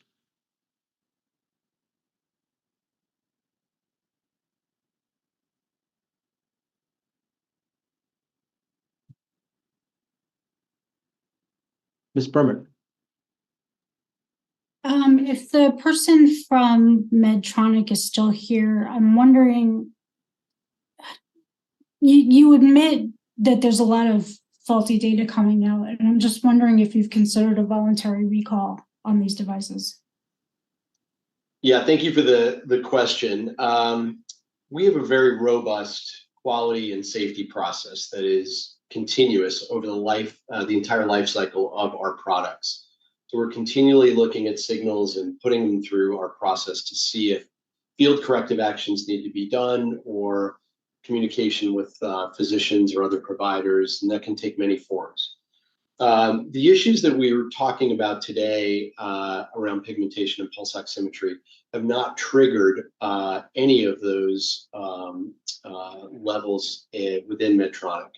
In other words, despite continually evaluating this and putting this through rigorous analysis to examine patient risk, we believe with 100% certainty that our devices conform to current FDA standards.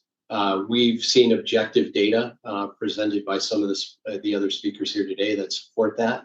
And currently, we think that if there was a recall by any manufacturer around this, we would undermine public safety, because this is a foundational device in operating rooms and ICUs and ERs and ambulances and everywhere. And one of the things you heard me say is we've really doubled down on education here to help users understand what these issues are around pigmentation. So when you're faced with a patient in respiratory distress in an emergency room or another environment who is darkly pigmented, we hope that we can arm you with some education to help you understand the strengths and limitations of that pulse oximeter.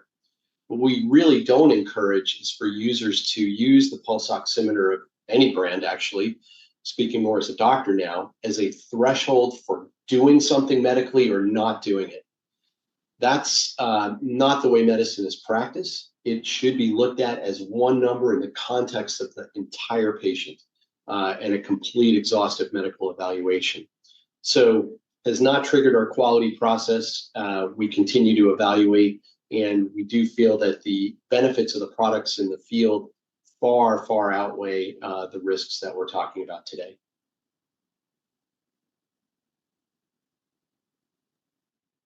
Dr. Lewis. Yes, my question is also for the representative from Medtronic. Thank you for your presentation. You mentioned that the company has invested in innovation in this space, and I was hoping that you could give the panel one or two examples of innovations in technology that you guys have been working on. Sure. Obviously, can't talk about proprietary pipeline things, Dr. Lewis. I'm sure you understand that. But if you just look back at our behavior since the Schoeding article came out, while I'll get to technological innovation in a second, we've reviewed and shared publicly our own internal data that was recalculated completely around performance in light and dark skinned healthy subjects in validation trials. We've also looked at the objective data that was presented by the Bickler lab, for example. And we fully believe that our pulse oximeters are functioning as specified and well within specifications to enable safe patient care. As far as innovation goes, we have a new neonatal sensor on the market for the last year. That's got a variety of technical features and algorithm enhancements that actually help accuracy across many confounding variables in the field. We also continually revise our algorithms around our DigiCal, digital AI-based neural network algorithm that is always being refined. And before the pandemic started, we have been working on our next generation pulse oximeters that, of course, will help improve performance in what we call corner cases, which includes deep skin pigmentation, low perfusion, thick skin, and other confounders. It's a continuous improvement process. It has been for 30 years in Nellcor, and it will continue to be so. Before I go on to Dr. Goldman, I just want to kind of step off to what Ms. Brummert had mentioned. I understand your answer, but it almost sounded like you were blaming the medical community for using pulse oximetry as a treatment threshold during COVID. That was my interpretation of your answer, that we should have not used pulse oximetry to either treat with remdesivir or dexamethasone, and that it's not the fault of the device, which has since the 1990s shown to have issues with occult hypoxemia because of skin pigmentation. Could you clarify that for me, please? Yeah, Hugh, you bring up a great point. The pandemic really pushed this technology into the forefront in many ways, including triage of people in overwhelmed emergency departments, wards, ICUs, and even home, where we had no resources and places to put our patients. And as a result, we had to develop protocols quickly that were based in well-meaning practice and trying to optimize outcomes for as many patients as possible. I think we were all trained as physicians to realize that even a non-invasive blood pressure, even an ECG, even a pulse oximeter value should never be used in isolation. It should be used as part of a complete exam and a complete approach to the patient. Pandemic pointed out that there are weaknesses here around skin pigmentation in these devices, and that's why we're all here today. But in no way am I trying to say that the medical community is at fault here. We were all doing the best we possibly could with an overwhelming situation that even drove many of us to use over-the-counter pulse oxes and have patients obtain these things, doing the best we can with well-intended care for a mass casualty type triage situation. Great, thank you. Dr. Goldman. Yes, thank you. Julian Goldman here. My question is for Dr. Fauzi. First of all, thank you very much for the presentation and for your excellent work in this area. Looking at the slides you showed and aware also of your publications, I'm wondering if you could provide any additional insight into what may caused what appear to be outlier readings, as opposed to, a homogeneous bias, which in a sense might be easier to address. But it looks like there really are outliers, and what did you learn about that? Yeah, thank you so much, Dr. Goldman, for that question. That's a very astute pickup, and there has been publications about this. I think the most important one was by Dr. Valbuena and her colleagues. She's from the University of Michigan, who showed that even in the same patient, the pulse oximeter error is different throughout the day. So even if the pulse oximeter error in a Black patient or a darkly pigmented patient is present at one point, it might not be present in the same patient at a different time. So there are multiple things happening here, and several different things that are probably interacting together. We tried in our study, although the sample size was low and it was a pilot study, even though we did meet that FDA threshold of 10 patients and 200 samples, we did try to use some of the clinical characteristics that we had, like pH and mean arterial pressure, to try to control for some of these things.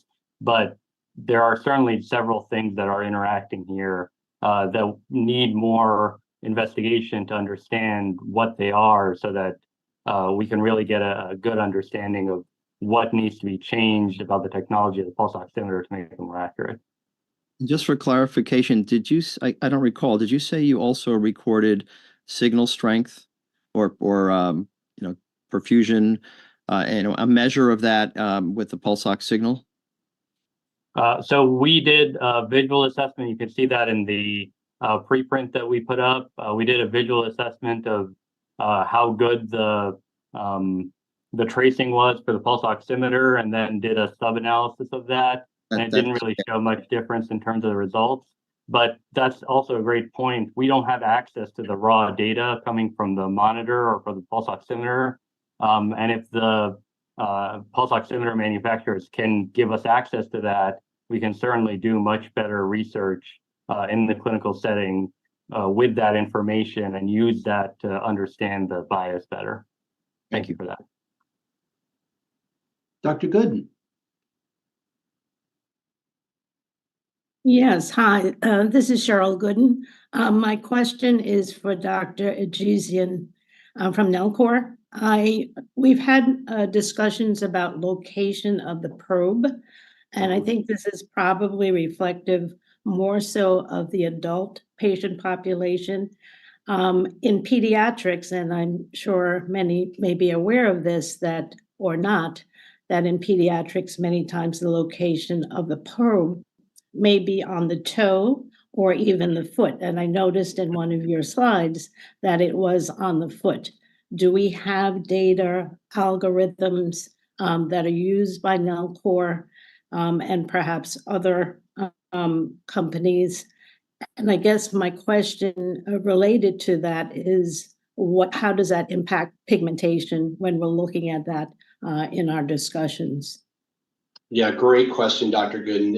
And first of all, as a pediatric provider myself, I'd like to commend FDA for the significant neonatal and pediatric presence on this committee. It's wonderful to see our patients, who are often on the fringe of recognition have such a spotlight on them. So to answer your question, yes, we obviously validate for all positions that are approved for in our instructions for use. That said, at the bedside, not Medtronic, we providers will often move things around and try to find other sites.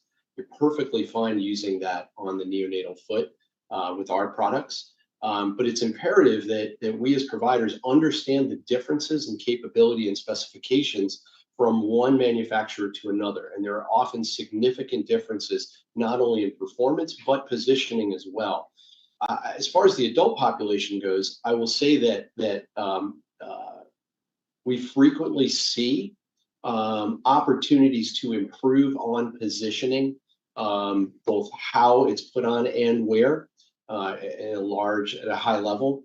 And so again, I come back to as a very, very important part of this issue, not only making devices that work better across skin pigmentation spectrums, but making education easily available and continuous for users to not have drift in their practice, have a place they can go to get gold standard information from manufacturers like ours and other major manufacturers. So a great question, but in general, you're absolutely fine. I think as things go forward, we look forward to being able to work with this group and other members of ISO, for example, and the researchers to try to make sure performance continues to improve every time we bring a new iteration out, whether it's a new site or a new probe or algorithm.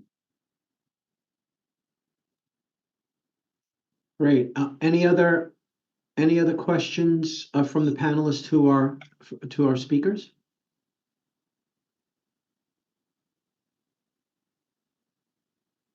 Okay. I now pronounce the open public hearing to be officially closed, which brings us into our invited speakers portion. At this time, we will continue with our guest speaker presentations. Each speaker will be granted 10 minutes to speak. The first speaker is going to be Dr. Joseph Wright. Dr. Wright, you may begin.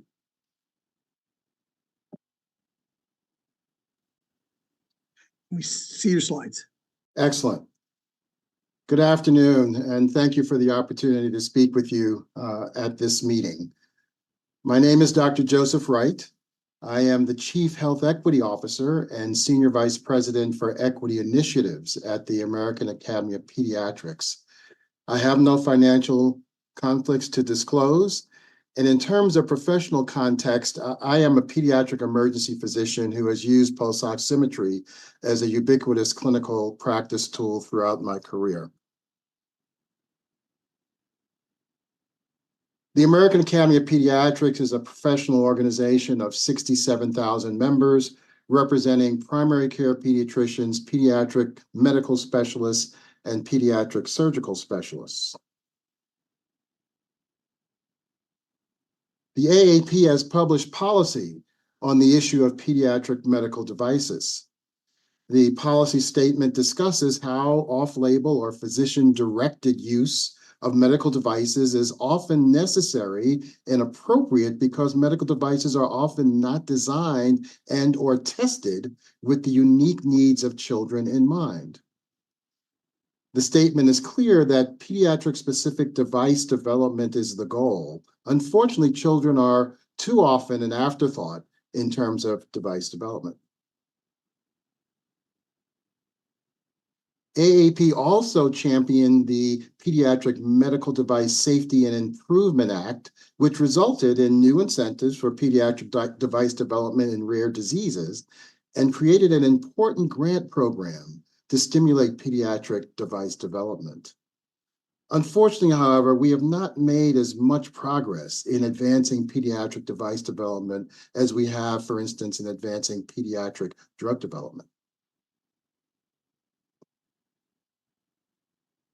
The Academy is also on a concerted journey rooted in policy to ensure equitable care for all children based on identifying and mitigating inequities that are embedded in clinical practice that can potentially result in or exacerbate outcome disparities.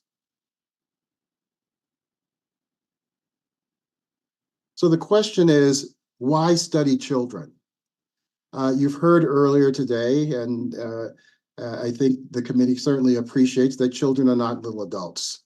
They are certainly unique anatomical, physiologic, and growth and development patterns that are important to understand vis-a-vis this work. We cannot extrapolate directly from adult experience. And there are also discovery opportunities in terms of this work as well. Being able to understand performance in low oxygenation pathologies like children with cyanotic congenital heart disease, for instance, and also being able to understand performance in special population cohorts unique to pediatrics, such as neonates.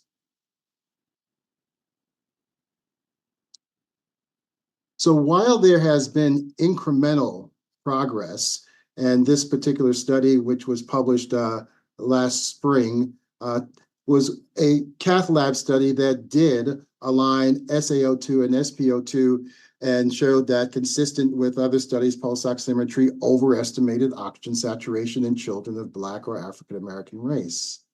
However, these are just, pardon the pun, baby steps and necessary foundation for the work to be done.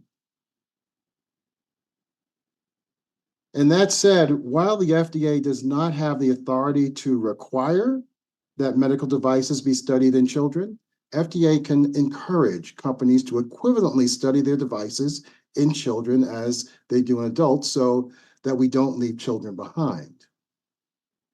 EAP appreciates the steps that have been taken by FDA through the Centers of Excellence in Regulatory Science program to include funding for pulse oximetry research in children. And we certainly heard earlier in the meeting the progress that's been made by Dr. Christopher Allman and his investigators at Stanford and now at other sites across the country to investigate the use of pulse oximeters in children. However, we also heard the challenges of getting adequate enrollment of enough patients. I believe Dr. Allman mentioned that the initial N of 228 needed to get to 312 in order to enroll adequate numbers of patients at the von Luschen scale category 4 of the darkest melanated individuals. So the Academy encourages FDA to fully support completion of studies that are currently underway to equitably address unique needs of children of all melanation as innovative technologies and devices are developed that mitigate current inequities.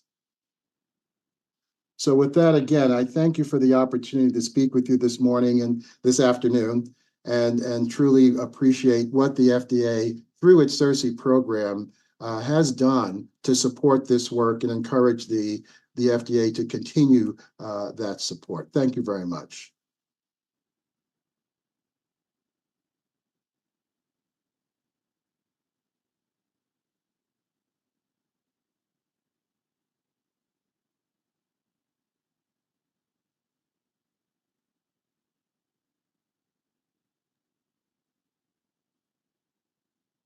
Hugh Kassiri, I believe we have some pre-recorded presenters. Is that correct? That is, we'll play those now. Great, okay.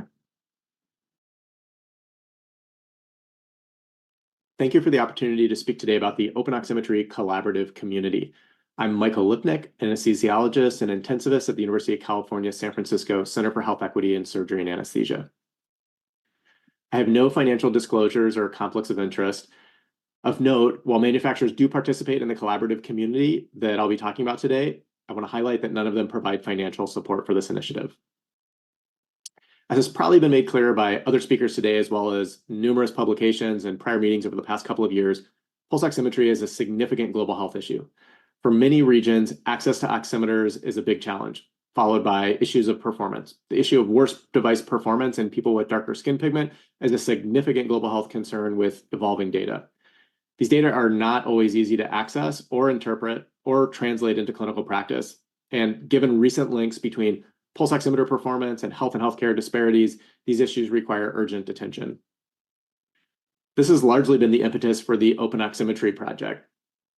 The project has multiple components, including a prospective real-world clinical trial supported by the FDA CIRSE, as well as multiple studies in the hypoxia lab here at UCSF. But one key component of the project, which I'll be talking about today, is the creation of a collaborative community. The collaborative community is structured as a perpetual working group with several objectives.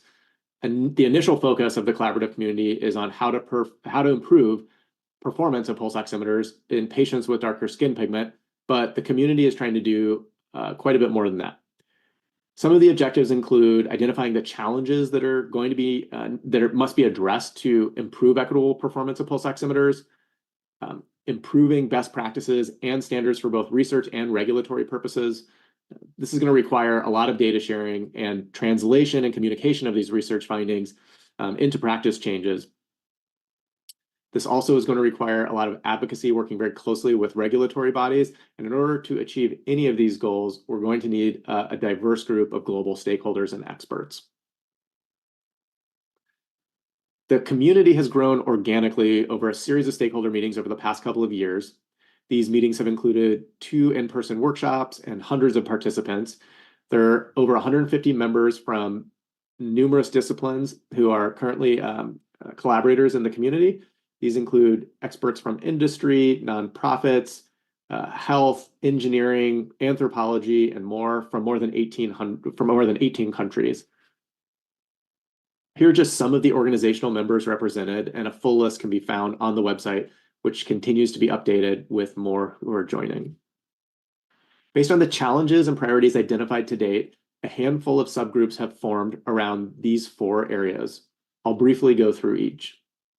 The first, the clinical trials group, brings together researchers from multiple labs and institutions where pulse oximeter performance testing are ongoing or are launching. This involves about 8 different clinical studies from multiple countries. The group has worked together to provide input on multiple protocols for data collection across study sites, trying to harmonize data collection and develop best practices where previously few existed. One focus of this group and these studies is trying to understand why devices in the lab may perform relatively well, but in the real world, they perform quite differently. In this figure of published data, comparing data from the laboratory setting on the left and the clinical setting on the right, you can see considerably more performance problems, data outliers in the clinical setting on the right. We don't understand why, and we need more data from clinical trials in the lab to figure this out.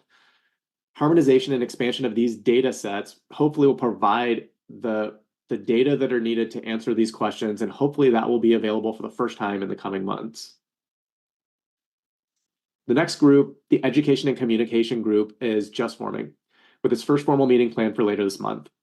Based on feedback from community members, this group will try to develop communication and educational material to support clinicians and patients in the correct use of pulse oximeters, maximizing performance accuracy based on currently available data with existing devices and known existing limitations.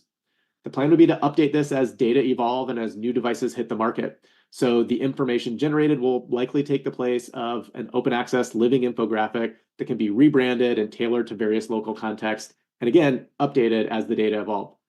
Lastly, all of this needs to be easy to understand. For example, terms like individual typology angle, root mean square error, non-disparate bias, these are not easy to understand. Yet understanding these terms is essential for ensuring that pulse oximeters are not used in a manner that causes health and healthcare disparities. Better education and communication materials could possibly go a long way to addressing these challenges in the near term. The third subgroup, the skin color diversity group, has been working to clarify best practices for ensuring diversity of skin color in pulse oximeter studies. This has included sharing and reviewing data and identifying research priorities.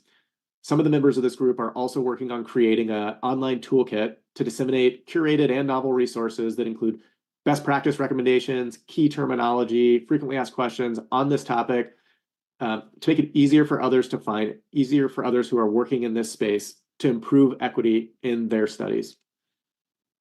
Here's an example of some data that's been shared by this working group with regulatory bodies already on how well data can be measured at different parts of the body, data for quantifying skin pigment, how pigment correlates across different anatomical sites and how reproducible these findings can be. For example, as shown here in the top two plots, the inner arm, forehead, dorsal finger may correlate reasonably well with each other depending on sun exposure of the population. But measurement at the back of the ear and the fingernail shown in the bottom plots, these are hard to reproduce and differ significantly from other parts of the body. Data shared also suggests that subjective skin quantification scales alone can lead to underrepresentation of people with darker skin pigment. Here's a visual representation of cohorts of healthy volunteers used to test one pulse oximeter with current regulatory frameworks. Each bar here represents the percent of subjects in this cohort with light, medium, or dark skin pigment as color-coded here. And as you can see, if you use a subjective scale like the perceived Fitzpatrick, the cohort with dark skin pigment on the far right exceeds the green 15% threshold of current regulatory guidance. However, if we use the individual typology angle, an objective measure, to categorize the same group, we have fewer individuals who meet the criteria for having dark skin pigment, and this cohort does not meet the threshold of 15% required by existing regulatory. This is true when we've looked at cohorts used for testing many devices in performance validation studies. You can see the majority are not meeting the indicated threshold, the intended threshold, when using subjective versus objective methods. So there's a lot that can be done in this area right now.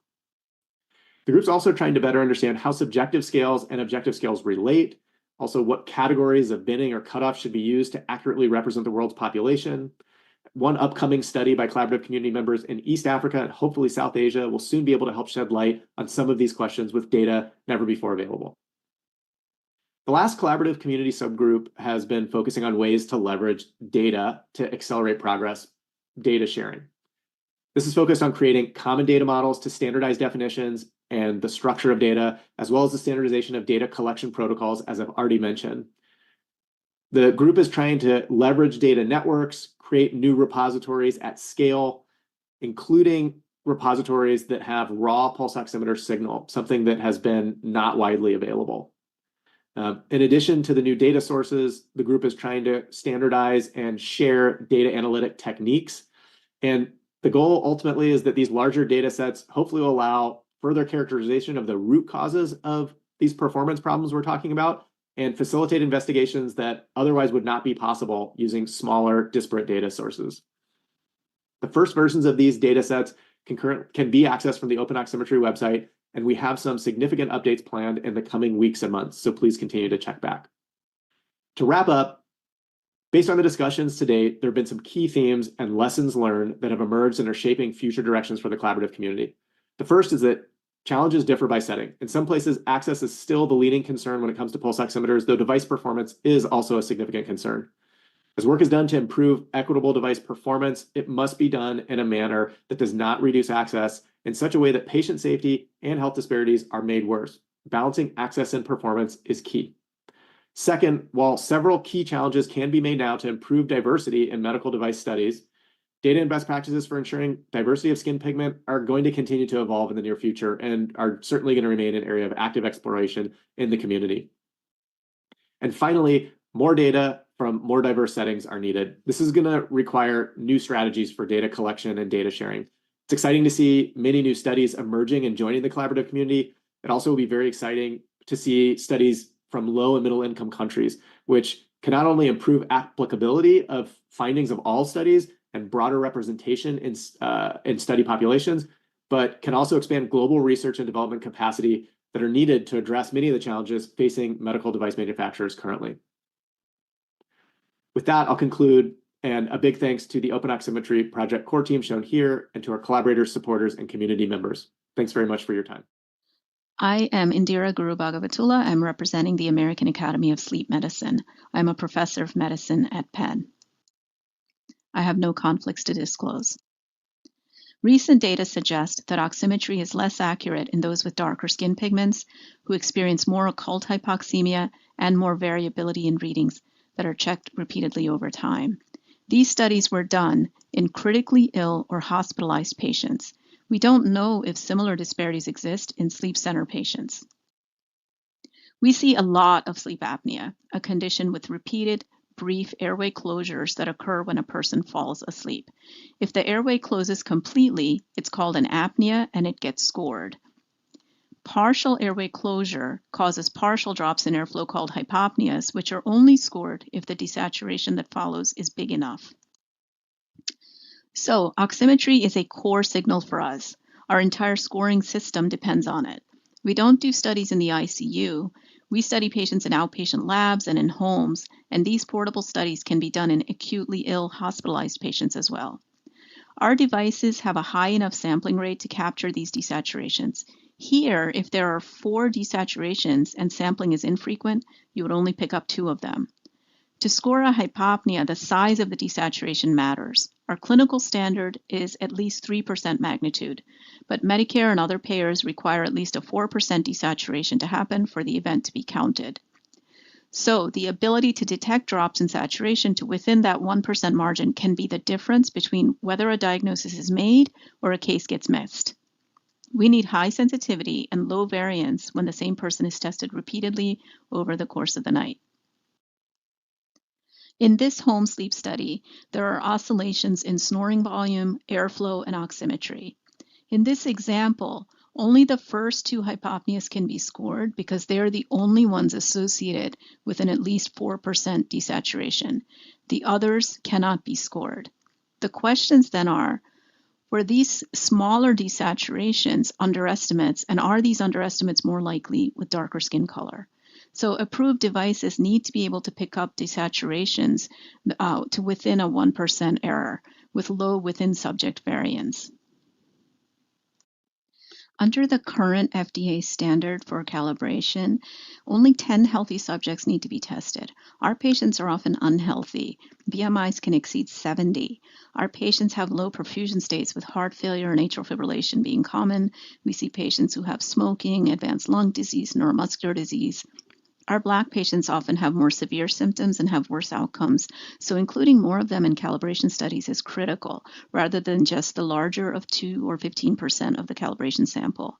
The typical approved device has arms within 3% of blood gas values, which translates to a 95% confidence interval of up to 6% around a point estimate. Sleep studies, however, need greater accuracy within 1% to avoid missing cases with low variance during repeated measures. More and more patients and our researchers are using wearables. Flawed data there can propagate exponentially and find itself into big data sets.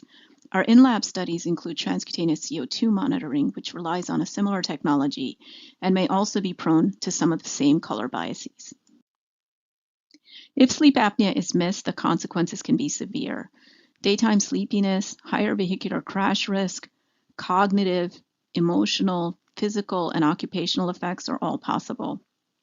Long-term health risks are cardiovascular disease, Alzheimer's, dementia, and even death. Undiagnosed sleep apnea imposes a large annual financial burden in the U.S. There's also public health risk in the form of severe or fatal crashes, especially if commercial vehicles are involved. Our recommendations are to have calibration studies that reflect sleep center patients and are more inclusive across the spectrum of skin color, race, gender, and health conditions, to have a diverse pool of scientists doing these studies, and to power the studies to pick up small desaturations with low intersubject variance over time. The rigor of the approval standards has to reflect these diagnostic needs. We need post-market surveillance of devices already released, and labeling needs to include relevant metrics for us, like the size of bias and within subject variance. And finally, we need to educate all stakeholders, including clinicians, patients, payers, and researchers. We commend the FDA for taking on this issue, which is of core significance to our field. Thank you for this opportunity. Hello, my name is Aaron Dorian Baugh. I'm currently Assistant Professor of Medicine at the University of California, San Francisco. I want to thank the Food and Drug Administration for the opportunity to comment on this important issue and wish you all a happy Martin Luther King Day. Now, turning to the issue at hand, I want to stress that I strongly support the two-tiered approach of pursuing both the Monk skin tone scale and the individual typology angle as mechanisms to interrogate this question. In thinking about how we could further improve, I want to highlight two special issues. To understand the first, please look with me at these Bland-Altman plots of agreement between oxygen saturation as measured by pulse oximetry and arterial blood gas as reported by Christopher Chesley and colleagues. Now, the first point I want to make is that this correlation is dynamic. Even within the same individual within this study, you had the relationship changing over time and condition. And this is important because what we see as opposed to the original qualifying studies for pulse oximetry is that the Tom Valley study at University of Michigan that really brought this into debate and contention was done in ICU patients. And so to get the right answer, we should also try to replicate some of these experimentally imperfect conditions that might arise in an ICU, hands that are not warmed, other simulations of hypoperfusion or poor flow. So that's the first. The second, let's look a little bit and think about the shape of this Bland-Altman plot, where the x-axis is the mean agreement, or in this case, perfect agreement. Things above it are overestimation, and below it are underestimation. This is important because based on this hypothesis that different skin tones will cause differential light absorption, we would expect that in dark-skinned individuals or those with dark skin pigment, you would only have overestimation of values by pulse oximetry. However, what we see in this study from Dr. Chesley is that in all races, Black, white, and Hispanic that he reports in this graph, there is bilateral error, over and underestimation, which suggests that there could be some different mechanism at play, or at least one additional one. Now, the mechanism that came up the most in the media is race, and specifically people that identify as Black race. And you see that in these major headlines here. Now, for many people that read or heard about this, the nuance about skin pigment could have been or was lost. Indeed, I say that even in many of my colleagues in other specialties, they have an insufficient understanding of pulse oximetry to appreciate this skin pigmentation hypothesis. So we have an interesting emergent situation where the best hypothesized explanation scientifically of what's happening diverges from the public's understanding of what's going on, and especially with this misidentification around one racial ethnic group. And in such a circumstance, I would argue it's our obligation to resolve both of those questions simultaneously.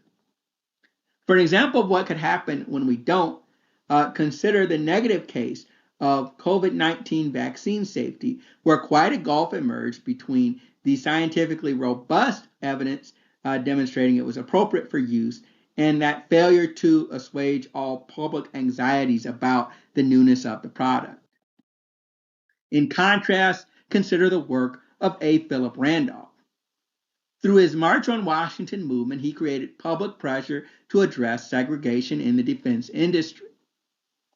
Now, although the Roosevelt administration began to reach out privately to the responsible corporations, Randolph did not relent until an executive order was promulgated. He correctly recognized that such a public action would send reassurance to Blacks and warning to racists that our nation would pursue its aspiration to equity found in its establishing documents. Similarly, the FDA can, through the structure of this trial, send a message about our commitment to equity. Now, whether this is done through having a minimum number of Black identifying patients in every stratum, or having an entire trial replicated only among Black identifying participants, I think it's going to be essential that we answer at least the racial question with regards to Black identifying persons about do pulse oximeters work safely for them or not, and trying to include as many races as possible. In conclusion, I'm glad to live in a republic that considers the needs and concerns of all people. And I remind you that that word republic, res publica, the common or public things, exhorts us to answer questions in a way that not only satisfies those who have advanced scientific training, but is also comprehensible and satisfying to all those who may be affected. Thank you so much. Good afternoon. My name is Ann Rizzo, and I am a Tripoli boarded surgeon that is representing the American College of Surgeons. I am here to talk today about the FDA's proposal on pulse oximetry. If nothing more, the COVID-19 epidemic showed us that we did indeed have some inaccuracy in the technology that we were using to measure pulse oximetry in patients with darker skin. We had a study that showed that patients of darker skin had lower saturations than other patients. But what this study did not show is that these patients were treated any differently, nor did not get the treatment that they indeed needed. We know from our studies that there are inaccuracies in this technology, not just for dark skin, but for several other things, such as blood dyscrasias, tattoos, nail polish, poor blood flow or modeling, and things like thicker skin, tobacco usage, and the temperatures of the patients. What most physicians know who treat patients with low blood saturation is that there could be inaccuracies. And so most physicians that are treating patients, critical or not, always correlate the inaccuracies of the pulse oximeter with a blood reading of oxygen, which is a saturation of oxygen taken from a blood test. The question if a study should be done to look at these correlations based on skin color and diffusion of the spectroscopy of pulse oximetry is yes. But frankly, attention, research, and development should also be put into pulse oximetry to use new technologies that will be more accurate and thus not need a correlation. Something such as near-infrared spectroscopy technology, which is not cognizant whatsoever of the depth of penetration nor of the coloration of the skin. Thus, using the finger, we know, is much less accurate than using an earlobe for measurement. We should be aiming some of our treatments at looking for the new technology that will give us the most accurate reading of blood oxygenation versus just the pulse oximetry, which is a non-invasive method known to have flaws. This method has been used by many non-medical devices that were widely used during COVID that were non-correlated and non-tested. So doing a study to look at skin tone and its effect is very useful. But I would ask that the FDA also fund additional research and development of newer and better technologies to help our non-invasive methodology treat patients to the best of our ability, and also help us providers from having to order additional testing to look for correlation. So we would support the testing to look at skin tones and its effects, but we would also support testing, research, and development of new technologies to improve pulse oximetry across the board. Thank you very much. On behalf of the physician and medical student members of the American Medical Association, I appreciate the opportunity to speak to you today. Pulse oximeters are painless, non-invasive medical devices used as a part of the clinical standard of care. As we know, pulse oximeters are widely used for rapid estimation of blood oxygen saturation and pulse rate. Depending on the reading, some patients may require immediate medical attention. Unfortunately, the accuracy of pulse oximeters for some patients has come into question. the devices have been found to be less accurate for patients with darker skin tones. Studies have shown that pulse oximeters are 3 times more likely to provide misleading readings for patients with darker skin pigmentations, leading to missed critical diagnoses of low blood oxygen levels. During the COVID-19 pandemic, patients with inaccurate pulse oximetry readings were less likely to get extra oxygen, 10% more likely to experience delays in receiving advanced treatment, and more likely to be readmitted to the hospital. Additional studies have identified disparities with pulse oximetry readings throughout the pandemic for patients of color, worsening health gaps that previously existed. As a result, our AMA has adopted policy recognizing this issue. The AMA urges the FDA to ensure such devices provide accurate and reliable readings for patients with diverse skin pigmentation. The AMA also calls for healthcare personnel and the public to be educated on the limitations of pulse oximeter technology so they can account for measurement error. Our AMA acknowledges the FDA's attention to this serious matter that is disproportionately impacting certain racial and ethnic groups. We applaud the FDA's efforts to convene key stakeholders to address these public health concerns. The development of new devices that ensure accuracy across all skin tones is imperative.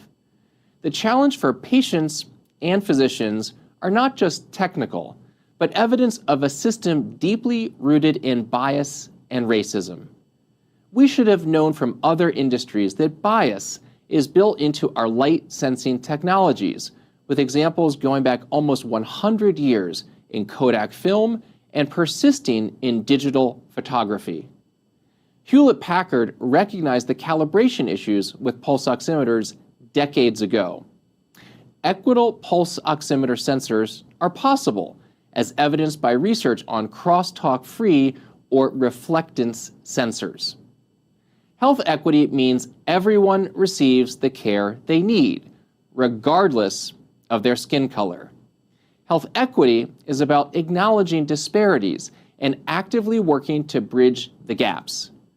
Physicians need to be confident that their tools, rather than perpetuating unequal care, can help them provide high-quality care to every patient. Patients need to be reassured that they are not being exposed to potential harm by tools they or their physician are using.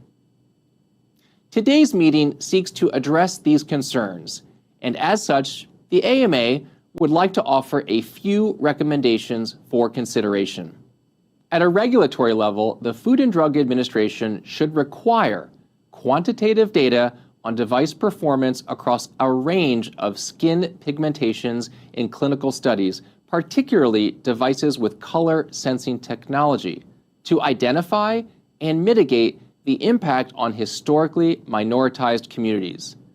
To ensure statistical comparisons of performance are possible in smaller study samples, quantitative data should include oversampling of people with darker skin tones. The devices should be studied across a broad range of skin tones in a reliable scale, such as the Monk Skin Tone Scale or reflectance colorimetry. Self-identified race only should be used to report on disparate impact rather than as a proxy variable for skin tones. Studies illuminating the varying medical treatment responses based on color of skin warrant the design of regulatory pulse oximetry accuracy standards. Pulse oximeters shown to reproduce racial bias, particularly those that are FDA approved, should require a warning label noting risks of inaccurate readings. At an educational level, healthcare providers must be made aware of limitations of pulse oximetry technology and trained to account for systematic measurement error when developing diagnosis and treatment plans. The In Full Health principles detail the need for understanding and dismantling systemic racism and bias in health innovation. At a coverage level, healthcare industry leaders must advocate for reconfiguring Medicare reimbursement guidelines on oxygen therapy at home, accounting for the racial biases encoded into current pulse oximeter readings. Pulse oximeters with evidence of comparable performance across the spectrum of skin tones should be prioritized on payer formularies. This aims at addressing system-level barriers. These recommendations are aligned with the In Full Health Initiative principles co-developed by the AMA and our External Equity and Innovation Advisory Group, which aim to advance equitable health innovation. The limited ability of pulse oximeters to provide accurate results for patients with darker skin pigmentations is a critical issue demanding our attention. As we strive for innovation, let's continue to advocate for equity, ensuring that the devices we rely on for vital health information do not contribute to disparities, but rather serve as tools for equitable and just healthcare. Thank you, and thank you for your time and consideration. Hi, my name is Nirav Bhakta. I'm a physician and on the faculty at the University of California in San Francisco, where I take care of patients in the intensive care units, outpatient pulmonary clinics, and the pulmonary function laboratory. I'm also vice chair of the American Thoracic Society Pulmonary Function Testing Committee, through which I have co-chaired a workshop and statement on the use of race in the interpretation of PFTs. I have no financial disclosures to report. The ATS community, which includes clinicians and investigators in pulmonary, critical care, and sleep medicine, needs to be confident the medical devices they use make measurements accurately and consistently. We are encouraged to see the FDA working with manufacturers to rectify this urgent situation in a timely manner. I propose 5 points for you to consider. Point number 1, medical devices should be authorized based on evidence from high-quality studies showing accurate and reliable readings. We request review of the proposed bias limits, which can be informed by statistical and safety considerations, especially within a range of saturations approximately 88 to 92%, where many important clinical decisions are made. The proposed 1.5% limit for average bias for saturations greater than 85% is close to or larger than what was found in 2 studies showing differential treatments and outcomes across race. The data for one of those studies is shown here. This limit may need to be smaller and extended to lower saturation levels. There is also a need to set a standard for precision, because beyond average difference, the variability is large, is known to differ by race, and will affect clinical outcomes. We suggest transparent reporting of bias and precision across the range of saturation levels tested. Point number 2, the evidence submitted to support authorization of medical devices should be based on data collected from large and diverse study populations representative of the patients we take care of. The sample size should be larger for amongst skin tone scale categories with greater variability. The proposal to include at least 1 study participant per MST category will be insufficient to establish confidence within the medical community. The study design should also appreciate how pigmentation varies at different sites across the body, as well as on the emitting versus receiving sides of transmitted sensors. A study of 24 participants is insufficient to capture the diversity of racial and ethnic backgrounds, skin tones, and age ranges. Performance is also affected beyond skin tone alone, including by critical illness and associated variable perfusion. With a sample size of 24, the proposal to conduct mixed effect models with interactions is methodologically problematic. Point number 3, there should be greater transparency with respect to the evidence submitted to support authorization.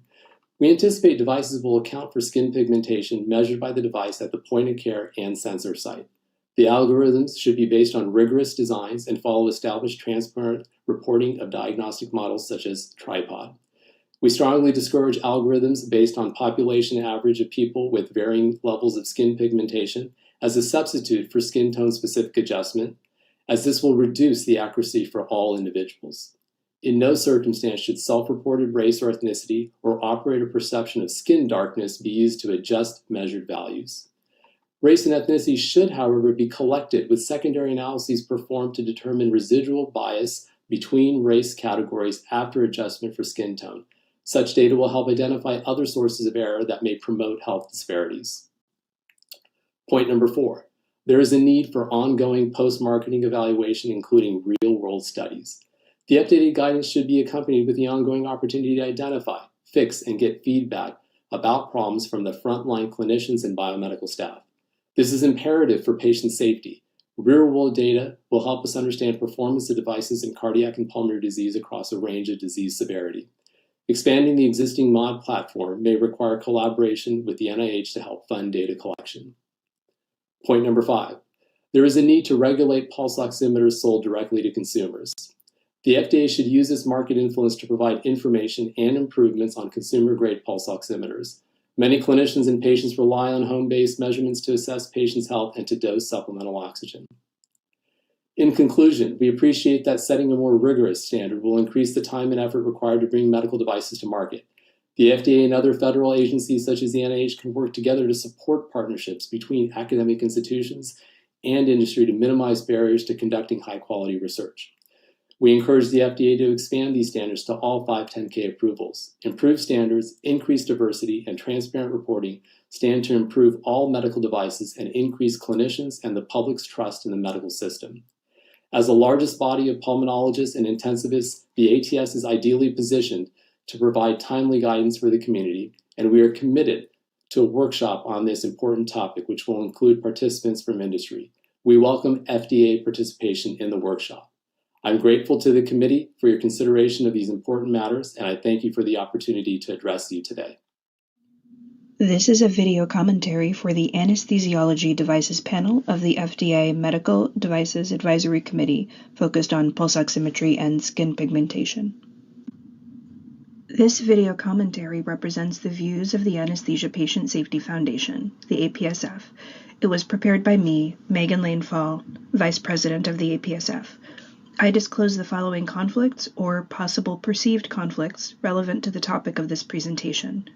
I serve as the co-investigator for a grant funded by the NIH that's focused on evaluating the relationship between skin color and pulse oximeter accuracy in children, and I serve as a speaker for Medtronic on the topic of health equity and the pulse oximeter paradox.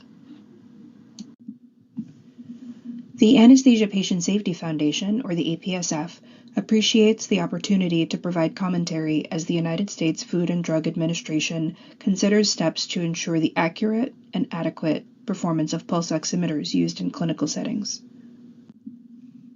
The Anesthesia Patient Safety Foundation is a nonprofit corporation founded in 1985 to advance patient safety in the practice of anesthesia and perioperative care. The vision of the APSF is that no one shall be harmed by anesthesia care, which is aligned with the FDA's mission of protecting public health by ensuring the safety, efficacy, and security of medical devices like the pulse oximeter. The APSF is a coalition of perioperative professionals. The APSF family, as we like to call it, includes anesthesiologists, certified registered nurse anesthetists, anesthesiologist assistants, peri-anesthesia nurses, surgeons, and other proceduralists. The APSF works closely with industry partners, academics, regulatory agencies, and others to advocate for safe patient care and to inform the development of safe practices, standards, guidelines, and devices. Relevant to the FDA's interest in the pulse oximeter, the APSF took a keen interest in recent reports of pulse oximeter measurement bias related to dark skin pigmentation. Anesthesia professionals use the pulse oximeter every day in practice across the continuum of perioperative care, including during preoperative evaluation, during surgery and other procedures, during the recovery from surgery and other procedures, during interventional pain procedures, and in the intensive care unit.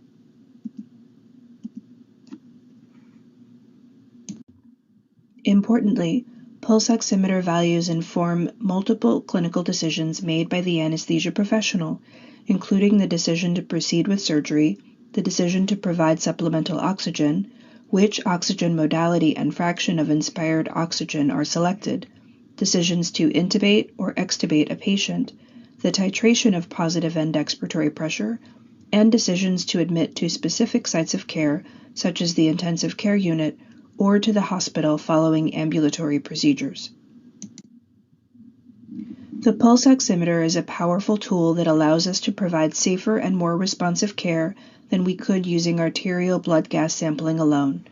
For that reason, the APSF would like to see the FDA adjust approval standards for pulse oximeter devices to ensure accurate performance across a range of skin pigmentation values in clinically relevant oxygen saturation ranges. While the recent attention on pulse oximeters arose in race-based analyses, scientific evidence suggests that pulse oximeter bias is related to skin pigmentation, a measurable parameter. Race, while important, is a social category that is not reliably associated with skin pigment. Race should therefore not be used as a basis for subject selection in device testing studies. At the same time, approval standards should also test other conditions known to affect pulse oximeter accuracy, such as perfusion. We at the APSF appreciate the opportunity to share our perspective with the FDA, and we appreciate the renewed attention on safe patient care in the United States. Thank you for the time to provide these remarks. Hello, my name is Garrett Burnett. I'm an anesthesiologist at the Icahn School of Medicine at Mount Sinai in New York City, and I'll be presenting on behalf of the Society for Technology and Anesthesia. Before we move on, I wanted to mention that I was recently awarded the Anesthesia Patient Safety Foundation Medtronic Research Award, the study listed here. This grant was provided by the APSF, and Medtronic was not involved in the study design or any of the future findings. As part of my brief talk, I wanted to update the panel on emerging evidence, as well as address some of the potential solutions that were proposed by the panel. First study I wanted to mention was recently published in Anesthesia and Analgesia and was a laboratory-based deoxygenation study using 146 volunteers with diverse skin color as measured by the Fitzpatrick scale. This study found that low peripheral perfusion combined with darker skin pigmentation led to significant errors and misdiagnosis of hypoxemia.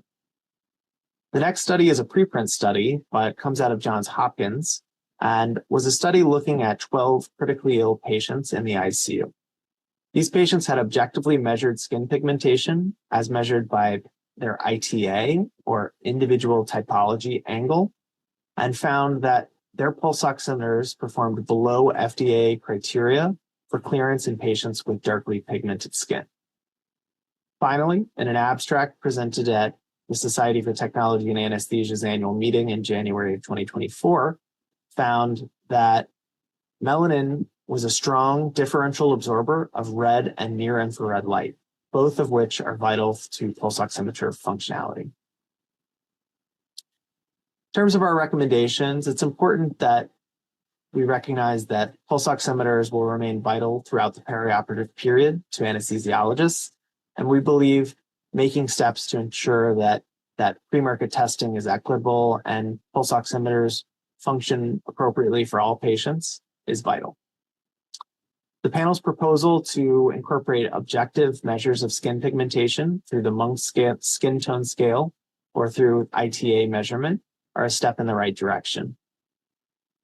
Potential future studies could link the Monk skin tone scale to ITA measurements in order to minimize the need for multiple objective measures of skin pigmentation during the premarket testing. Regardless, incorporating subjects of all races and ethnicities using objective measures is vital to the premarket testing of pulse oximeters. I believe the changes to the acceptable absolute differences listed here are reasonable. This will improve the accuracy in the common oxygenation ranges that are encountered clinically. Overall, as a society, we want the panel to recognize how important equitable and accessible pulse oximeters are to anesthesiologists. We hope that finding a balance between equitable patient care and the demands of premarket testing can be found to ensure that all patients are treated fairly. We believe incorporating the objective measures of skin pigmentation in the form of the Monk scale or ITA measurements are promising in terms of addressing this problem. Finally, I hope that this panel and the FDA considers providing research funds to support investigators working to find solutions to this problem. Collaborative work through open oximetry is ongoing, and support to this group or other groups investigating this important topic would be valuable to future patients. Thank you to the panel. Thank you to the FDA. And on behalf of myself and the Society for Technology and Anesthesia, we appreciate you having us. These are my references, and thanks. Hi, I'm Dr. Terry Davis, President of the American Association of Critical Care Nurses. Thank you for the invitation to provide testimony. AACN is the largest specialty care nursing organization, providing education and advocacy for acute and critical care nurses in the United States. This issue is vitally important to us. Nurses are at the front line of healthcare using pulse oximetry to evaluate patients' clinical status. AACN is also a member of the Critical Care Societies Collaborative, a partnership of 4 professional societies whose members care for America's critically ill and injured patients. AACN was a signatory to the CCSC letters urging the FDA to direct developers of pulse oximeters to test all devices to ensure accurate and reliable readings for all patients, regardless of their degree of skin pigmentation. We continue to advocate for this action. I have no financial disclosures or conflicts of interest with the material in this presentation. I'd like to thank the FDA for their attention to this issue and for including AACN as a key partner. Collectively, we've made progress in raising awareness of the disparity in pulse oximetry accuracy. This disparity results from inequities in the way the technology is evaluated. Because skin pigmentation is related to an individual's racial and ethnic identity, the inaccuracy of the pulse oximetry in darker skin tones exacerbates existing racial inequities in our healthcare system. Given widespread reliance on pulse oximetry data in clinical decision-making, addressing this inequity is imperative. The clinical study design outlined in the discussion paper cites specific tools such as the MST and ensure inclusion of a broad range of skin tones in study participants and the ITA to measure skin pigmentation at the sensor site. Use of validated tools and objective measures can more effectively reveal accuracy gaps. This is a step forward, and there is further work to be done. Raising awareness of disparities in pulse oximetry readings is essential, as changes in study design will not improve the accuracy of existing technology for some time. AACN's commitment to bridge this gap in patient care is demonstrated in our webinar on pulse oximetry and skin color, presented by Dr. John Gallagher, a doctorally prepared nurse. The webinar explains how pulse oximetry works and reviews the data demonstrating higher rates of occult hypoxemia among patients who identified as Black, substantiating that the degree of skin pigmentation affects accuracy. That webinar is open access and is available to all healthcare providers. Key points highlighted in the webinar include: to minimize the risk of inaccuracy, use the correct sensor with the correct placement. Be aware of disparities in pulse oximetry accuracy in patients with dark skin pigmentation, as well as in patients experiencing changes in regional perfusion, anemia, and edema. Consider other assessment data in conjunction with pulse oximeter readings when making clinical decisions. Pulse oximetry is a ubiquitous technology, and the evidence demonstrates a disparate risk for occult hypoxemia among patients with darker skin pigmentation. Because of its widespread use, we must develop processes to ensure pulse oximetry accuracy, including consumer-grade pulse oximeters. Create and disseminate content that clearly defines the risk of relying on pulse oximeters as a single data point to confirm adequate oxygenation. This situation draws attention to the profound gaps in our healthcare system and offers an opportunity for the FDA to lead the implementation of equitable practices in clinical study designs for all diagnostic tools and products. Skin pigmentation is a measurable physical attribute that can and should be considered in testing any technology. In taking steps to address this one inequity, the FDA can establish new standards where inclusivity is the rule, not the exception, so that when assessments and algorithms are developed, they are appropriate for everyone who seeks our care. The FDA can set this precedent through its powerful role as a convener, bringing together the scientific and professional communities. AACN, as a leader in critical care, stands ready to support this part.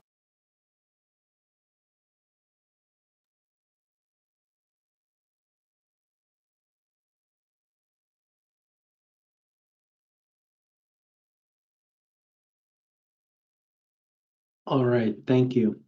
Do the panel member, this is Dr. Kassiri, panel chair. Do any of the panel members have any brief questions for the guest speakers?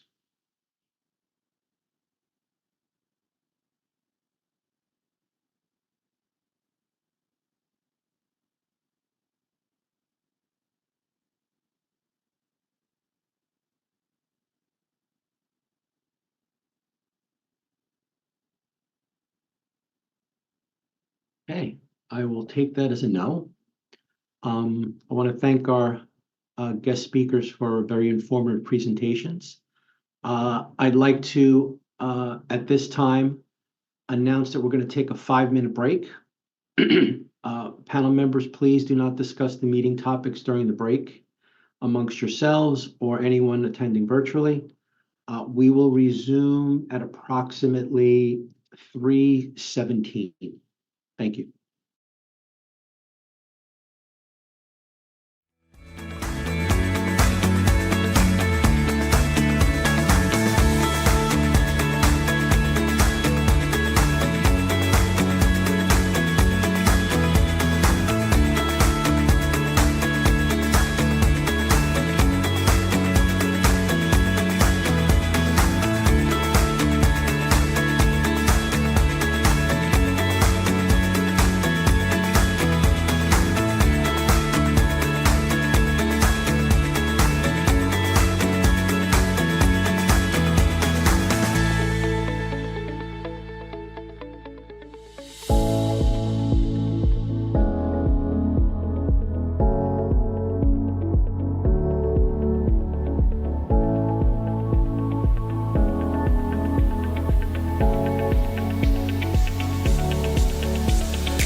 This is Dr. Kassiri, panel chair. It is now 3:20, and I would like to resume this panel meeting. At this time, we're going to focus our discussion on the FDA questions. Panel members, copies of the questions are in your panel packets. I would ask that each panel member identify him or herself each time he or she speaks to facilitate the transcription. And I asked if we could please show the first question.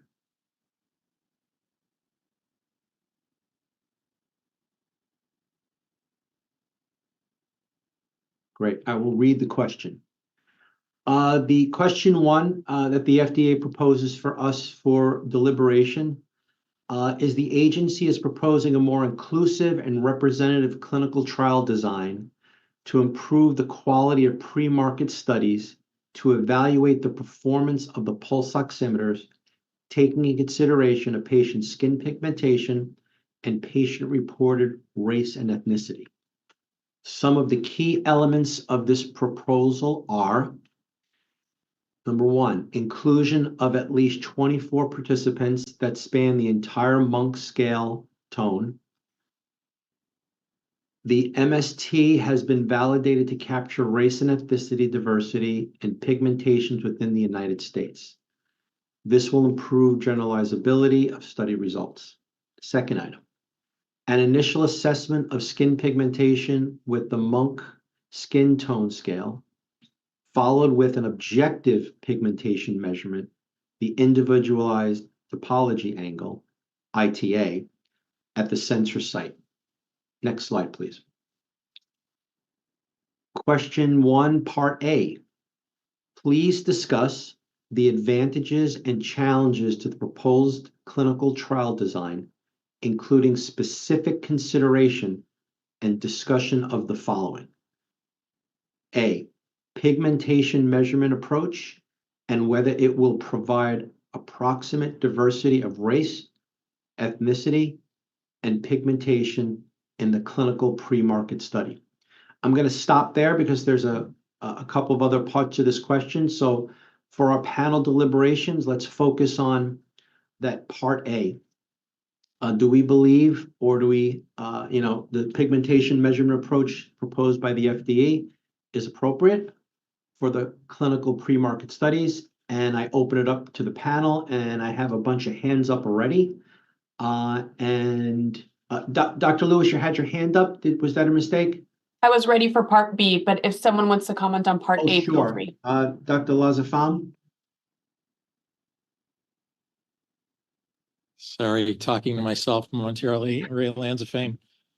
Yes, I think there certainly is an advantage to using both the MST and the ITA approaches, as well as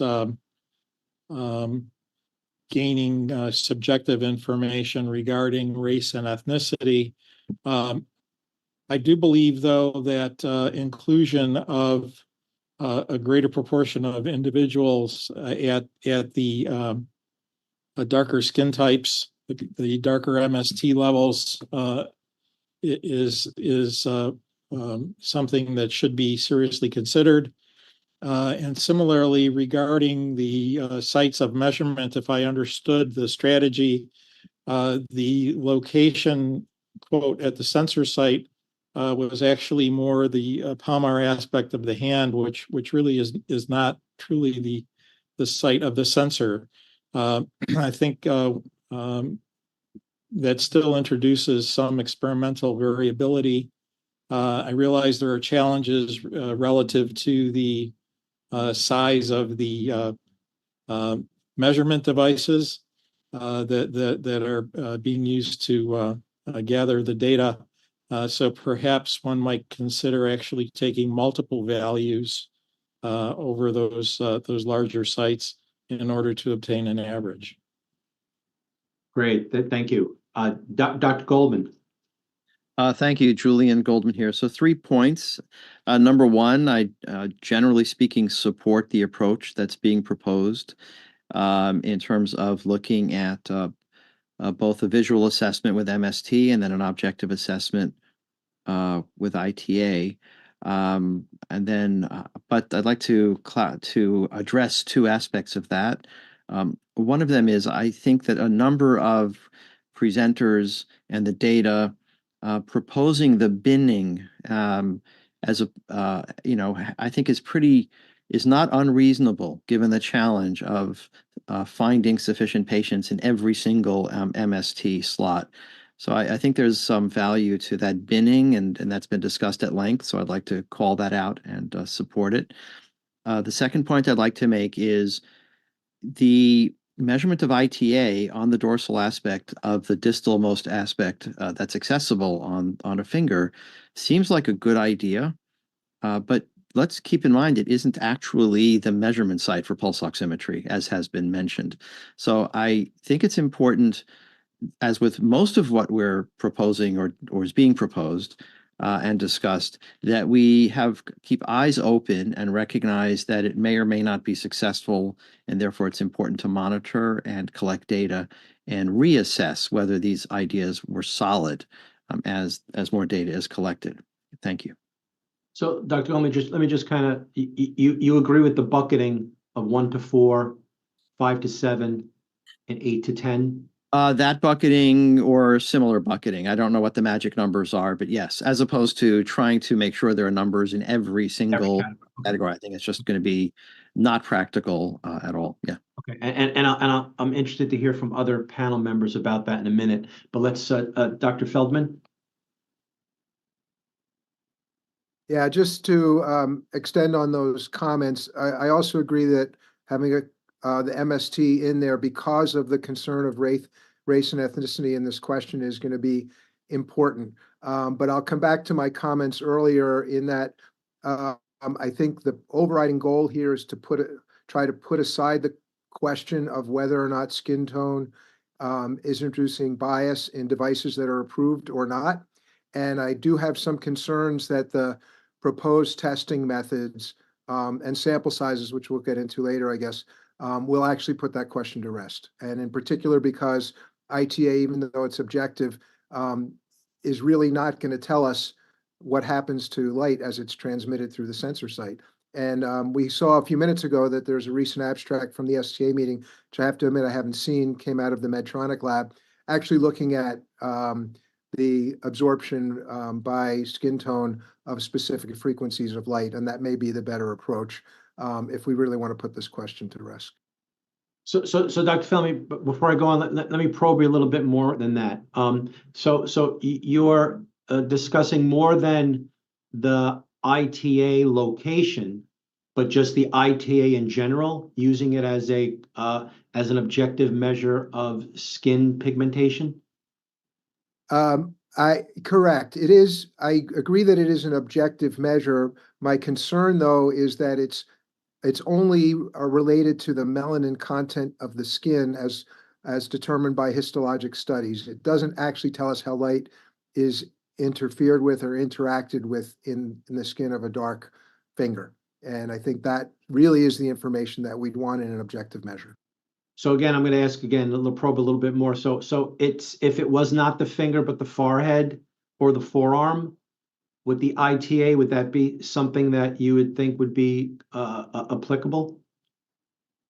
Actually, no, I think that if it's not at the measurement site, then I think the value of that as an objective measure for really achieving what we want to achieve, which starts to go down. Not saying it's not valuable at all, but it really may not answer the question of skin tone and the interaction with pulse oximeter measurements.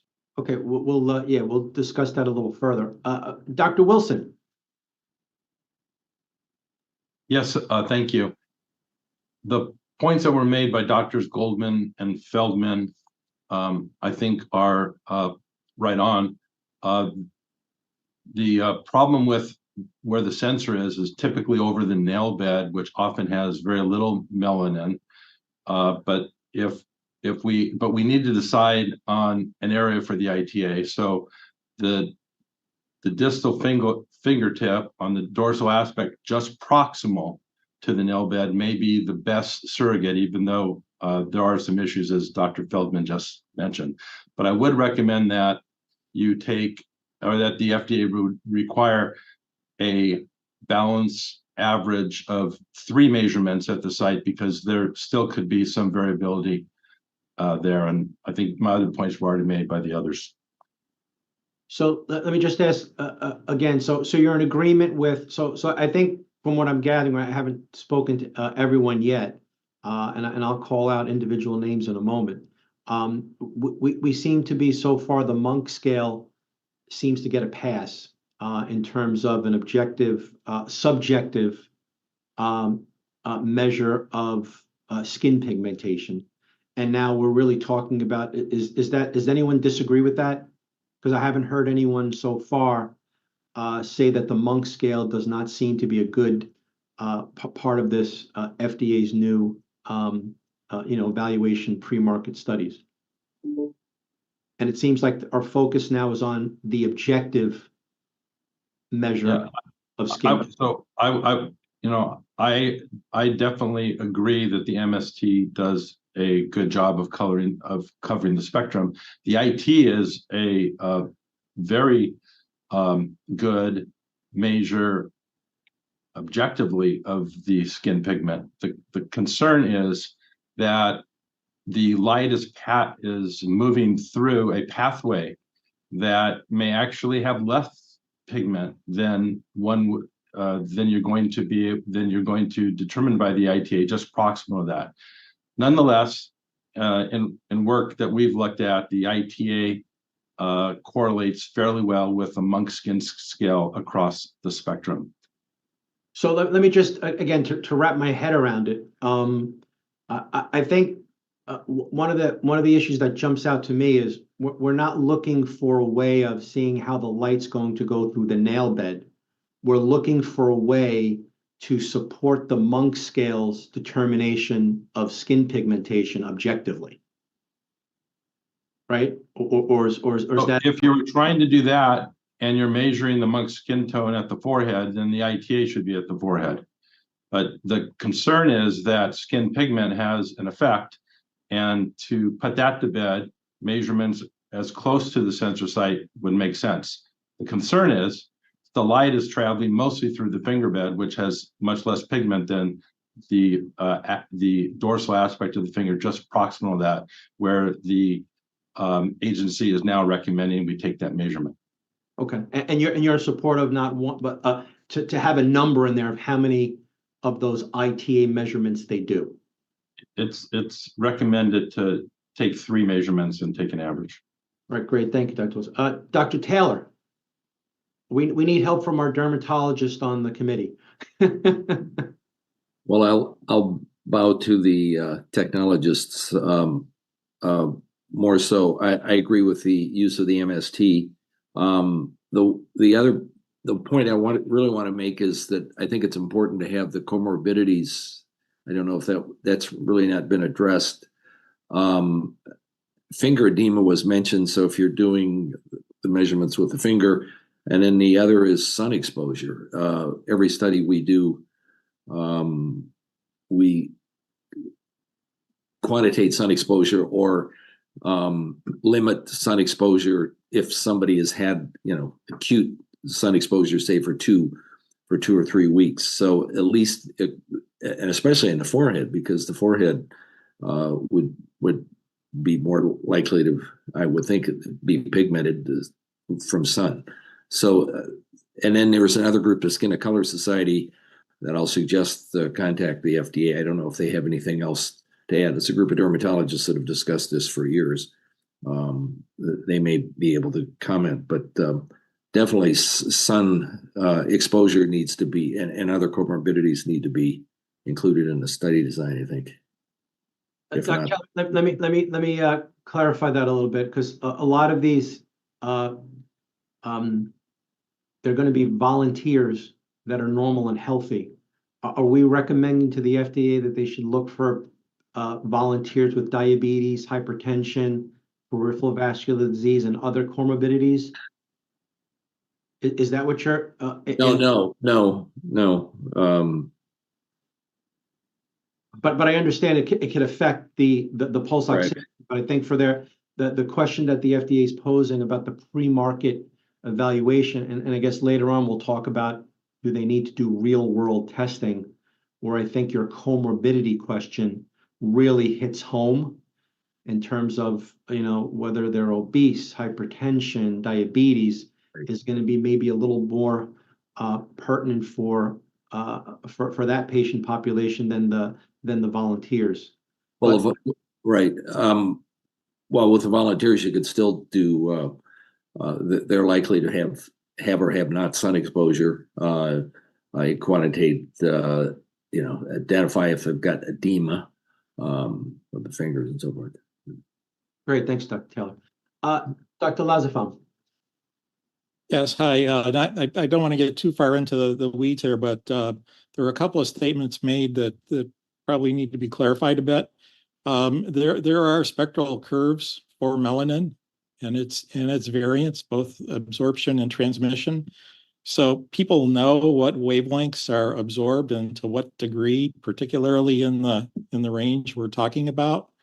At issue becomes what the density of that is in the point-specific area that we're attempting to measure in this case, the level of oxygenation. And so really the matter is to what degree at the specific point that we're trying to get objective data, do we also have objective data about the level of melanin present by our surrogate, which is both the MST and the ITA. And so I think all of this is a good attempt to do that, but I think we also have to remember, as everybody's been talking about throughout the day, that there are many other confounding factors as well as those. Thank you, Dr. Goswami. Dr. Gooden.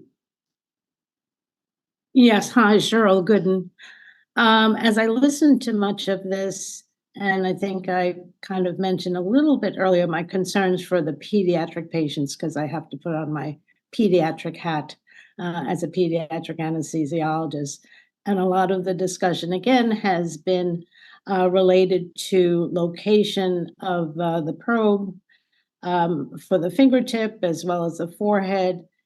And I would say if we're going to include pediatric patients in these studies moving forward, I think it's necessary to also consider where we're putting the probe in pediatric patients. So for example, many times we will use the toe or we'll use the foot itself for placement of the probe.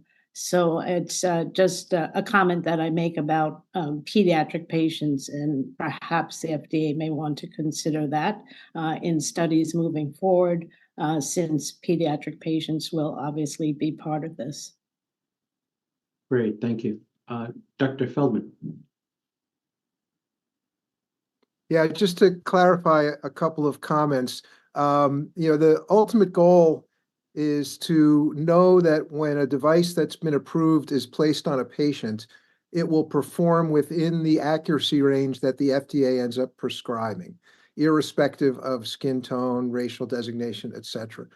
Clearly self-described racial designation is not a sufficient way to stratify volunteers. Monk's skin tone, to the extent that it's been nicely validated by Dr. Monk, has some value, but again, doesn't necessarily give us information about what's happening at the sensor site, hence the desire to make a measurement at that location. What I was suggesting with regard to actually measuring the transmission of light, I know that there's extinction curves for melanin that are well known, but of course we don't know how those apply to the individual patients. So if I was reviewing a study, and I've been a reviewer for a long time, where someone said we took each volunteer and we measured at the site of oximeter measurements first, the transmission at 660 and 940 of these frequencies when we found it to be attenuated by X% in that patient, and then stratified patients on that basis. To me, that would be physically much more relevant and likely to yield more reliable predictive results into the future. I recognize that current approach is not in the literature. It hasn't been established, although the abstract, that STA abstract that was mentioned, is certainly interesting. What I'm in trying to provide advice to the FDA, I don't want to fall into the trap of saying, well, we've got these well-established ways of doing things that have been validated in other domains, therefore let's use them here, when in fact they may not apply as well as we might like. Great. Thank you for those comments. Any other specific comments about this? Dr. Brown, anything to add or agree or disagree, or just your thoughts? Yes, thank you. Whitney Brown. I like the inclusion of the MST. I think ultimately, if you look at it very pragmatically, what we need to do is enrich the study population for a variety of MSTs, whether we in those buckets. And I did like the idea of one of the speakers that said, make sure you cover 2 and 9 as sort of the extremes, at least of our population in this country. And I think the other, in terms of really objective measurements of transmission through light, et cetera, those are nice to have. But I think if we include enough samples, if you take a pragmatic approach, we want to see how it performs in actual fact. So I really favor that approach. Great. So I'm getting a sense that this bucket approach to the Monk scale seems to be reasonable, as opposed to picking out individual numbers and having a certain number of patients. That's what I'm gathering from what I'm hearing from everyone. Dr. Wiswell, you want agree, disagree, and any comments along this on this part A question? Yeah, a couple comments. I certainly agree with the two approaches, with the MST, the ITA. But I sort of feel, even though with the statisticians' explanations, that the total N of 24 patients just seems low to me. And keeping in mind that these are healthy volunteers, and it's not what the devices that are going to be used on in the future. It's the healthy volunteers. And so personally, I would like higher numbers, recognizing that underpowered studies can lead you astray. And while the bucket approach sounds reasonable, I'd probably narrow it down to 1 and 2, 3 and 4, 5 and 6. So you have 5 different buckets, because there may be just such, if you have it only 3 buckets, as it were, it may not catch everybody. Again, especially at the darkest pigmentation end of the spectrum. Great, thank you. Dr. Yarmus, any dissent, agreement? What do you think?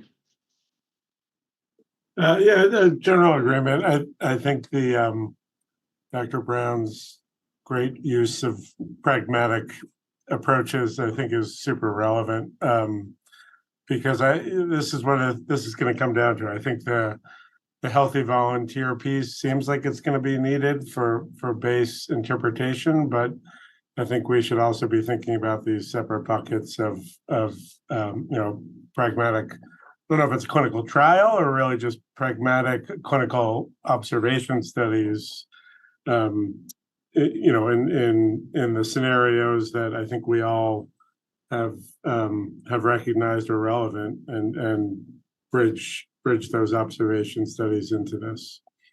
Okay, great. It's scaring me. Both our biostatisticians have their hands up. Dr. Bowman.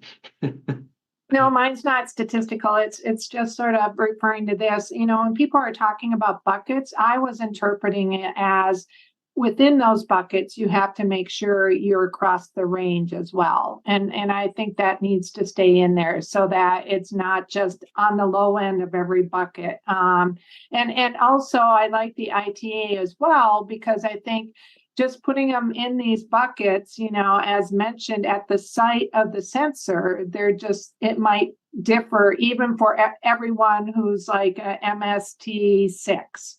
And so you can get some sense of that variability as well. Great, thank you, Dr. Bowman. Dr. Seville. You're muted, Dr. Seville.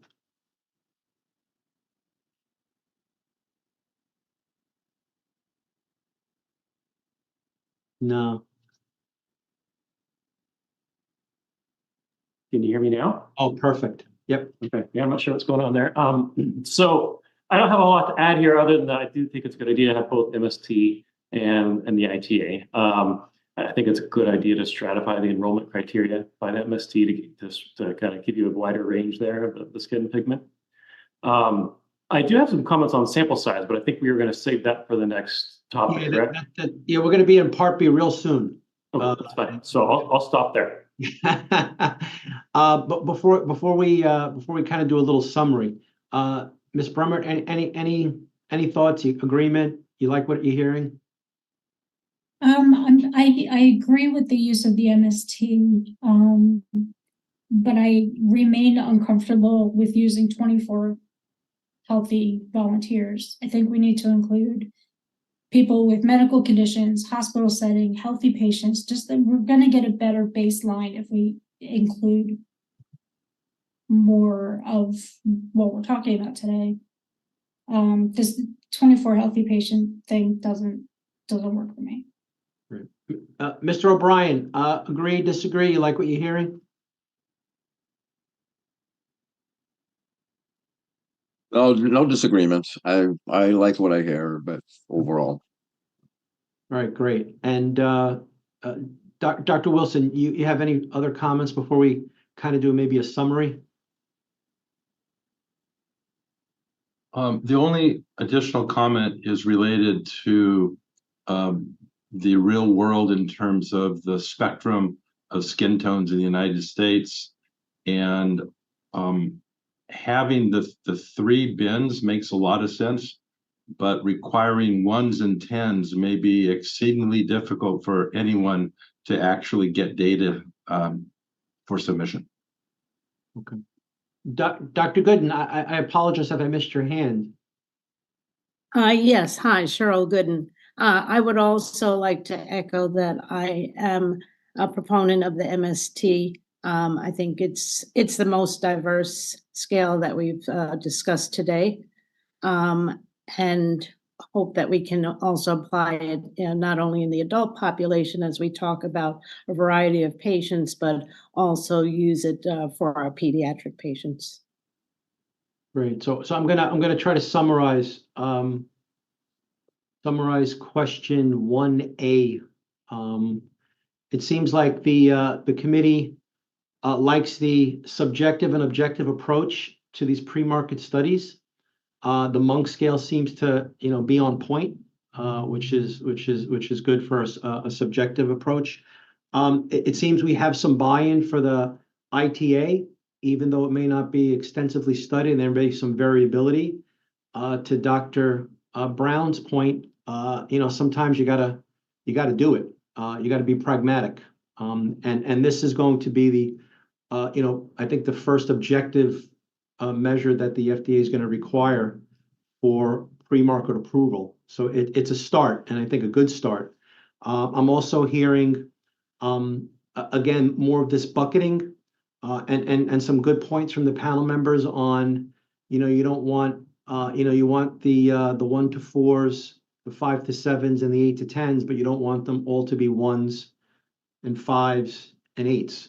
So I think we like the idea of having representation across the Monk scale. I think that that's going to be also very, very helpful. And I'm going to ask my FDA colleagues if you're satisfied with this discussion and what's come out of it at this point, Dr. Edelman. Yes, that was a great summary. Thank you. Please go ahead. Great. So now we're going to do part 1B. If we could put the and we already got a lot of hands up for this one. That's great. What additional? I'm sorry. Part 1AB. Excuse me. B. Proposed sample size and whether it will address appropriate diversity with respect to race, ethnicity, and skin pigmentation. And I think we have a There's a lot to say about this, and Dr. Lewis, you want to start us off? Yes, thank you. This is Tamara Lewis. So I think there's two things I want to discuss. First is that after listening to all the discussion and especially some of the external stakeholder groups, I think we have to really talk about powering for between group differences. And with the two studies presented by the CIRSE groups, I think we actually do have the data on a full range of MST patients, both adult and pediatric, that we can do power calculations that would make that would allow us to query between group differences. The current idea to just look at sort of variation across the entire spectrum starts to get at that, but I think especially in the effort of regaining public trust and regaining trust of clinicians, it's going to be really important that we power these pre-market studies to look at between group differences. The other comment that I would like to make, and I hope that the panel will help me think through, is this idea of oversampling the skin tones that we believe to be most at risk for poor performance. So instead of sampling equally across the MST, we have, I think, enough cumulative data at this point to understand what are the skin pigment groups that are at risk for poorest performance, and is there merit to considering really focusing and oversampling in those darker skin pigmentation groups? And I really feel like we have to be drawn to doing what's right and not what's easy or feasible. And there are patient advocacy groups that can be engaged that can help us in this oversampling of the most at-risk patient groups if we decide that that's the best thing to do. So Dr. Lewis, let me just probe you a little bit with that. So that's also helpful with part AA, where we're hearing that it may be difficult to get the upper end of the Monk scale. And I guess that's dependent upon where they're doing this volunteer enrollment. And to your point, if you can't find it in your backyard, go out of the neighborhood and find who's in the Monk scale for your for the studies. But in terms of the part B, the sample size, are you and again, I don't mean to pick on you, but it's going to be one of many. That sample size of 24 spread out amongst the MST and the ITA.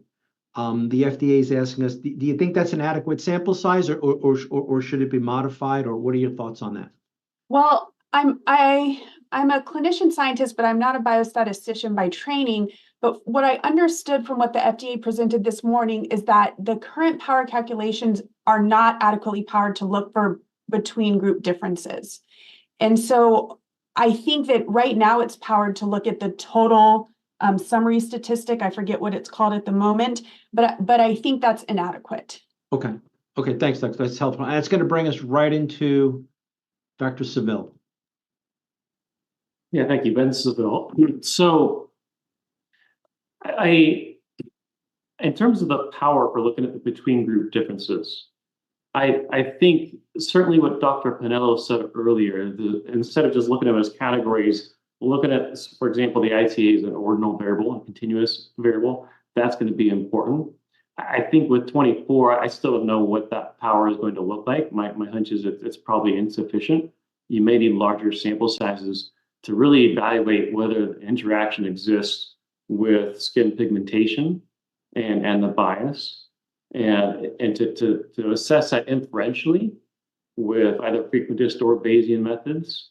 I think you would need some virtual clinical trial simulations to really inform what that power is. I'm a huge fan of clinical trial simulation, and I know the FDA did several simulations to get those power calculations, and they used simulations to demonstrate that they had 80% power under a certain set of assumptions. And I think it's a little risky to give that sample size. I know they said a minimum of n equals 24 with 20 repeated measurements per individual. But to me, that gives kind of a false impression that n equals 24 is appropriate in all settings. It's certainly better than what the previous guidance was back from 2013. But I think there's a risk there to companies coming in and saying, all right, I need 24 and I need 20 observations, repeated observations for each individual. And I just I have to figure out how to get those observations of those individuals in the different categories, and that's it. But the reality is that power calculation, the 80% power, that was based on a set of assumptions. And that included not only the SaO2, but it also included the between and within subject variability. And what that means is you could, and given a single set of assumptions, you have 80% power. But if I were helping a company design a trial, I'd say, well, let's look at the power across the whole spectrum. What if we're way off on our assumption on that between versus within subject variation? What if you're on this side or on this side, or this extreme or that extreme? And so I'd look at the whole power curve, not just a single calculation, but here's the sample size range that you need for 80% power under a different set of assumptions.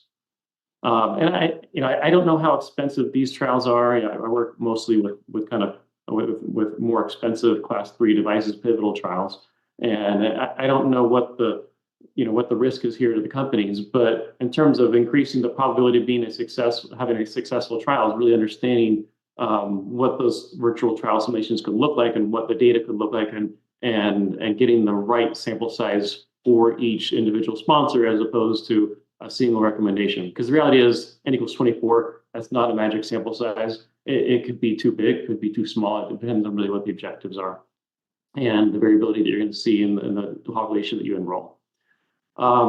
So, FDA has already done a lot of those simulations. It would be very easy and straightforward, I feel like, to feed in different simulations into those to get kind of a power curve.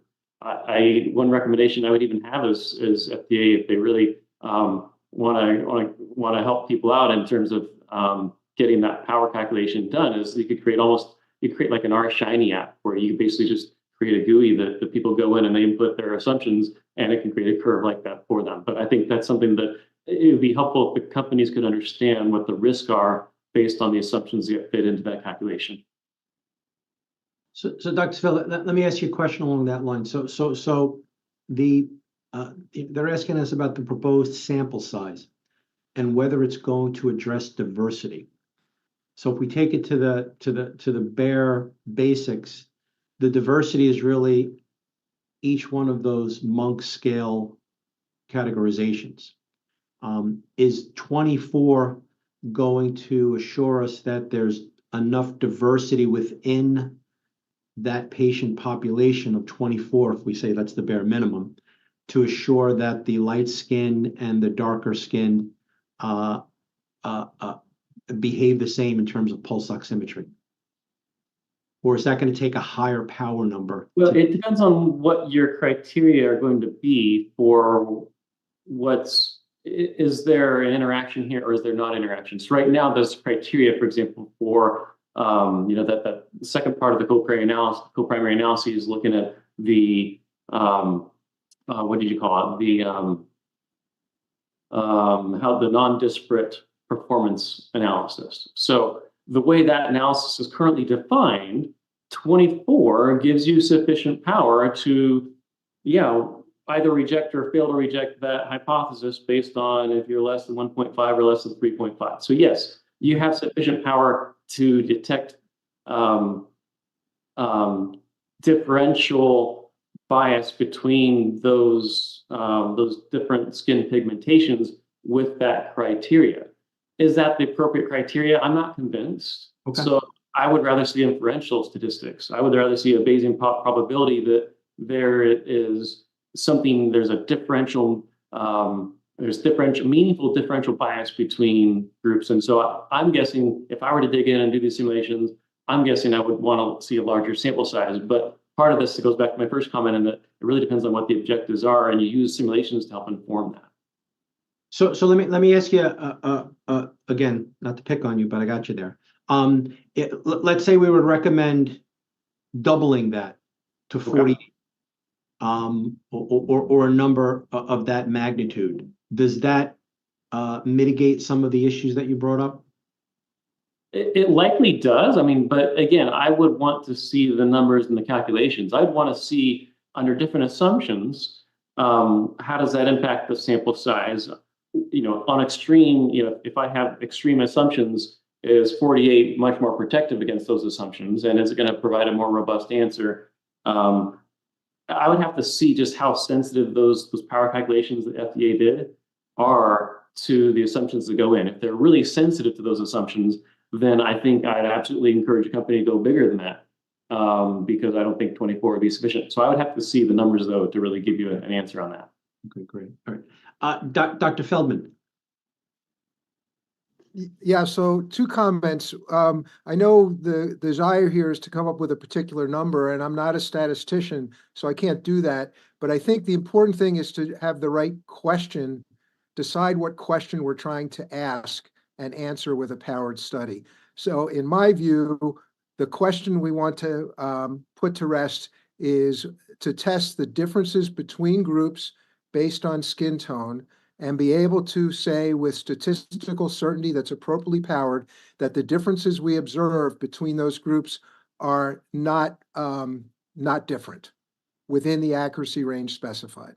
So after we do all these observations, we can compare the groups between group comparisons as has been supported, and that those differences are not different. If it can show that, then I think we've shown non-disparate performance in the data set. The second comment is there's nothing intrinsic about pulse oximetry that prevents it from working well in people with dark skin tone. The reason I believe that it doesn't now is because the populations that inform the lookup tables were not sufficiently representative of people with dark skin tone. If it had been the other way, if it had been mostly dark skin tone and few white skin people that inform those lookup tables, we would be looking at bias in the other direction. So fundamentally, that's going to have to change, and whatever processes are put in place are going to need to detect that. So, Dr. Feldman, thanks. So that last point that you made is a kind of important. We'll highlight it a little bit more. Just the mere fact that skin pigmentation is going to be highlighted, and there's going to be much more diversity, should change those calibration curves and make pulse oximetry more, for lack of a better term, accurate in our dark pigmented patient population. I think ultimately, if I was a manufacturer looking at what I've done in the past and what I need to do going forward, as the requirements are more stringent for performance across skin tones, you're going to have to go back and take a look at how the device was designed. I don't, I mean, I'm not an engineer to that level of what these guys do, but there may be other tweaks, but that's going to be a fundamental limitation, I believe. And I think to your first point, during the FDA presentation, they seem to, at least in my mind, again, I'm not a biostatistician, they seem to prove the statistics behind that 24 number, differentiating intragroup differences to mitigate them. Is anyone disagree with that or have a different interpretation? Yeah, I don't want to take anything away from Dr. Pinella's nice work on what he's done, but I don't believe it's the appropriate power analysis for what we're trying to accomplish. And if you could expand on that, that would be really helpful. So again, I may want to phone a friend, one of the biostatisticians. Absolutely. But in my view, we want to be able to say at the end that when we compare the performance between groups of different skin tones, that we can say with inferential statistics that the differences that we detect are not, I'm losing the right word, but are not important. They're within the accuracy ranges that we're trying to perform. Mm-hmm. So that if we say it's 2% and we show with inferential statistics that dark skin and light skin both perform equally within that range, then we've nailed it. So I see a friend shaking your head, so that's always reassuring, but please weigh in. I don't feel like I have quite the statistical background to be an expert on this. You want to, I don't mean to jump ahead, Dr. Goldman and Ms. Brown, Dr. Wilson, but Dr. Bowman, I'd like to hear her comment on this. Thank you, Carla Ballman. Yeah, I mean, I think it goes back to what the other statistician pointed out. It depends upon what your measure is. So it's powered for the measure that they have right now for the disparate But I do think it's more important, perhaps like, I was thinking maybe each sort of bucket or whatever, however you're going to, put the skin tones, that each of those are either within sort of the guidelines that, they want for accuracy, or show that there's no difference among the different groups. And so so I agree with what Dr. Feldman was saying, that I think that the measure they picked right now is perfectly powered for, but I don't think it's powered for what a little bit deeper dive into how different it might be among the different groups. Okay. All right, Dr. Wilson. Yeah, thank you. I'm sorry, I skipped over Dr. Goldman. I apologize. Dr. Goldman, they took your hand down already. I apologize. That's okay. Thank you very much, Julian Goldman. So I want to take a step back and recognize that most of the studies and the issues that are being observed, not all of them, but the examples of significant, clinically significant, disparate bias are occurring in patients in clinical settings. They're not occurring in the controlled laboratory desaturation environments with healthy volunteers, adult volunteers. So it's possible these numbers, sure, we can increase the numbers to 48, to 100, whatever the magic number is, and we will increase the precision of pulse oximetry performance in that population of healthy adult volunteers that can be desaturated in the laboratory. But the question really still remains, what the heck is going on in these clinical environments that are causing the numbers that are raising such concern? And I think it's vital that we continue to attend to that fundamental question, that we're doing our best to address the issue now without fully understanding the mechanism. I was really struck when Dr. Fauzi, in response to the questioning, pointed out that they observed the same patient with dark skin pigmentation had an error that varied, a bias that varied throughout the day. So, we can study 100 volunteers in the DSAT lab, and what are we going to do to what's really going on in these clinical settings? So I don't want to lose, sight of the forest for the trees in this. So, we're increasing from 10 subjects to 24. It seems reasonable. I think no one in the deliberations I've heard, for example, in the ISO, pulse oximetry committee meetings, there isn't a magic number. This is a movement towards greater precision, but you can keep going. So I think we want to put that in perspective. And we still are not requiring data at all in these volunteers that are low perfusion data. And certainly the signals are that the disparate performance is probably related to conditions of dark skin pigmentation. Yes, Dr. Goldman, I'm going to agree with you, but that was going to be a really good discussion for the part B of this question. Because right, part B is exactly what you said. What the FDA is asking us in part B, what other recommendations do we have to help with performance? I want to put that on hold a little bit. You and I are in total agreement. I want to focus on this proposed sample size and whether it address diversity. Totally reasonable, but I also, I wanted to point out that we don't want to end up with excessive, potentially burdensome optimization without discussing, the challenging areas. So thank you. I agree 100%. That's good. Dr. Wilson. Yeah, just a few additional points. First is what we're looking at is the bias difference. What's the bias? The SpO2 minus SaO2 for those with dark skin and light skin. And the ARMS looks at both the accuracy and the accuracy by root mean square looks at both the bias and the precision.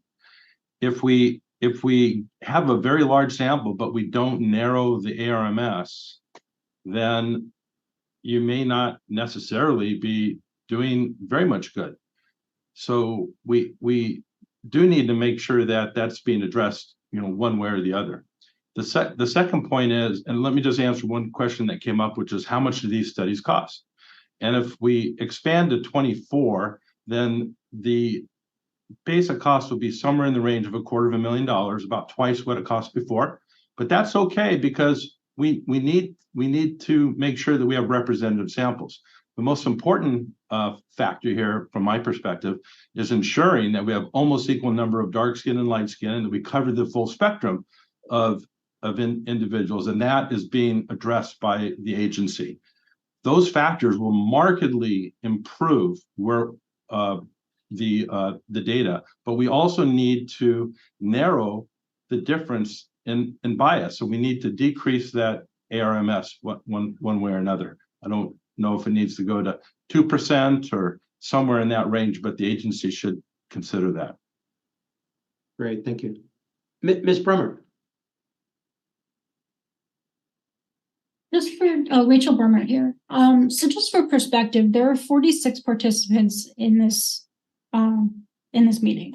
At one point, we had 58. We had speakers and people coming and going. We had a pretty diverse group, I think. So the 46 that are in this call are weighing in on a decision that's pretty important.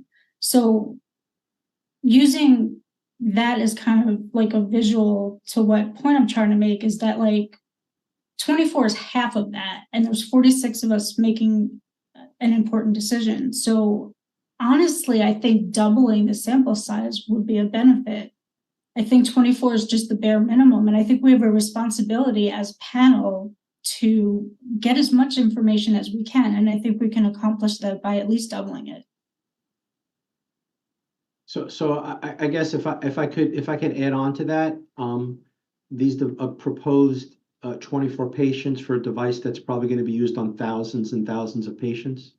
That's also kind of relevant and point well taken. Dr. Yarmus, anything to agree, disagree with along our thoughts in terms of the question at hand?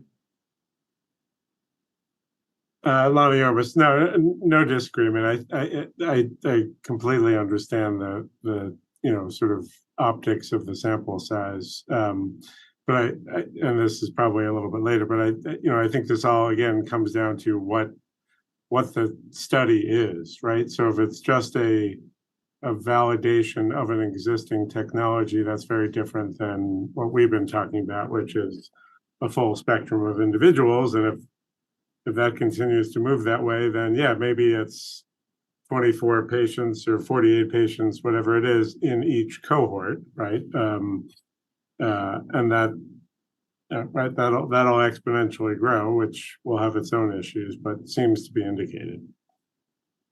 Dr. Brown, anything to add?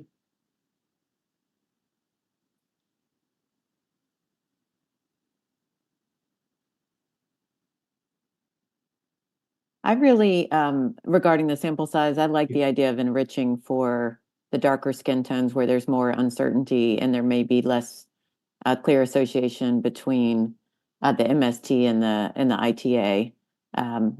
So I do favor a larger sample size and maybe enriching for the most vulnerable or potentially vulnerable individuals, which may have unpredictable responses based on those two tests. Great, thank you. Dr. Seville.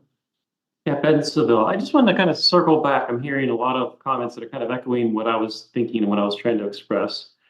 And I want to make the point that the criteria that was decided upon this, the 1.5% and 3.5%, maybe we'll get to that more later, but that criteria was decided on, it was kind of back calculated based on what would be feasible with a sample size of 24. And I don't necessarily think that's the right way to do it. What I'm hearing from the panel, what I'm hearing people say is, we want to really learn if there are differences between these different groups with different skin pigmentation. And the right way to phrase that is to figure out, okay, how are we going to address that question? And to me, that's asking for inferential statistics. And maybe that requires a bigger sample size. And maybe that's perfectly justifies why people are asking for a bigger sample size. So we don't want a bigger sample size just to be more convinced of some, more ad hoc, back calculated criteria. I feel like what people are really asking for is a more stringent criteria, a really formal evaluation of whether there really is differential bias based on what skin pigmentation one has. Dr. Bowman? Yeah, I think I'm sort of along those same lines. I have to say, I work in cancer, so it's completely different, and drug approvals, which is different. But we're never given a sample size. we're instead sort of charged with, what sort of is a clinically meaningful difference, and you come up with the sample size. So I think maybe the FDA might think about what they would want, sort of what targets for accuracy and whatever, and let the companies come up with what the sample size might be, under their assumptions. Just a thought. There is some literature. There will be more about what the variability might be by skin tone, and those companies could use that to sort of power the studies and then convince FDA that they're within the accuracy limits that have been established across the skin tones. Great, thank you. Dr. Feldman. Yeah, I just have a comment about the ARMS discussion a little bit, because there was actually, even in the FDA literature, there was some notion that the ARMS, by tightening those limits, it would help to ensure that we have non-disparate performance. And I don't see the ARMS as driving the disparate performance question. To me, picking those limits is important for effective clinical decision making. So how tight do we need that to be in order to make good decisions for patients? And that should then go on the labeling and say, this device is good with these limits, just like any specifications. The non-disparate performance thing is, once we decide what those limits are, then you just have to see if it performs the same in all those groups. So to me, it's two separate things. One is ARMS. What kind of tightness do we need to make good decisions in patients and not miss hypoxemia? And then secondarily, we need to test it to show that it's not disparate between groups with an appropriately powered study. So I just wanted to clarify the ARMS. I'm interested in other comments about it. Dr. Wilson mentioned we need to tighten those limits, and I didn't know if that's driven by notions of how it's going to affect clinical decision-making or other thoughts. Great. Dr. Yarmus. Thanks, Lonnie Yarmus. Yeah, so this might seem a little broad of a question, and it's probably more industry focused, but what I'm also wondering is, what is, in any of the models that we're talking about, I'm presuming this is a new or improved device, right? Which we don't have yet, to my knowledge, right? And so, to frame this from my perspective, and maybe I'm off, it would be interesting to understand, and this was broached earlier, what is the technologic scientific understanding capacity from an industry perspective of overcoming the current difficulties, and are we in a situation where we will be able to do the things that we want to do? Because that, in my mind, from a device development, validation, clinical research perspective, is phase one of how to do this and how to think about it moving forward, if that makes sense. Yeah, definitely, Dr. Arms. I'm gonna put that open discussion on hold so we can finish the sample size. But yeah, this is, again, there's more to come. This is only part 1AB. Dr. Wilson. Just one more comment on the ARMS. Just in general, statistically, if the differences in a model are very narrow, in this case the SpO2 minus SeO2, then one would not need as many individuals. So perhaps 24, and there'll have to be some modeling done by the agency, but 24 may be the right number if the ARMS overall is 1.5% and the ARMS for dark skin is 1.5 or less, and for light skin is 1.5. So the difference between them is like non-significant. Whereas in contrast, if those values, and let's say that the FDA didn't change the current ARMS of 3%, then if the sample size that came in might need to be a little bit larger if the ARMS of the data that's presented is higher, like 2.5%, and that there was a lot more difference between the dark skin and light skin. So those variabilities help, and they do associate with the sample size required. Great. Dr. Edelman, I'm going to try to summarize this. I think you can sense our discomfort with the sample size discussion. A lot of statistics behind it, a lot of what we're looking at. In general, there seems to be a support on what was presented earlier by the FDA, that 24, given that 80% power number, can help with mitigate some of this diversity using the pre-market evaluation that's recommended by the FDA. And I think that's the best we can come up with at this particular point. Is that satisfactory, or is there anything else you want us to delve into before I hit part B? No, I think please go ahead. I might have questions after we're done. But... Okay. So we're up to 1B now, and this is, I think, a lot of the panel members have kind of hit on this. And this will be a real open discussion. What additional recommendations do you have to improve the evaluation of pulse oximetry performance while taking into consideration race, ethnicity, and differences in skin pigmentation? And I think, and I was going to ask Dr. Goldman to comment on this because he kind of led that. So Dr. Goldman, lead us into this phase. Sure, thank you. Yeah, I mean, I think we have to, and I think this is happening. We are recognizing that we optimizing performance in the preclinical environment and volunteer adult desaturation laboratory isn't the end goal. It's an important part of testing and comparing pulse oximeters, and it might be a vital part of digging deeper into disparate bias. But if we just focus on that without recognizing the data that continues to emerge, that the problems are occurring much more so and to a much greater extent, the data is there, and Dr. Fauzi, to reiterate, really emphasized it, as did others, that we're seeing behavior in a clinical environment that we're just not seeing in the ideal setting of volunteer subject desaturations. So I think it behooves us to put attention on that. And I realize we're not going to solve it today, but we could start to at least figure out what data we need to add, what kind of studies need to be added to allow industry clinicians and clinical researchers and the FDA to dig deeper.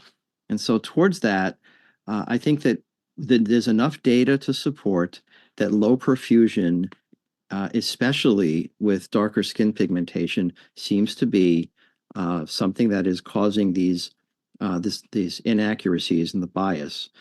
And there have been low perfusion studies performed in laboratories for some time. I think they're more difficult to standardize. They're typically done through cooling with just cool ambient air and letting a subject cool down.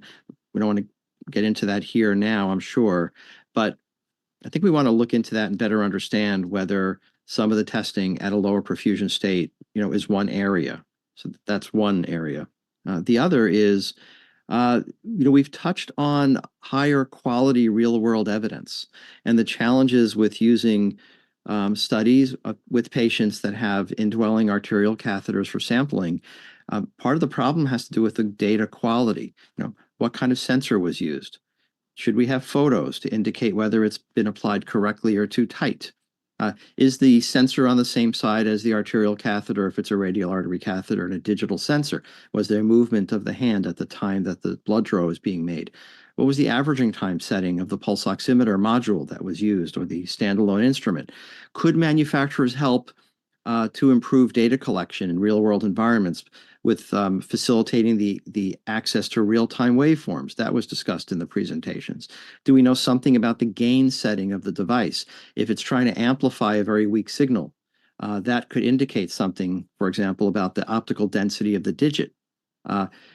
Do we know the signal strength, sometimes called the perfusion index, or the modulation percent? Vitally important potentially, so perhaps there can be a greater effort to improve the contextual information and the data quality and richness in the real world studies, to drill deeper into this. So I think those are the points I wanted to make, because we're not getting that data really adequately today, I think. And we're not going to find if we just search, as they say, under the street light for our keys, instead of, searching where we think the answer lies, we probably won't get to the answer that we need.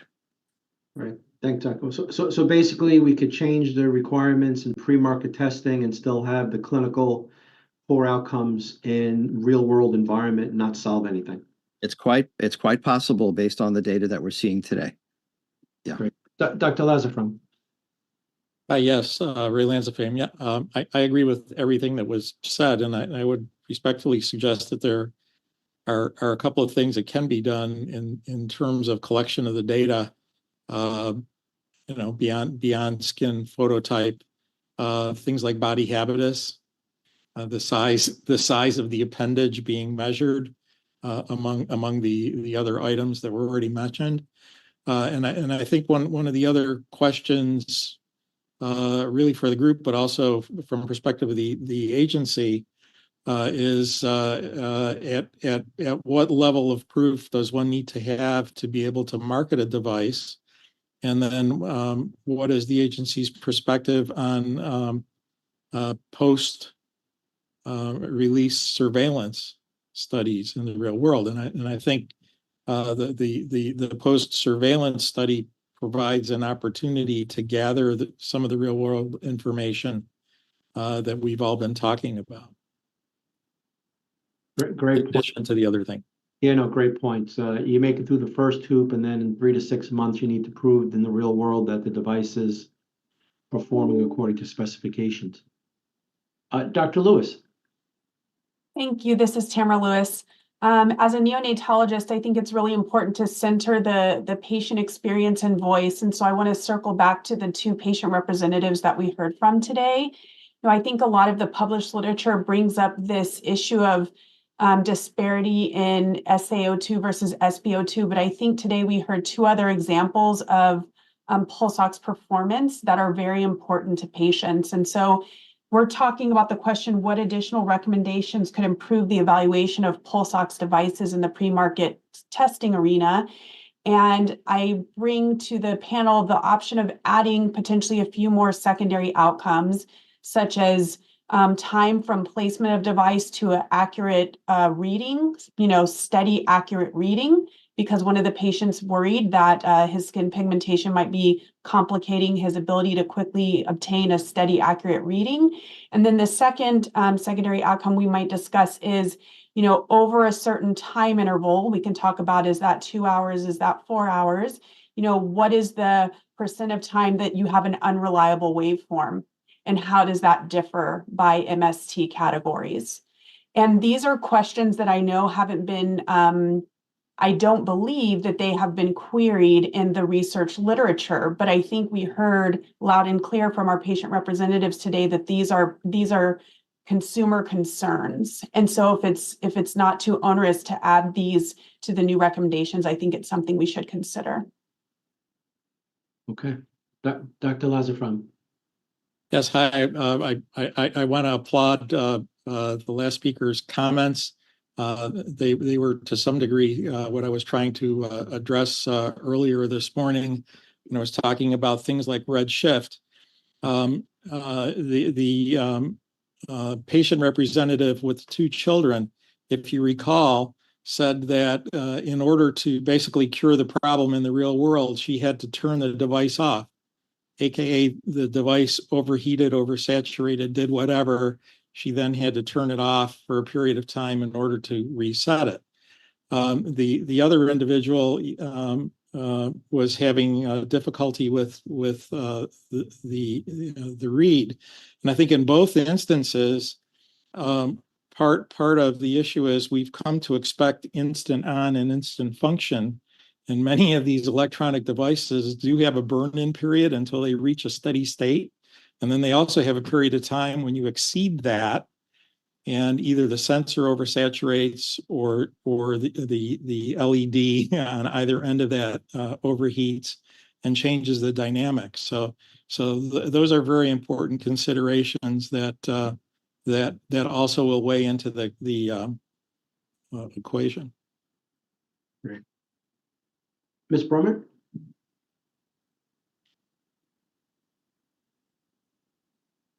Oh, I thought I was on mute. Never mind. I was going to bring this up later in the questions about the consumer perspective, but Dr. Lewis opened the door for me, so I'm going to bring it up now. I use a pulse oximeter because in 2020, I got the original strain of COVID-19. I almost died, actually. So this is a vital sign that is used to make medical decisions about whether I need to go to the hospital or what kind of interventions need to be made. So like the patient representatives, they bought this thing thinking that it's going to be accurate. Now, I know there's a lot of people like me who have long COVID, basically. So it scarred my lungs. I'm probably going to have this forever. And I know that, consumers everywhere think that this is going to be an accurate reading. And the average consumer doesn't know that there is an issue with racial bias or skin pigmentation. So, 95% of this conversation has been through the doctor's perspective, through, people with PhDs, people way smarter than me. But the average consumer doesn't know that this could be a liability in their healthcare. So I have two recommendations. One, I think for over the counter, I think it needs to be pulled off the market because we're looking at a dangerous situation here.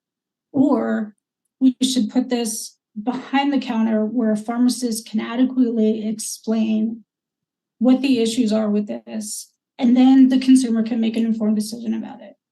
So, for me, I'm coming from a consumer perspective, and I want to just kind of rope that conversation back in.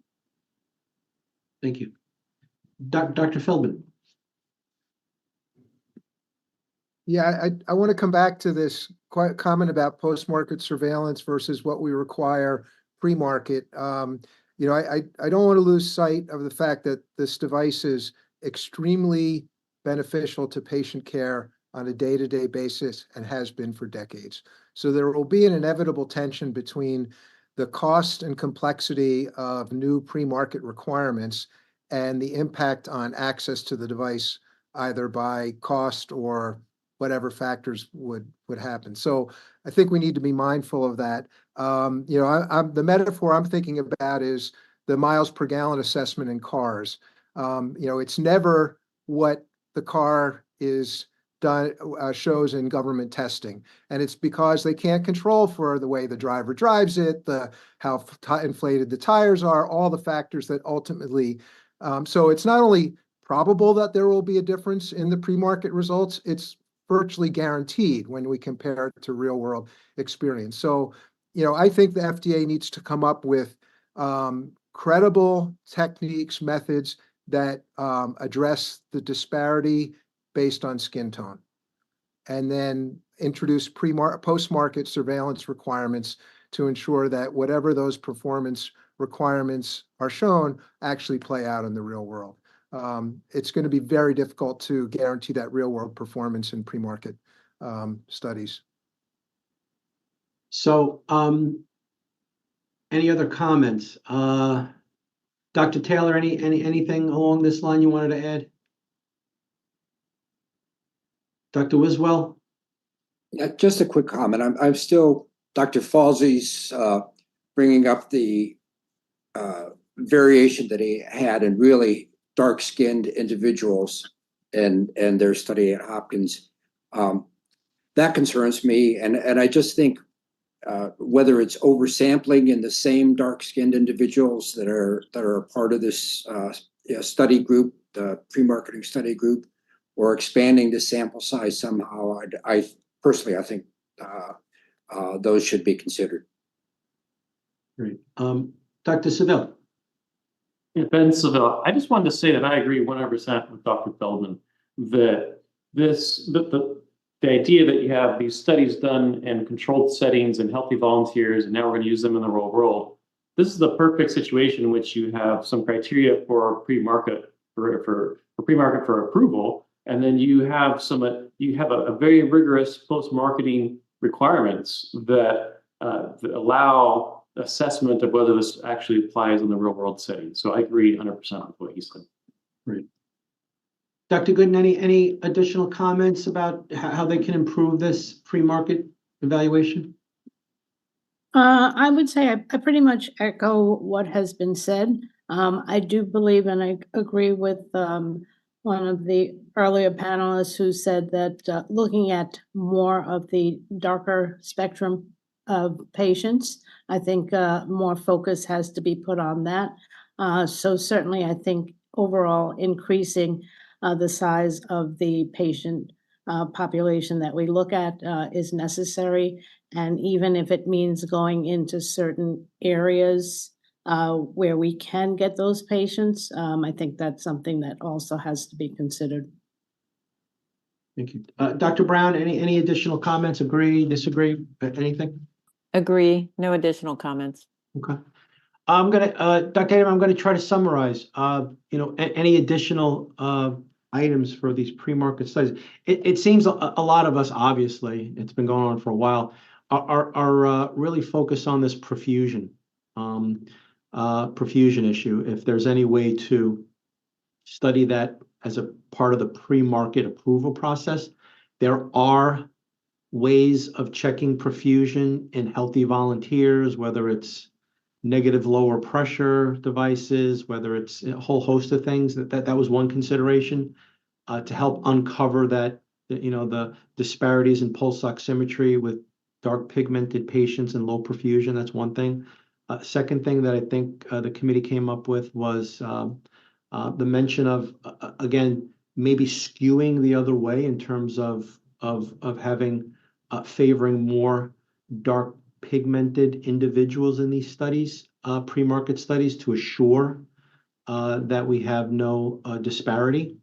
And then the other item is, and Dr. Feldman, I love the using this as an example of, the gas mileage in cars, because I wish my car got the gas mileage that it was promised, but not, is to do some type of post-market surveillance to assure that the new recommendations that come out and go into effect actually help the patients that's intended to. And I think that's a fair summary of what the committee had mentioned at this point. Is that enough, or would you like us to delve a little bit more? Dr. Goldman has his hand up. I must have missed something. No, I just wanted to clarify that, we don't want to end up where we've been, which is we want more post-market evidence, but then it's not collected in a manner, or can't be collected in a manner that's informative. It just raises more questions. I just think that has to be part of the thinking here at the same time. Okay, great, thank you. And Dr. Yarmus. Yeah, Lonnie Yarmus, just to follow up on that, I guess the question to think about, is this really post-market surveillance, or is this an additional pre-market surveillance, which is, I think where generally the concepts lie here. So let me just make a statement and then another question.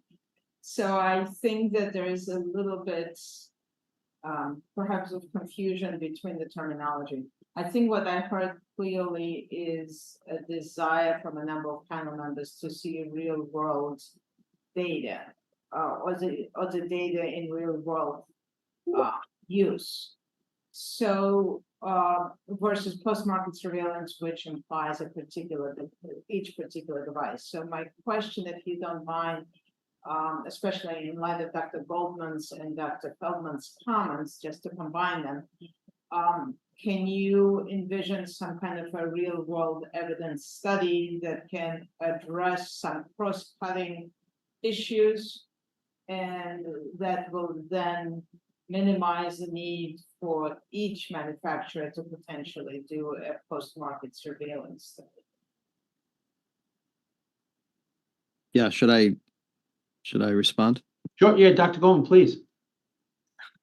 I think there have been assumptions in pulse oximetry, more than assumptions, that there's a body of understanding that has emerged in terms of the physics.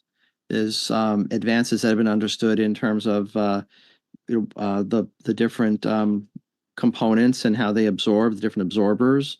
There's been a body of evidence in pulse oximetry that's been shared, and then manufacturers have applied their special magic in different ways to improve performance or to understand it. It seems that there may be an opportunity to learn more about what occurs in the real world in terms of what might be introducing errors in pulse oximetry. I think that's an assumption right now. And it is important for us to delve into that. If there are phenomena that are occurring in the real world clinical measurement that end up becoming part of the shared body of science in pulse oximetry, then that would improve instrumentation and patient care across the board. Maybe there need to be different solutions to it, just as there are today with different probes, sensors, and so on. I don't think we can say categorically, but I think that there's an implication from many of those who have been publishing and sharing information that there probably are things that need to be understood that might be affecting all instruments from different manufacturers, maybe not in this to the same degree. Did I speak to the right? Was that the question? I want to make sure I. Yeah. Okay. Yeah. I tried. Thank you. Feldman, I would just add a couple other comments. I certainly agree with Julian, and I would be reticent to recommend much in the way of real world evidence in a 510(k) submission. Again, getting back to my point of increasing cost, complexity, et cetera. I don't think that's necessarily the way to go. I do want to commend the FDA on the involvement with the prospective studies, and there are others underway. And I think as those play out, there'll be information learned by everybody on how to improve the technology. And so we'll probably have a better answer to that question in 6 months, a year. But if you look at the cost and complexity of those studies to try to reproduce that and build that into a 510(k) submission it would, I think, kill the access to the technology, and I wouldn't want to support that. And I should have said that explicitly. That was not my intent whatsoever, that be part of pre-market evaluation at all. It completely aligned with what Dr. Feldman is saying. We can now move on to the next question. Dr. Seville has his hand up before we go next. Sorry. I just want to bring up one concept that may or may not be useful here, but in pivotal trials, we do a lot with what are called master protocols or platform trials, where instead of having each company do their own separate trial, so if you're thinking of post-market surveillance, instead of having each company do their own thing, you have a single master protocol that allows treatment arms to come in and leave as things become available. And the problem with that is you need someone willing to organize that and run that kind of study. Maybe it's an academic group that gets funding from NIH. But those kind of trials do exist that could have a rigor, could add some rigor to a post-market surveillance of devices that do get approved. So before we move on, just to speak to what Dr. Feldman said before Dr. Edelman, kudos to the FDA for actively getting involved in funding prospective studies that will clarify further pre-market modifications, so be it, to assure that the rules and regs that come out are helping patients in the long run. So that is kudos to the FDA for that, and that's a plus. Mm-hmm. So we're going to jump to question 2 now, everybody. If question 2 can come up, and I think if memory serves me correct, we have a part A, a part B, and a part C. Thank you very much for that. Question 2, FDA is considering defining non-disparate performance as the estimate of the absolute difference of pulse oximetry bias across ITA and MST levels if the difference is less than 1.5% when the oxygen saturation is greater than 85 and less than 3.5% when the O2 sat is less than 70 and less than 85. Here's part A. Please discuss the advantage and challenges to the proposed non-disparate performance definition. So we'll start there, and I think we talked a little bit about this, but Dr. Wiswell? You're muted, Dr. Wiswell. Yeah, I'm just saying as a neonatologist, my patient population is clearly different from the adult population and even the older child population. Okay. I have children that will have obviously the anatomic critical cardiac problems and live in the lower saturation range. I have babies with pulmonary hypertension that we're making strong decisions based on saturations, whether it's an emergent kind of surgery for a cardiac patient, whether it's trying to in the cath lab trying to open up a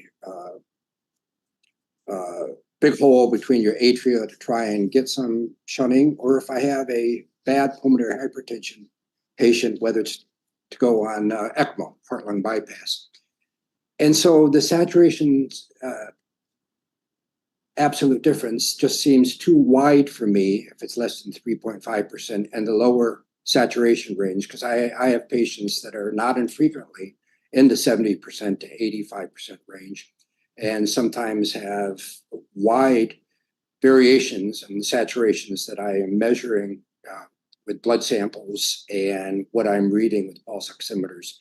And personally, I would like to see that number go down and be, unless there's a big technological problems, be closer to that 1.5% or maybe a 2% absolute difference. Okay. Just a question back at that, Dr. Wiswell. And again, I'm not a neonatologist. Do you commonly correlate peripheral pulse oximetry with an arterial blood gas in each patient to make sure that the corresponding levels match? If we can, but again, we would correlate it. Some patients we have difficulties getting an arterial line in. It would be with a puncture, and so it's after the fact. Some of the patients with the kinds of shunts that they have, whether it's with a cardiac disease or whether it's with the kind of pulmonary hypertension that we can see with sepsis, hypoxia, etc., they can have variations that are rapidly occurring and that I don't have easy access to an arterial sample to try and corroborate what I'm seeing on a monitor. And so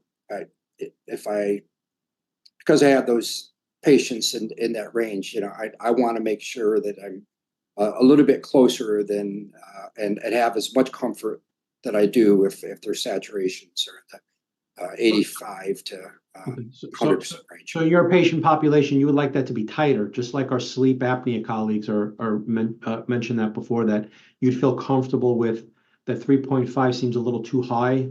You want the lower range, and that was mentioned at I think the NELCOR presentation or Massimo, I forgot which one. But we'll note that and we'll discuss that a little further. Dr. Feldman. I have a question for our FDA colleagues about the terminology in this question. So it's worded as bias. Bias is an average difference and doesn't reflect the precision of the device. ARMS is used to encompass both bias and precision. If we use the term bias without considering precision, then the difference between measurements can be quite a bit larger than what's specified in the question. So my vote in rewriting the question would be to replace bias with ARMS, and then have a discussion around what clinical performance is desirable in different clinical settings. For my practice in anesthesiology, if the ARMS was probably under 3% in almost any category of patient, I can probably manage with that. But I'm at the bedside kind of minute to minute. Different from the ICU setting, patients are not monitored minute to minute with a bedside care provider, different clinical decision-making in the NICU, et cetera. But anyway, can we just clarify the terminology in that question, that bias is indeed what's intended, or would ARMS be a better term?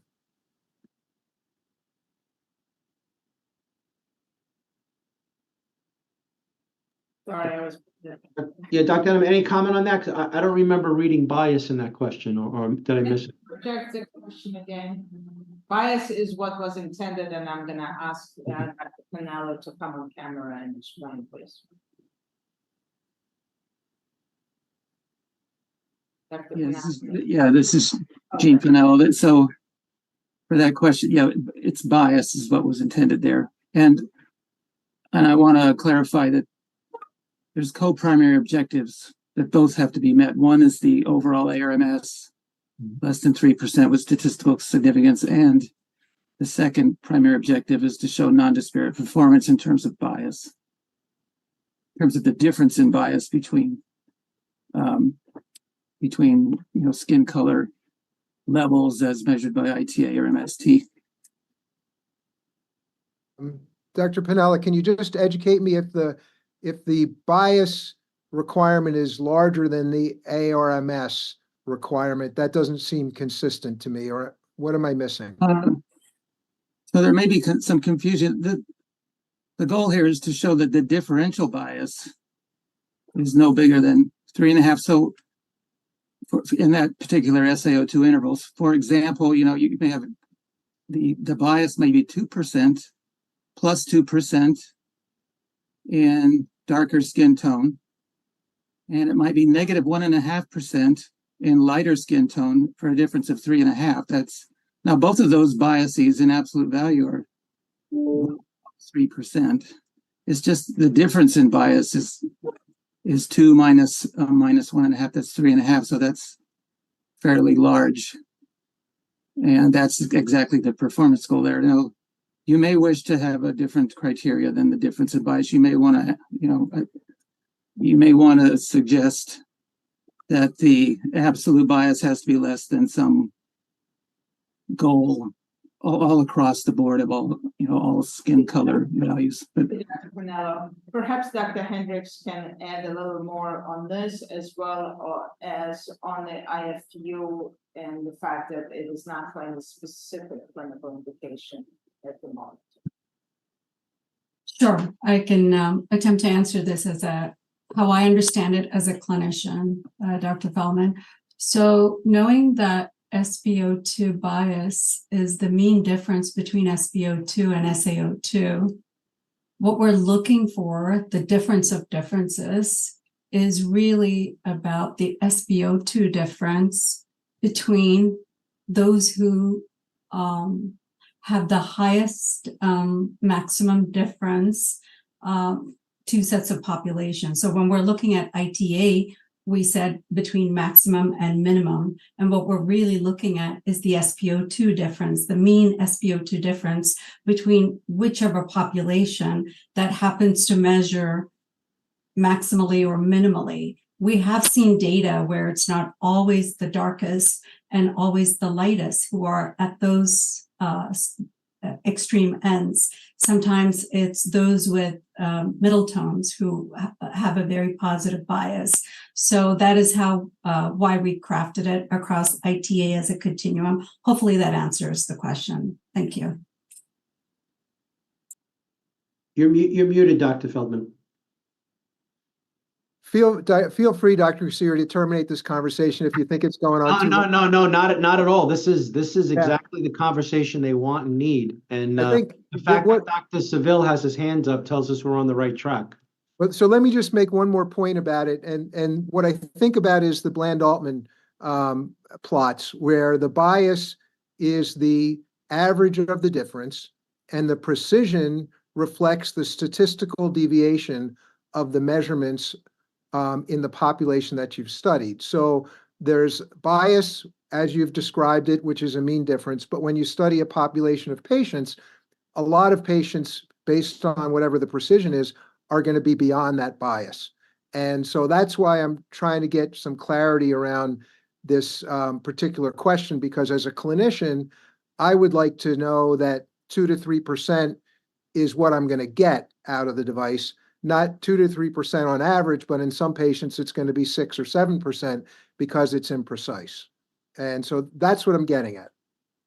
And I think, Dr. Piniella, the 95% confidence interval, does that help alleviate any of this? Yeah, Gene Pinello, FDA. So for the non-disparate performance assurance, we're actually only looking for the point estimate to be less than 1.5 or 3.5% of the maximum difference in bias. We're not looking at confidence intervals there. Okay. Dr. Seville. Yeah, Ben Seville. So, I mean, that really kind of brings it back to what my point was earlier, is this whole idea of the non-disparate performance analysis is looking at a point estimate of the maximum bias versus the lowest bias of the, these two extremes of, say, dark skin or white or lighter skin. And I think I'd be very interested to see what you could show with confidence intervals in those kind of estimates. If you can estimate a difference between those, what kind of precision would you have around those? And if it's insufficient, would increasing your sample size help with that? I'd be very interested to see that. One thing I don't love about this definition, these criteria, is that I think I have the feeling these were calculated, these criteria were decided essentially back calculated based on what's feasible in this population with a small sample size to provide 80% power. And so it's this kind of circular justification that, okay, well, that gives you 80% power, but usually it's, okay, I have an effect size, what sample size do I need for 80% power? So it's all kind of this circle in terms of the way we're justifying this. And I'd rather see what's the scientific question that we want to find. And I know we're trying to show that there's non-disparate performance. Is there a better way we could quantify that in terms of estimating what that disparate performance is in terms of an estimate, some sort of precision, a Bayesian probability, for example? I think that would be helpful. I'm worried here that you're going to end up with trials that are more in the gray area, meaning inconclusive results. Maybe they meet one of these criteria, but maybe not the other. This kind of arbitrary, well, I know it's not arbitrary because I know you came up with these intervals for a reason, but 70, 85%, and 85 to 100%, you're taking something that's very continuous and you're saying, all right, we've got two different groups, we're going to have two different criteria. And I worry that you end up with trials that are in this gray area and where it's just inconclusive, where maybe the criteria aren't met exactly, but hey, if you look at it this way, this is based on a linear model and the linearity is suspect here. But if we look at this nonlinear model, look, now we meet that 3.5% threshold. And so, and maybe you're not worried about that so much, and maybe you're happy looking at the totality of the evidence rather than sticking strictly to those performance criteria. But I worry that these performance criteria are not going to be adequate to really say, yes, these are non-disparate between different levels of skin pigmentation. Dr. Goldman? Yeah, thank you, Julian Goldman. I'm not sure I can shed light, but I am concerned that the way we're phrasing these terms seems to me to be causing quite a bit of confusion. In the comments today, we've heard comments about the importance of a certain level of performance or accuracy to track a desaturation or to measure saturation accurately. But this is clearly focused on what is being called non-disparate performance, which in and of itself is a term that I think is hard for a lot of people to grok because it's a pretty new term. And if we explain that we're talking about reducing bias that's attributable to skin pigmentation, and that's, what the whole discussion is about, and we kind of seed all the questions in literature repeatedly that that's what this is about. It's the difference in performance that we're looking at, right? It's that differential bias. Because then some of the discussions and conversations, probably don't apply, and others might even be more critical. So I just want to flag that I think this new terminology is adding to what is already a complicated topic and new material for lots of folks. Like I said, may not help, but I think that may be part of the problem.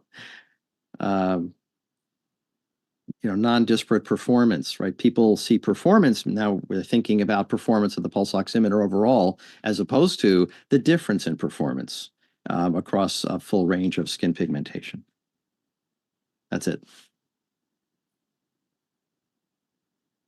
Anyone have any other comments along this line? So far, what I've gotten is a lot of uncertainty. But one thing that kind of stands out is a couple of panel members made mention of the breaking up. Why should we have a 1.5 with greater than 85% and a higher error threshold? I guess I'd call it for what some of us would think would be even more clinically significant desaturations. Do we feel comfortable? And excuse me, I forgot who the panel member was who mentioned. I think it was Dr. Wiswell. You'd mentioned, is there a technological reason why we can't tighten up that lower desaturation threshold to less than 3.5 to something along the line of 2.5 or 2? Does anyone have any comments about that?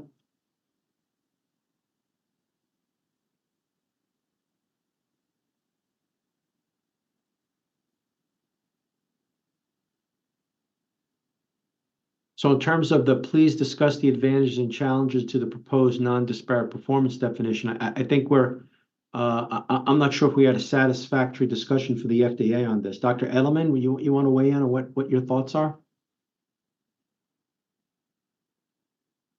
Yes, thank you. Please move on. Okay. We're going to part 2B. Please discuss alternative acceptance criteria for the agency's consideration. Should they be thinking anything else? Does anyone have anyone want to weigh in on this, or do you think we flush this out and there's no other discussion? Although Dr. Goldman has his hand up. Yeah, thank you, Julian Goldman. I would like to raise a concern that in an area that is evolving so quickly, and we've raised so many questions, that disclosure of performance might be equally important, potentially more important. I have to think this through some more, but having acceptance criterion, pass-fail criterion, across a range of skin pigmentation, when we keep raising questions as to the root cause at the optical level or physiological level, I find a bit concerning. I find it concerning that we may cut off performance of devices that may provide useful information. Now, I don't have enough information to really, to know for sure what the implication will be, but disclosure of performance is vitally important. And it's often how we manage with a lot of our instrumentation and our laboratory tests. We know to expect decreased performance in some areas. We don't say we won't perform the test. We may say there's higher uncertainty. We do that all the time with a whole range, including glucometry, whole blood glucometry. So I have a nagging concern that by not emphasizing disclosure and by going to a pass-fail criterion of something where the root causes are not well understood yet, we could be, throwing out the baby with the proverbial bathwater. That's it. Yeah, Dr. Goldman, just a comment on that. Again, maybe hopefully memory is serving me correctly. During Dr. Pinello's one of his presentations, he had looked at devices that were currently available, and if they if they pass or failed on this new Yeah. criteria. And I remember, I believe most of them passed this pass or fail. Is that correct, or am I incorrect? That was very great to hear from him, but I think that was very limited data, and some of it may have been modeled. It wasn't as if we looked at the entire. But I'm not sure. That was my impression. Dr. Panella, could you expand on that? If that could help us out. Yeah, Gene Pinello, FDA, that was real data, it wasn't simulated data, on 12 devices with the ITA measured at 9 different locations. Now, it's just one data set.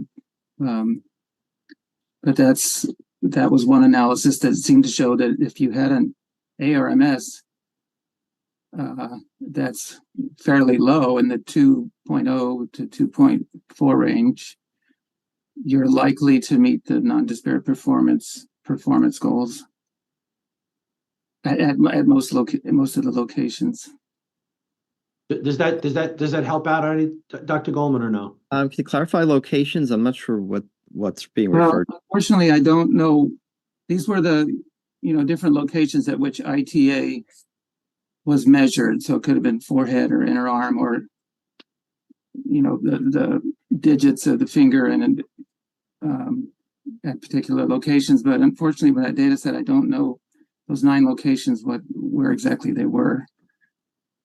So again, I as I said, I can't speak with authority. I can't speak specifically on this. It's 12 devices, and we are talking about pass-fail criterion, whereas in many other areas of medicine, we recognize when there are performance limitations and we deal with it. We want to know it's vitally important. And I just wonder what we're, how we're approaching this in terms of the pass-fail as we're learning. Again, I may not have all the data. There's a lot out there, but it's different than how we normally deal with things, it seems. Let me go to Dr. Edelman first. I'm sorry, Dr. Edelman. And on the FDA logo, it's hard to see. But Dr. Goldman, I just wanted to bring to your attention that all of the pulse oximeters do have labeling that convey the performance, and it is up to you today to recommend any additional labeling inclusions that you recommend. So our question is focuses on which devices should be allowed to market. Now, once they are in the market, we have labeling to communicate their performance. So just keep that in mind in light of your comment that the recommendations you're making are about the first step, which is getting to the market. And then there is labeling, and you can suggest how you want the performance communicated in the labeling if you don't believe our current way of communication or performance is adequate. That's all. Thank you. Dr. Bowman. Yeah, a couple of comments. I mean, I think it was pretty clear that people aren't understanding this disparate measure. and what it's trying to do is to say how different is the performance and bias between the two groups. Okay, it's not an error thing. It's just how different does it perform in bias between the two groups. But given that everyone's having, and I'm having a hard time understanding it, I think it brings it back to sort of the question that if we really want to know differences between two groups, there are other ways of doing this, which we had discussed previously. Now, in terms of a yes or no thing, I mean, I think if we want to make sure that we have instruments that work on all skin tones and it has acceptable error across all skin tones, I do think that there needs to be an acceptance, yes or no, for the instrument to force, manufacturers to make sure that their instrument performs well across all skin tones. I think if we allow them to say, oh, this is the performance, it works really well in light skin tones, here's the performance in dark skin tones, it doesn't work very well, we're not going to get an instrument that works well in dark skin tones. Dr. Wilson. Yes, William Wilson. In terms of alternate ways of looking at this, we might want to just consider simplification. And I think it's not just the terminology, but a bias is a bias. It may just be easier to look at what is the actual mean difference for those individuals in the dark skin category compared to those in the white skin category. And if that difference is more than some number that the agency believes is clinically significant, then it would be non-disparate performance. And so, what would be a threshold that the agency would need to think about this and model, but probably something more than 0.25% or 0.3% starts to get into the range where it may be clinically significant. Anything less than that, or certainly in that range, is probably not clinically significant. So, but that would be much simpler. Dr. Brown. I just had a question about if we do go with this sort of yes/no meeting criteria for devices that are already out on the market, or the sort of common devices, not the medical grade, is there a way to add the equivalent of like a black box warning to the label to raise awareness, or is it within the authority to actually remove non-compliant devices from the market? I know we can probably prevent new devices, but just wondering. We would like to collect as much information as for your recommendations today, and then as an agency we will go back and figure out the best way that we can proceed to maximize public health impact. So oh, sorry, Dr. Seville. Yeah, just to piggyback a little bit on Dr. Wilson's comment, that I think that's exactly what the model is doing. So I think the model that Dr. Pinello suggested, basically it assumes linearity, and basically what you're going to do is you're going to compare the bias of Black patients versus the bias of white patients, and if that absolute difference, if that model-based difference is less than 1.5% for a certain oxygen saturation, then that criteria is going to be met. Or if it's less than 3.5, it's if it's 70 to 85%, it's met. So I think that's essentially what the model is doing, is just doing it in less, with more granular terms. Yeah, I was just thinking that it might be to the agency's benefit to have a simplified solution, and rather than something that is as complicated as currently being proposed. So Dr. Wilson, I guess what you're trying to say is, why do we need the word disparate? No, the word disparate is something that, it's a new term, but that's easily understood. But what we're really interested in is what's the difference between SpO2 and SaO2 on average, which is the mean bias in the dark skin versus the light skin. And if it's clinically insignificant, then and you have to look at what that threshold is. That's a lot easier to understand. You'll approach it either way.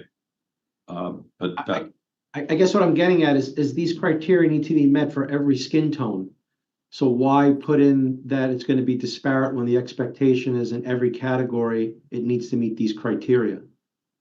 Or my mistake? First, in order to do that to show that statistically every skin tone, you will need larger numbers. And right now the idea was have 3 bins and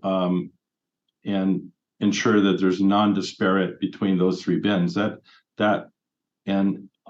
Earlier I was suggesting dark skin tones versus light skins in the less than 0.25 or something like that would be reasonable. If across bins, maybe that number should be less than 0.2 or something like that. But that would it's just a simpler way of approaching it.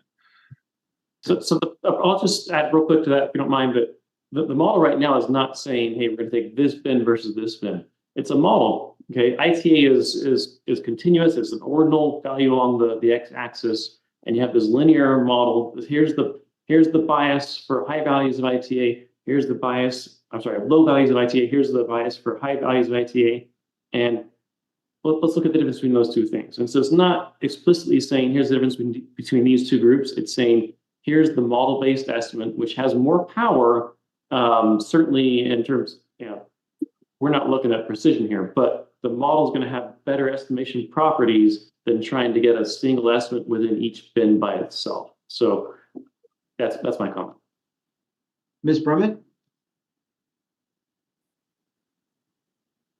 So I just want to piggyback on what Dr. Brown was asking. I don't know if we're referring to over-the-counter products or medical grade hospital, but the average consumer is not going to read a black box warning. They don't know that it exists. They don't know where to look for it. So I don't think that's a viable option, but I do think pulling it from the market would be.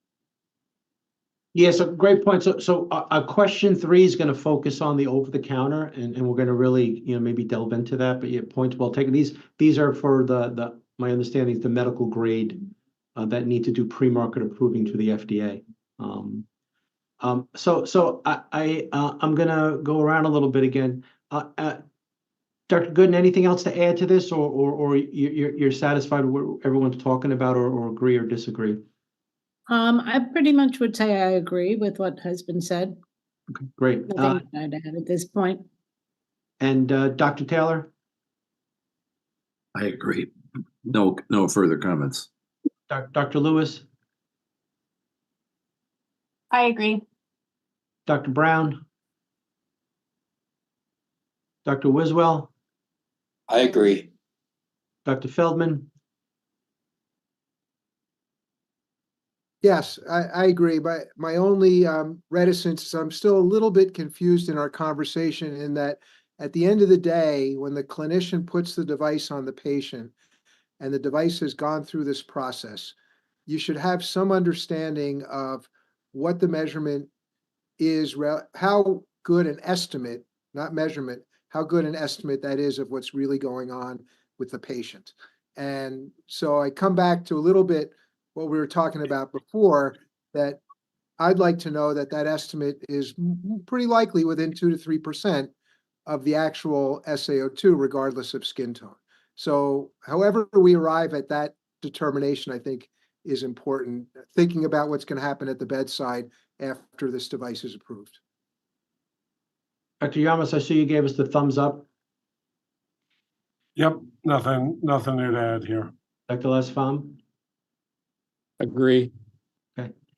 So Dr. Edelman, just kind of summarize, it appears that, alternative acceptance criteria, we're pretty much okay with what was been proposed, and I don't think we have anything to tweak that with. Are you satisfied with that discussion, or you want us to delve into something else? No, thank you. I'm satisfied. I just have one tangential question.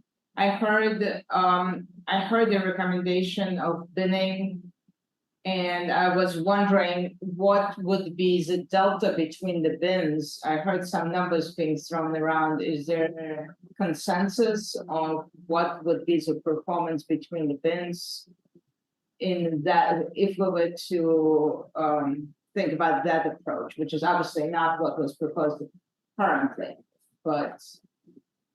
So in other words, the difference between the 1 to 4 and the 8 to 10 and intragroup differences, what would be an acceptable variance? I'm gonna first.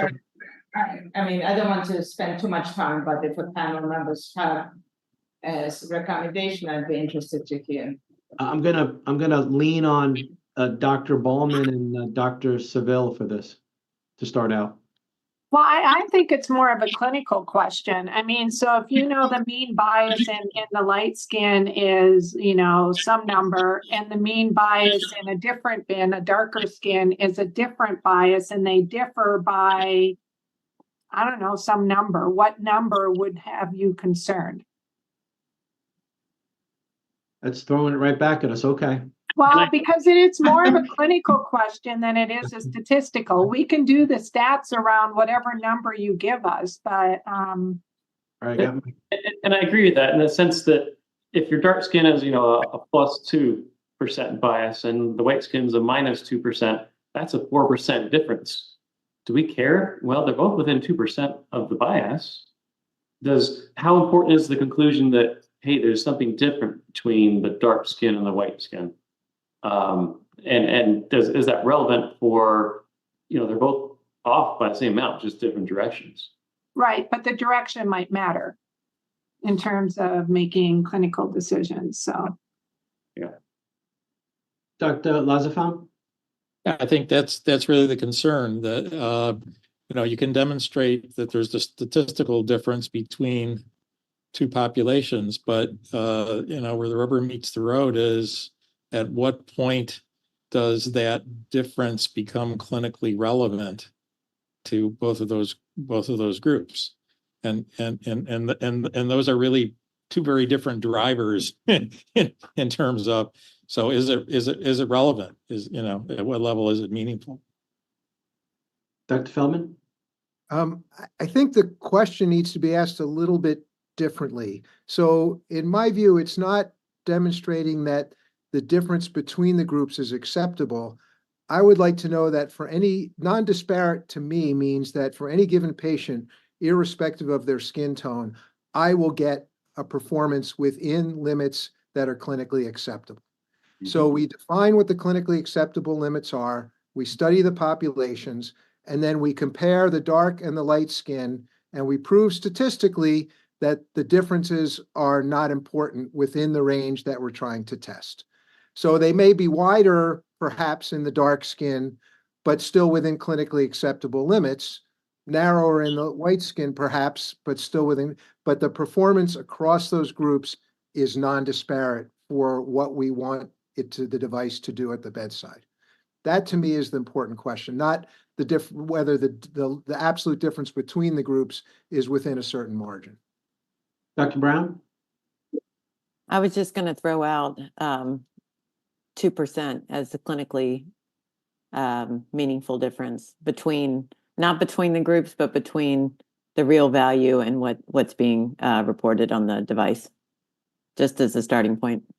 Well, I think Dr. Feldman's point is spot on. I want it, and in my individual patient, I'm colorblind. I want to know if that's pulse. I can trust that pulse ox. Do I really want to know what the intragroup variability is? What the pertinent thing is clinically, I want to know if that pulse ox is reliable in that particular patient.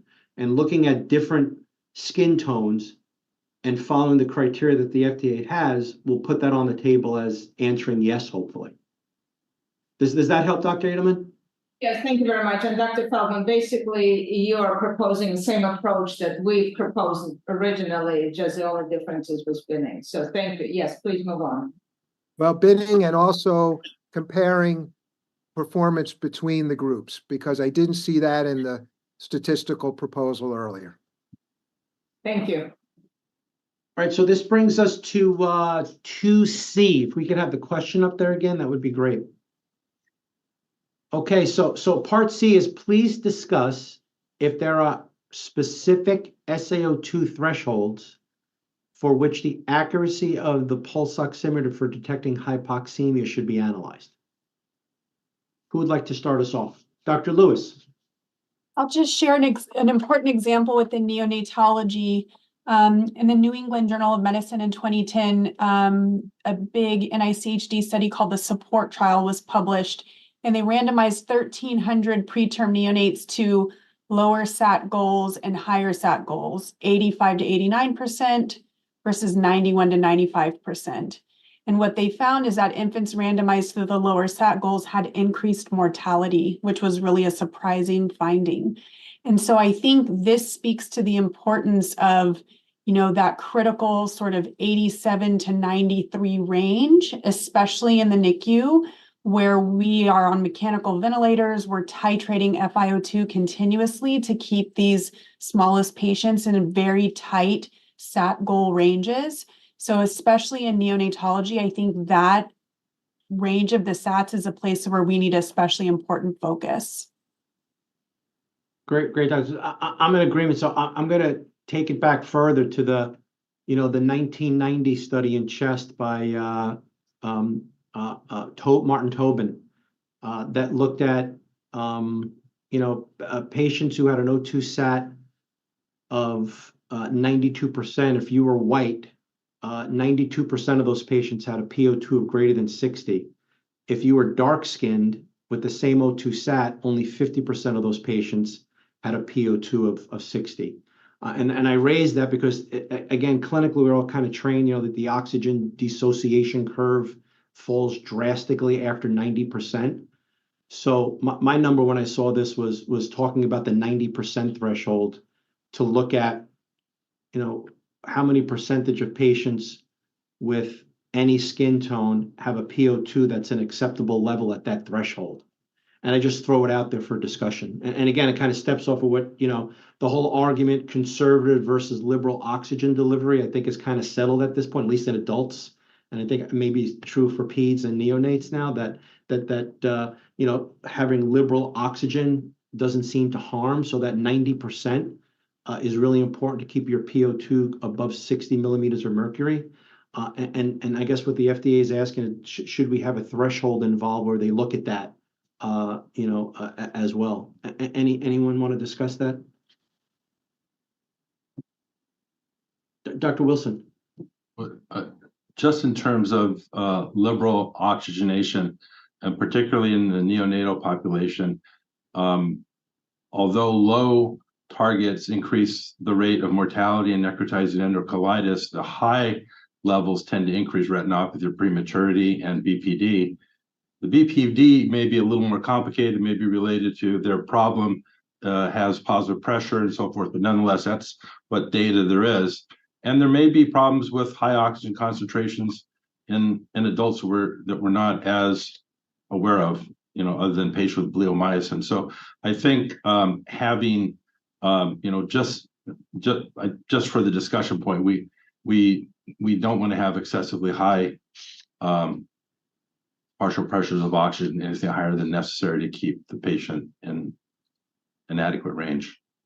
Yeah, I'm going to push back a little bit that in the adult population. I think the studies are pretty clear now that this liberal versus conservative oxygen in terms of breaking PO2s down is a little clearer in the adults. I'll agree with the neonate. Again, that's outside of my expertise, but I think the focus is of should be looking at an oxygenation threshold where we want to assure that patients with a peripheral O2 SAT of X, we know they're in the safe range, I guess, for lack of a better term.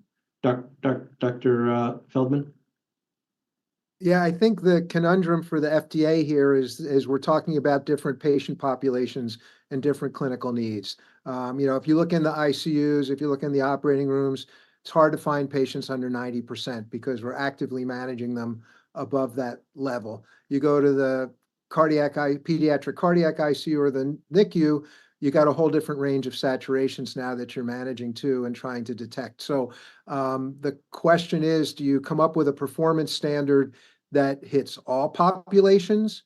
Do you come up with a minimum performance standard and then let the market decide? So in other words, let's say the minimum performance standard's not quite good enough for the NICU, but a company comes out and says, hey, we got the best device for the NICU and here's our improved performance, and then the market then picks up that device. And so I don't know where the FDA wants to live in, whether it's minimum performance standards or trying to hit everything. But unless we can really decide what patient populations we're after, it's a little hard to give firm advice, I think, on this.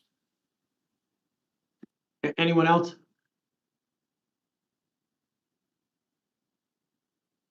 Dr. Goldman? I actually am looking for clarification of the question. Are we looking for, if we have to pick a sweet spot for performance, could we name the sweet spot? Are we asking what the performance should be in that sweet spot? Are we accepting that there has to be a trade-off in pulse oximetry, that if you have optimum performance at 82, you may not have it at 98? The question isn't completely clear to me. Fair enough. Dr. Ellerman. So it is for the purposes of the labeling. Because as of right now, we're not asking for that. So Dr. Hendricks, perhaps you can elaborate a little bit further. Happy to. It's really asking the panelists whether it would be beneficial to provide additional analysis at important clinical thresholds. For example, 90% ACC-AHA, I think, has general guidelines to start oxygen therapy. And as many of the members here have talked, it varies for populations, for disease states, even practice of medicine by different clinicians.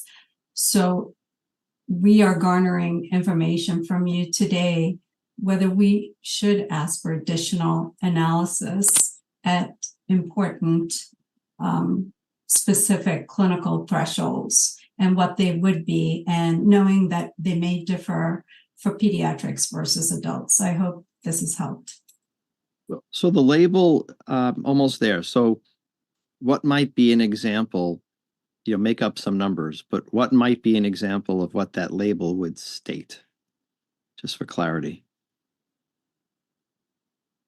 I believe Dr. Panelist showed AUC and ROC curves, Dr. Goldman. So it might be an ROC curve that's included in the accompanying documentation or in the information with the device. Is that? So let me pipe in here. So as of right now, that analysis is not being asked for. And so what we are requesting your input on first, whether that analysis should be part of every pre-market submission.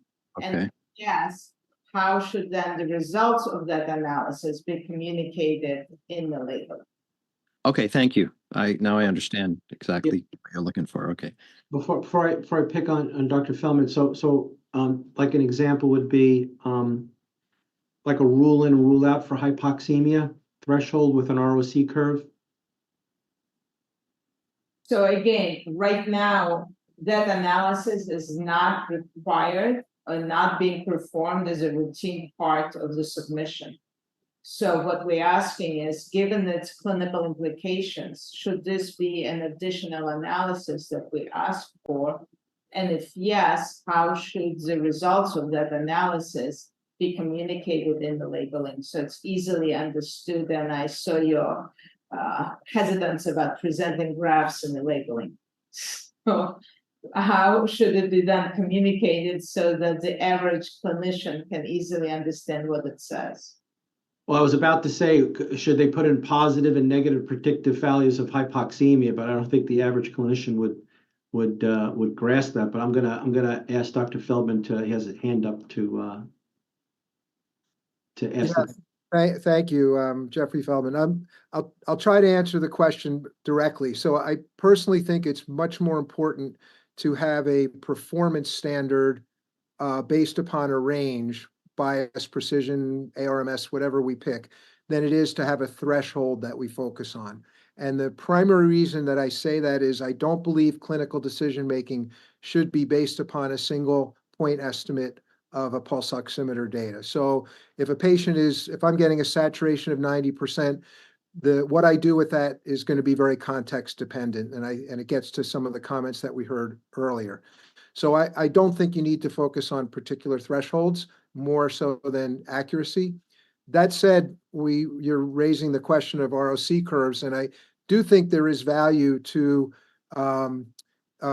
information around diagnostic performance like ROC curves. I personally favor Clark error grids. I think they're a better disclosure, but I don't want to necessarily widen the discussion right now on that. So I think there would be value to including some information about diagnostic performance, but I don't think you need to focus on a particular threshold. I would focus on an accuracy range that you're trying to hit. Although, Dr. Feldman, I will say most of COVID therapy was based on a threshold, whether that was correct or not. So I guess should we go down that pathway or ignore, because clinicians use it to initiate therapies? Well, I mean, that may be the practical consideration, but I think the reality is if you set a threshold, you're going to be wrong in some patients and right in others. And so you hope that you're right on most of the patients. But I think if you have a device that performs, let's say within 1 or 2%, let's say 2%, and that's well documented in the labeling, and it's something you can hang your hat on, then it becomes easier to make clinical decisions. So the patient that's 90% and you're at that decision threshold, but your resources are overwhelmed and they actually don't look that bad, maybe you can sit on for a little bit, as opposed to the patient who they were 94 10 minutes ago, now they're 90, they're gray, they're struggling, different story. So I don't know if that answers the question. But you're focusing on reliability, not a number, not a threshold. Okay. Dr. Goldman. Yeah, thank you. Now that I, have a better understanding of the question, and giving it a little bit of thought, the challenge could be that deriving ROC curves and disclosing information based solely on the volunteer laboratory desaturation trials, knowing that there is more uncertainty in the clinical measurements in patients that are potentially quite ill and whom we would care about applying the ROC curves, we might be compounding, we might be conveying a level of certainty that doesn't belong there, right? That's so we'd be building something on a somewhat weak foundation. I'm not sure, but it feels that way. And for all the reasons that we've discussed today. So, sometimes when you bury information deeper and you start to build nice graphs and tables and charts, we've seen this all the time. We've all dealt with it. People forget about what the real base of that foundation is, and they don't, recognize that the assumptions may no longer be true when they apply the information. Thanks. Dr. Lazafam, you had your hand up, but I see it's down. You have a comment or a question? And I think that's already been discussed, right? At least in terms of the real world, reading the labeling and certainly on the OTC end of it, they're not. If there's a major outlier, then there's some problem with the technology. But it doesn't make sense to say, okay, by God, at 90% it's the delta is 2%, at 91 it's 2.1. Don't know. Dr. Wilson, what are your thoughts? I don't really have more to add, I think. All right. Dr. Lewis? No, I agree. I think for the bedside clinician, they don't really want to know it works great at 90, but not great at 95. So I agree with the prior comments that we should have a standard that it works well across the ranges. Dr. Brown? I agree. Keeping the label simple makes sense. If you want to require a little bit more performance data within that critical 87 to 93 for the companies to provide the data to the FDA, that makes sense, but I wouldn't put the details in the label. Dr. Wiswell, you're okay with this?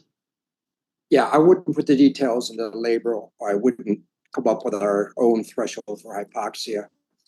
Stevie Wonder was subject to liberal oxygen in 1949. He ended up blinded. And they started restricting oxygen in babies in the 1950s. And we ended up with a lot more deaths in cerebral palsy. So I would not put labels and our own interpretation of what we want to be hypoxemia from this group of well adult volunteers. Okay. Great. Dr. Yarmus. Agree. I'm fascinated by the Stevie Wonder story. Thanks. Me too. Dr. Gooden. I would not add anything else to that. I think it would depend on the context of the patient, the age, and whatever additional comorbidities the patient might have. Dr. Taylor, any comments? No comments. Thank you. Our biostatistician group here, Dr. Seville? Nothing to add other than just I think for a range of values is important. I think don't pick a single value, show it for a range. Dr. Ballman, agreement? Well, yeah, I agree. I mean, my concern is, these are values in healthy people and it's being applied in the hospital. And I don't think, yeah, I agree with everyone. Ms. Brumman, anything before we move on? No, I have no additional comments. All right, great. Okay, so Dr. Edelman, so everyone's okay with the current criteria with not adding any kind of clinical or other thresholds to for the device companies to adhere to at least at this time. Are you satisfied with that? Yes, thank you very much. Great. Okay, we're up to question 3. If we could have question 3 put up, I'd appreciate it. All right, question 3 for the panel. The agency is considering the same pre-market clinical trial design and definition of non-disparate performance for over-the-counter pulse oximeters for medical purposes as for the prescription use devices. A, do you agree with this approach? If not, what do you recommend? Let's start with that. Do I have any takers?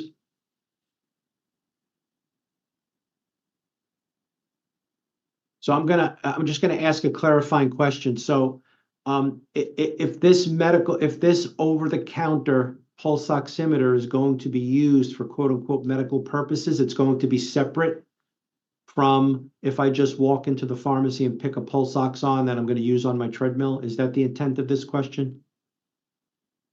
Dr. Lee, why don't you summarize again what you summarized this morning? Yes, so Dr. Kasseri, you're right. So the over-the-counter doesn't necessarily mean general wellness. So over-the-counter means that someone could purchase a medically approved for use pulse oximeter. It's not for general wellness or exercising or health. Okay, thank you for clarifying that. I have 2 hands up. I have Dr. Feldman.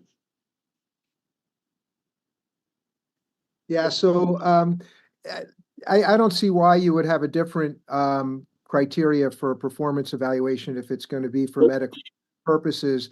It suggests to me that some sort of, this sounds to me like the warning on the cigarette package or on the alcohol bottle, like, if it doesn't pass this criteria, there's a big label that says this has never been tested and is not considered appropriate for medical purposes, and only useful for your wellness or whatever you want to use it for, and something along those lines. So I think my goal is, my recommendation would be same purpose as medical use. Anything that doesn't go through that gets labeled very clearly that it did not go through those criteria.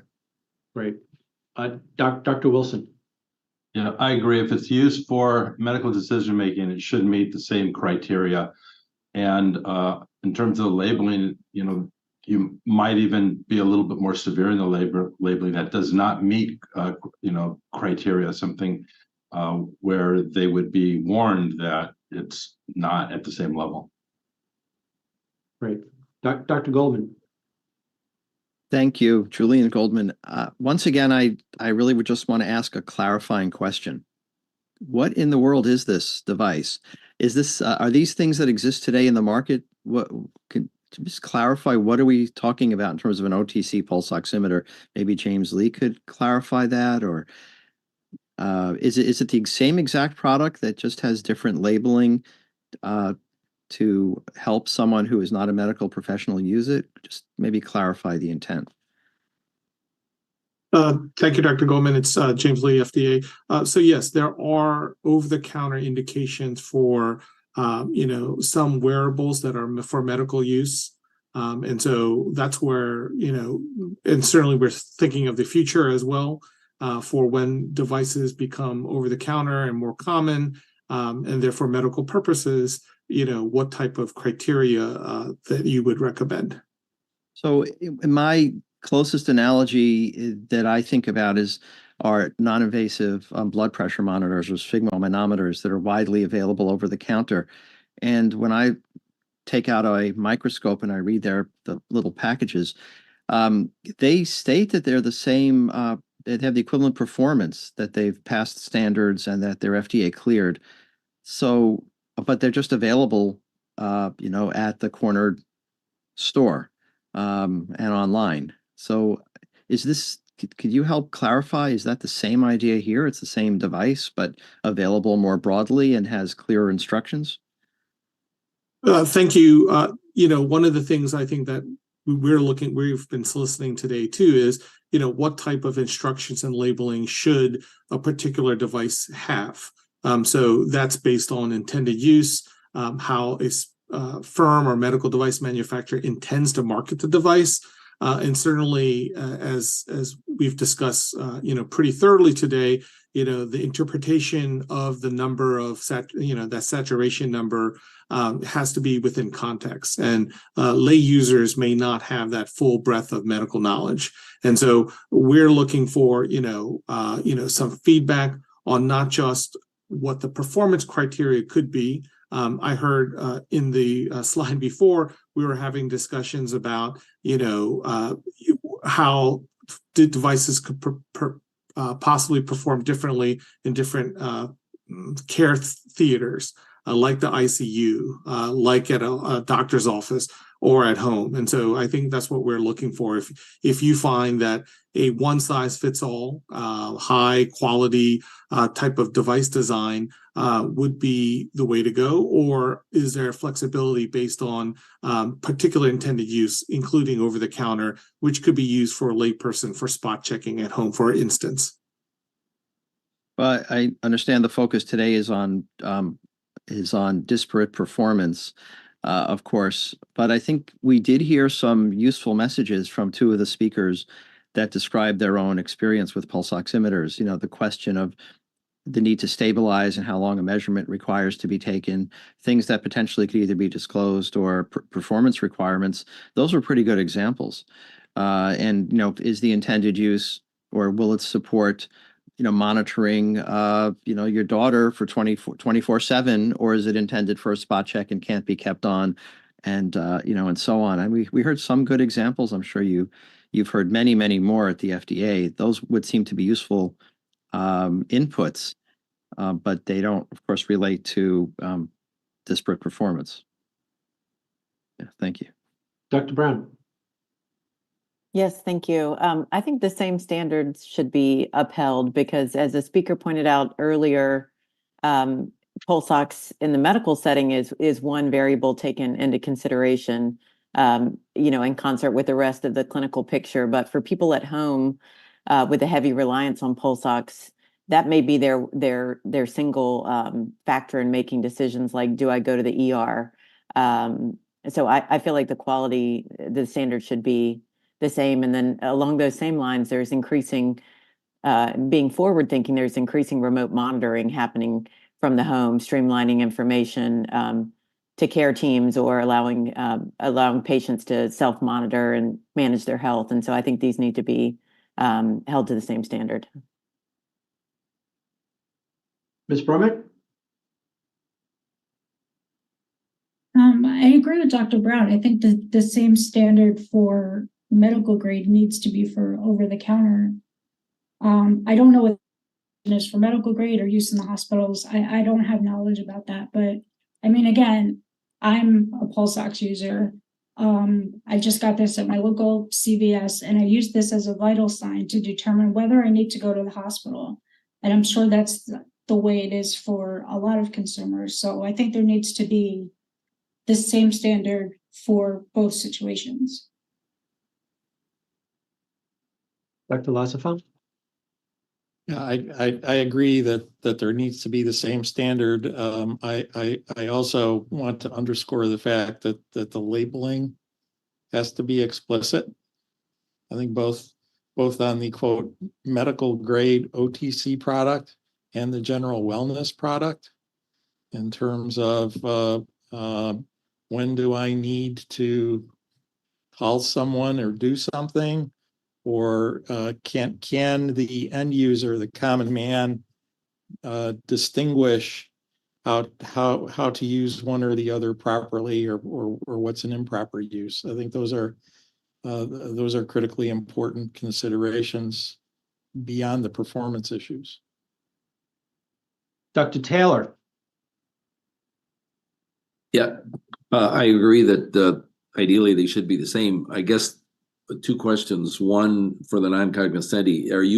Is the FDA proposing a third category of device? Because the wellness devices clearly have been used for monitoring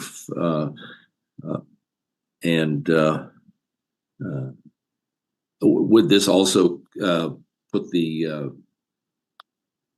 device out of the range of most people to purchase? Would it just elevate the cost of it? If it's $1,000, nobody's going to buy it. Well, all three are currently available. We're not proposing anything new. All we're doing is discussing the criteria for performance for the medical use over the counter. Okay. This is not a new category, but just, as we discussed at the last panel, there was a lot of concern about the performance with over-the-counter pulse oximeters for medical purposes, and we're trying to figure out A, which is what you're addressing right now, the performance, and B is the labeling, which I know you're going to get. Dr. Goldman. Yeah, I'm not sure if I'm getting ahead with regard to labeling, but I think there's an example that may fit some of the discussion here with regard to, again, I'll go back to the blood pressure monitoring. There's in a wrist-based blood pressure monitor that I purchased, and I think this is not unique. Of course, it's important that the measuring site is at the level of the heart. And so the instructions direct the user to keep the arm bent, elbow on the table, for example, if you're sitting on a chair, bend the elbow and ensure that the wrist is at heart level. Well, the device indicates if the angle is incorrect.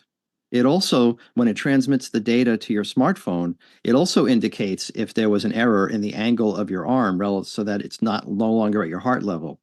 Well, similarly, pulse oximeter, if it requires a certain amount of time for stabilizing a signal to help a lay user, it could say, do not remove, or count down from 10, or whatever it does, right? There are a lot of ways to do things like this. So there could be differences not only in the instructions for use, but in the technology to help support correct and accurate use when it's not being performed by, say, a trained, medical professional. So I think there are real world examples that can be applied to help ensure people get the best number possible. It may not be required. Maybe these are just, optional, or maybe they're market driven. Dr. Gooden. Yeah, Cheryl Gooden. I would like to say that I agree. I think the standard should be the same across the board, no matter in what context the monitor is being used.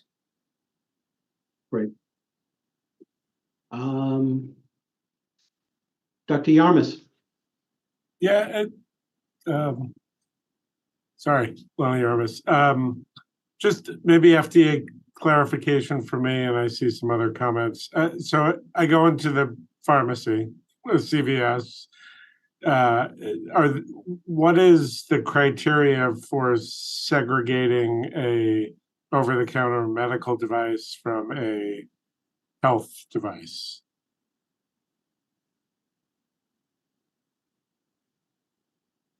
Or is there one? Like, does the consumer know what they're doing? Or aside from a label, is there any mandate for location differences? Like, do they have to buy it behind the counter, even though it's over the counter and doesn't require a prescription? Dr. Lee, would you like to elucidate further?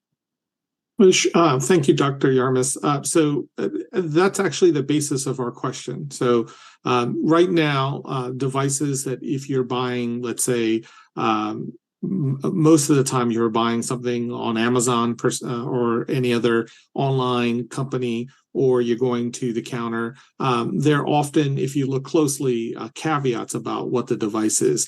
They're supposed to be clearly labeled. That they're often for, and you'll see sports and aviation or general wellness type of claim. So this is kind of like a health and wellness, exercising, or sports and aviation. So what we're looking here is, as the products in this space expand, are there particular considerations that you would recommend in labeling? And it can go on the labeling as a package insert, or it could go on the box.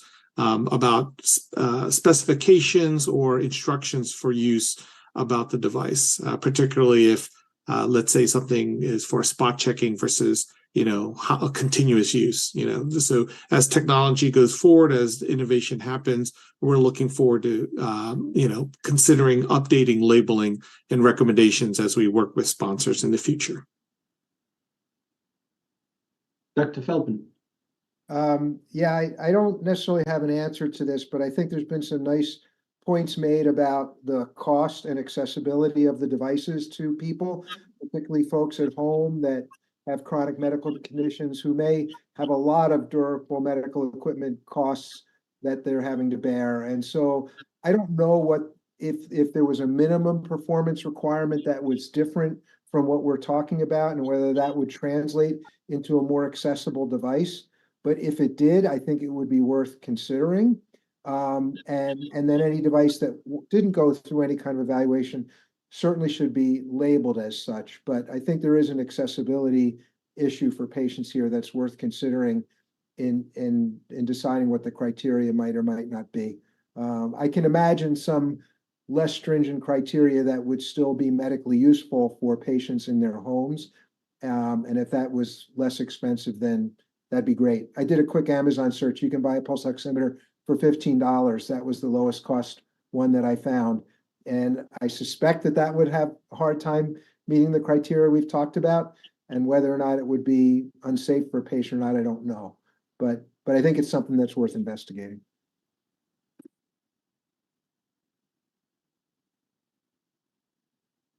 Dr. Wiswell, any thoughts on this?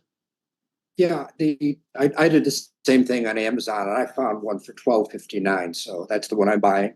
But I'm not going to look at the package. I'm not going to see that it's for wellness or health, or that it's been looked at to be a medical device. And I think it just really, if it's going to be used, quote, medically, and the layperson thinks it's going to be a medical device that's helping, it's got to be clear that it's been met certain criteria. It's not just something that there's a lot of junk sold on Amazon, and I'm just afraid.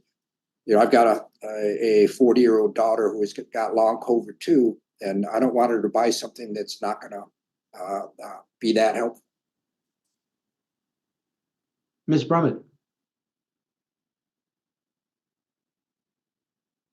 I just kind of want to reiterate the point that I made earlier, is that I think even the over-the-counter should be behind the counter, because someone with expertise will be able to explain it to the consumer.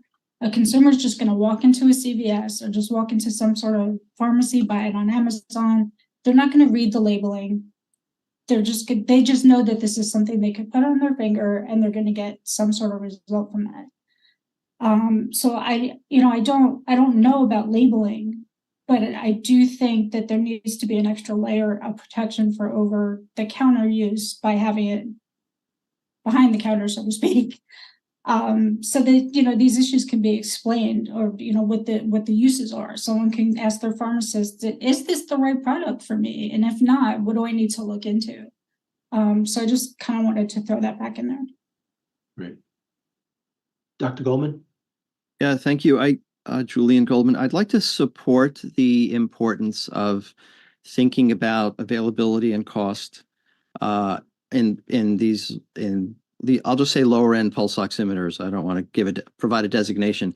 But certainly in 2020, when our hospital system was trying to identify pulse oximeters that we could potentially buy and provide to patients or dispense, when they left the ER or whatever was happening, it was a tremendous struggle to identify and even determine what the performance level was. And we were fortunate in that a test lab that was based in Colorado volunteered to test and provide data on a whole range of pulse oximeters, and we used that information and disseminated it. So I'll just support that these really are important factors. We don't know what will happen in 6 months or next year, and I would propose that be part of the thinking from a preparedness and accessibility standpoint for technology like this that's so vital. So Dr. Adam, what I'm hearing from the panel is we all kind of agree that there should be a higher standard for these over-the-counter so-called medical grade pulse oximeters. The real question is, are they going to be cost prohibitive if there's an expectation?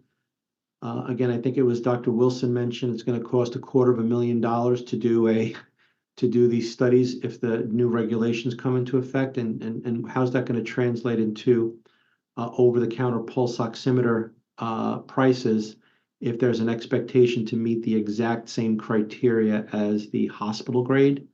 So I think we agree there should be a higher standard. And I guess we're all scratching our heads what that standard should be. Dr. Feldman brought that up. Could it be a lower standard than the hospital grade? 2013 maybe FDA requirements. I'm just throwing it out there, and I think that's the gestalt of the panel's recommendations. Although I have Dr. Wilson who has his hand up. I would just emphasize that if there's true medical decision making on an individual at home, then the device should have medical grade outputs. Not every pulse oximeter manufacturer that sells over the counter needs to apply for and gain that status. But those that do, the consumer should know whether they're using a device that works fairly well for exercise and well-being, but is not as rigorous for medical decision making. Dr. Ellerman, do you want any further discussion on this, or? I think we're good. Thank you very much. If you could just go around for the labeling. Sure. So let's so we have we made the decision that they should meet the same criteria. What type of labeling, and to speak to Mrs. Brummett's point, maybe this needs to be over the counter, but behind the counter, in terms of access, and what that labeling would be in terms of medical over the counter pulse oximeters. Anyone want to jump in on that? Dr. Lewis? I think this is Tamara Lewis. I think keeping it simple is really important. Having standard language in a clearly defined box, almost like we have nutritional labels, but obviously something different than what's included in a nutritional label, but that it looks the same every time. Something along the lines of, medical pulse ox devices meet certain standards. This does in bold or does not in bold meet those standards. And, very, very simple, not what the standards are. Patients, I don't think are going to want that level of detail or be savvy enough, but that just very clearly the agency is in a standard way relaying the fact that there are standards and this product does or does not meet them.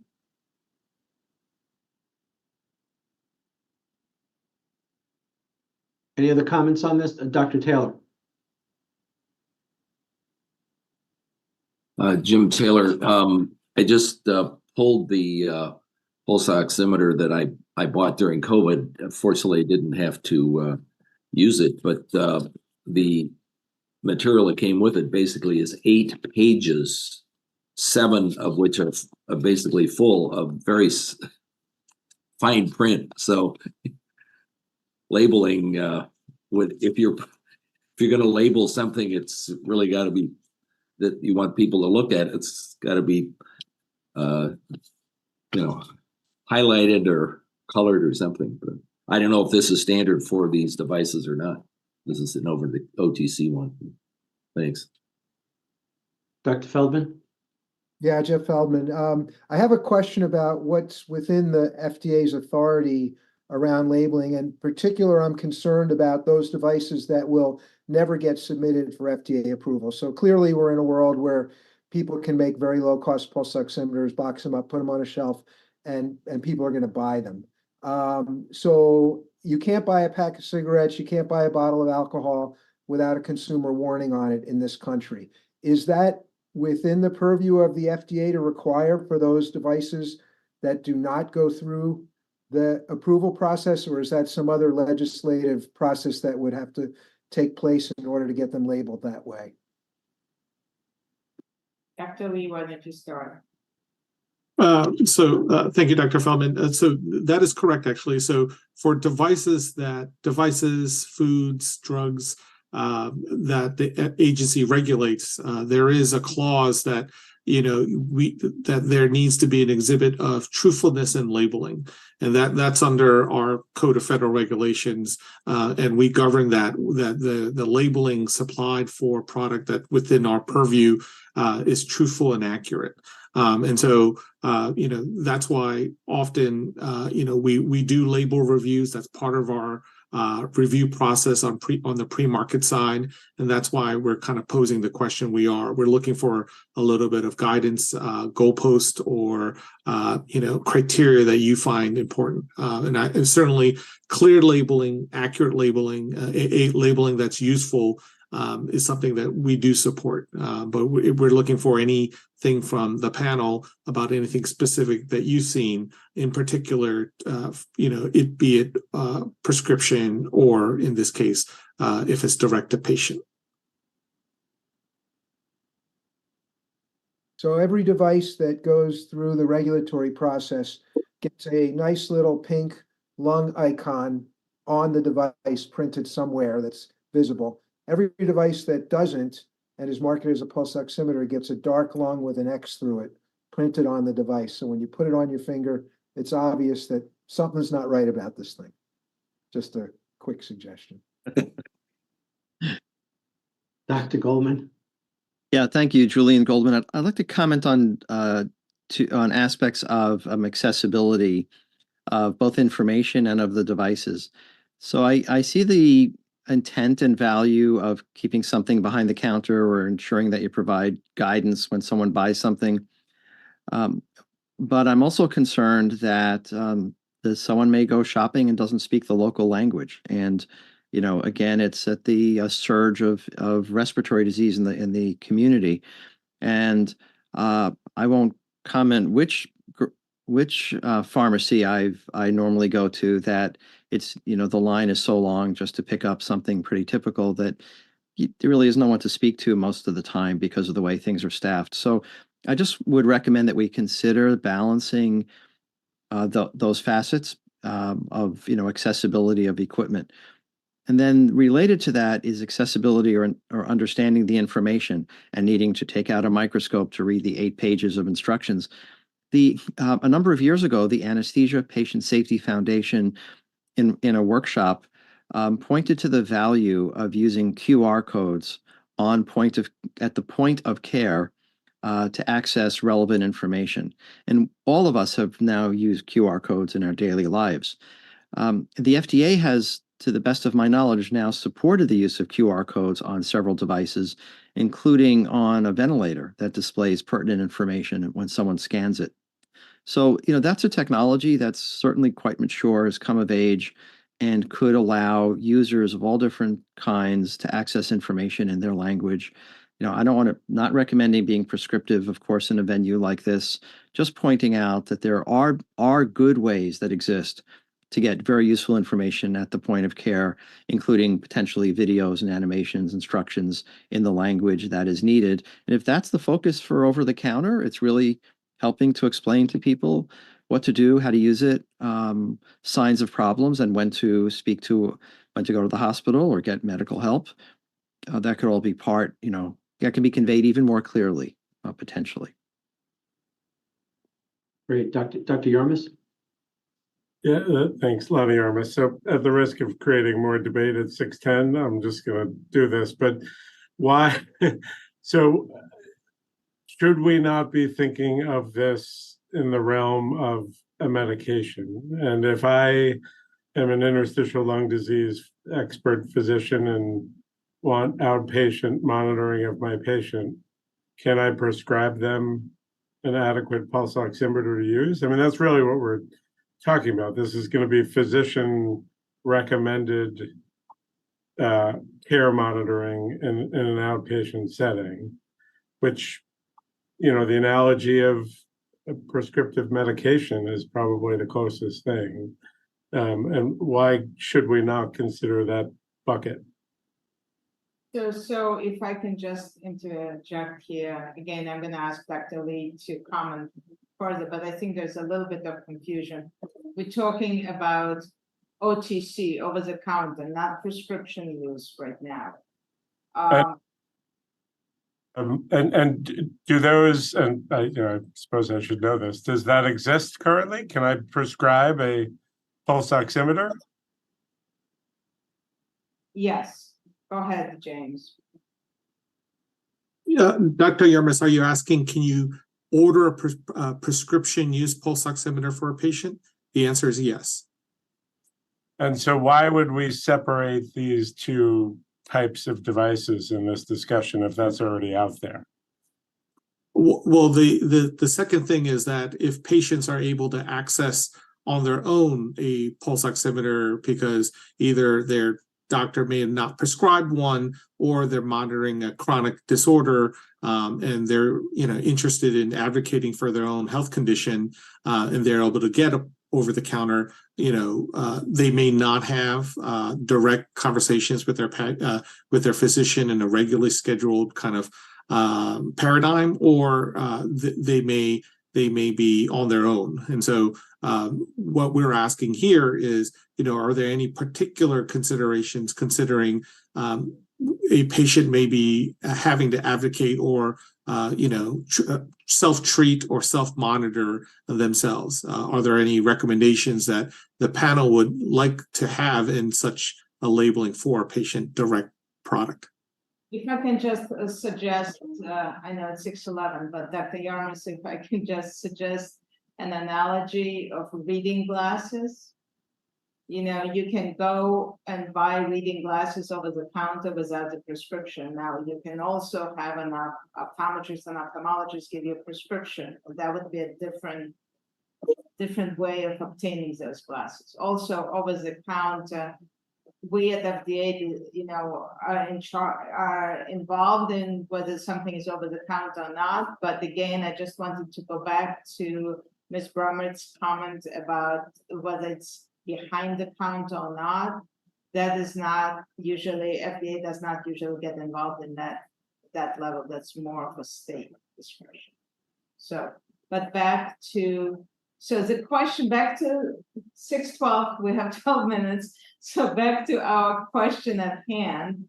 It was meant to ask for your recommendation for over-the-counter pulse oximeters, not prescription, not wellness, not the ones used in the hospitals, the ones that people can just walk into the store or go to Amazon or some other online entity and just order because they want to know what their pulse ox is. So that was what this question was intending to ask. Ms. Brummett? I too do not want to extend the conversation more than we have to. It's 6:13. But we talked earlier about having the same standards for over-the-counter as for prescription. I'm wondering if FDA, I don't know whether this is a thing, but can FDA reclassify all pulse oximeters to class 2?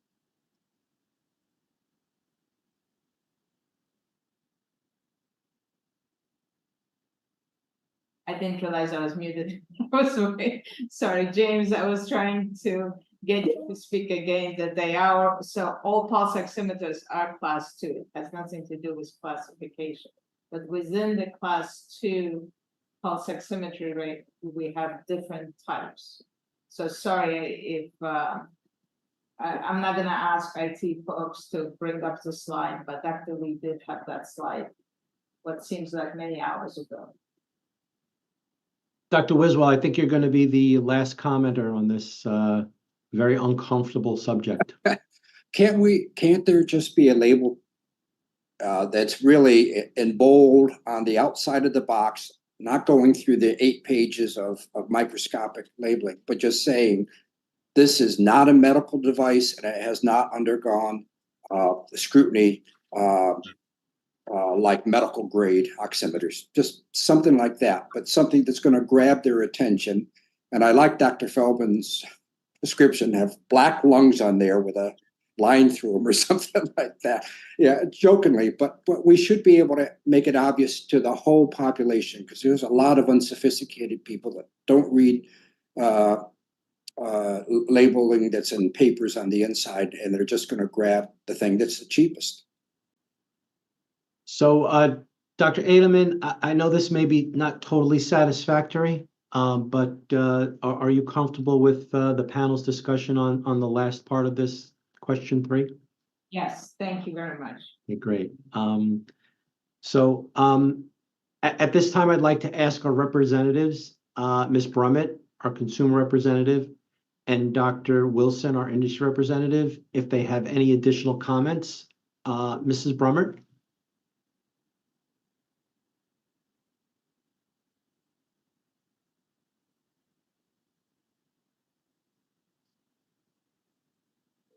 If not, Dr. Wilson? So I want to be very brief, but let me just encourage the agency to go forward with the recommendations where there has been a pretty good agreement. So let's not let what we can't do get in the way with what we can do. It's been quite some time since this has been brought up, and I think the public is looking for some action.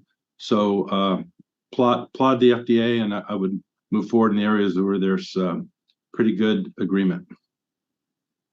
Great. At this time, the panel will hear summations, comments, or clarifications from the FDA. Dr. Edelman, you have 10 minutes. So I just wanted to thank a very extensive team at FDA, a number of offices for working diligently for a couple of years to put together all of the knowledge that's currently available to be able to propose what we have brought before the panel today. And I also wanted to thank all of you, our distinguished panel members, for your thoughtful and very extensive deliberations. And we look forward to implementing all of your recommendations to the best of our ability. That concludes my remarks. Great, thank you. At this time, we will hear summation, comments, or clarifications from the panel. We also have 10 minutes if anyone has anything that they'd like to summarize or highlight at this time.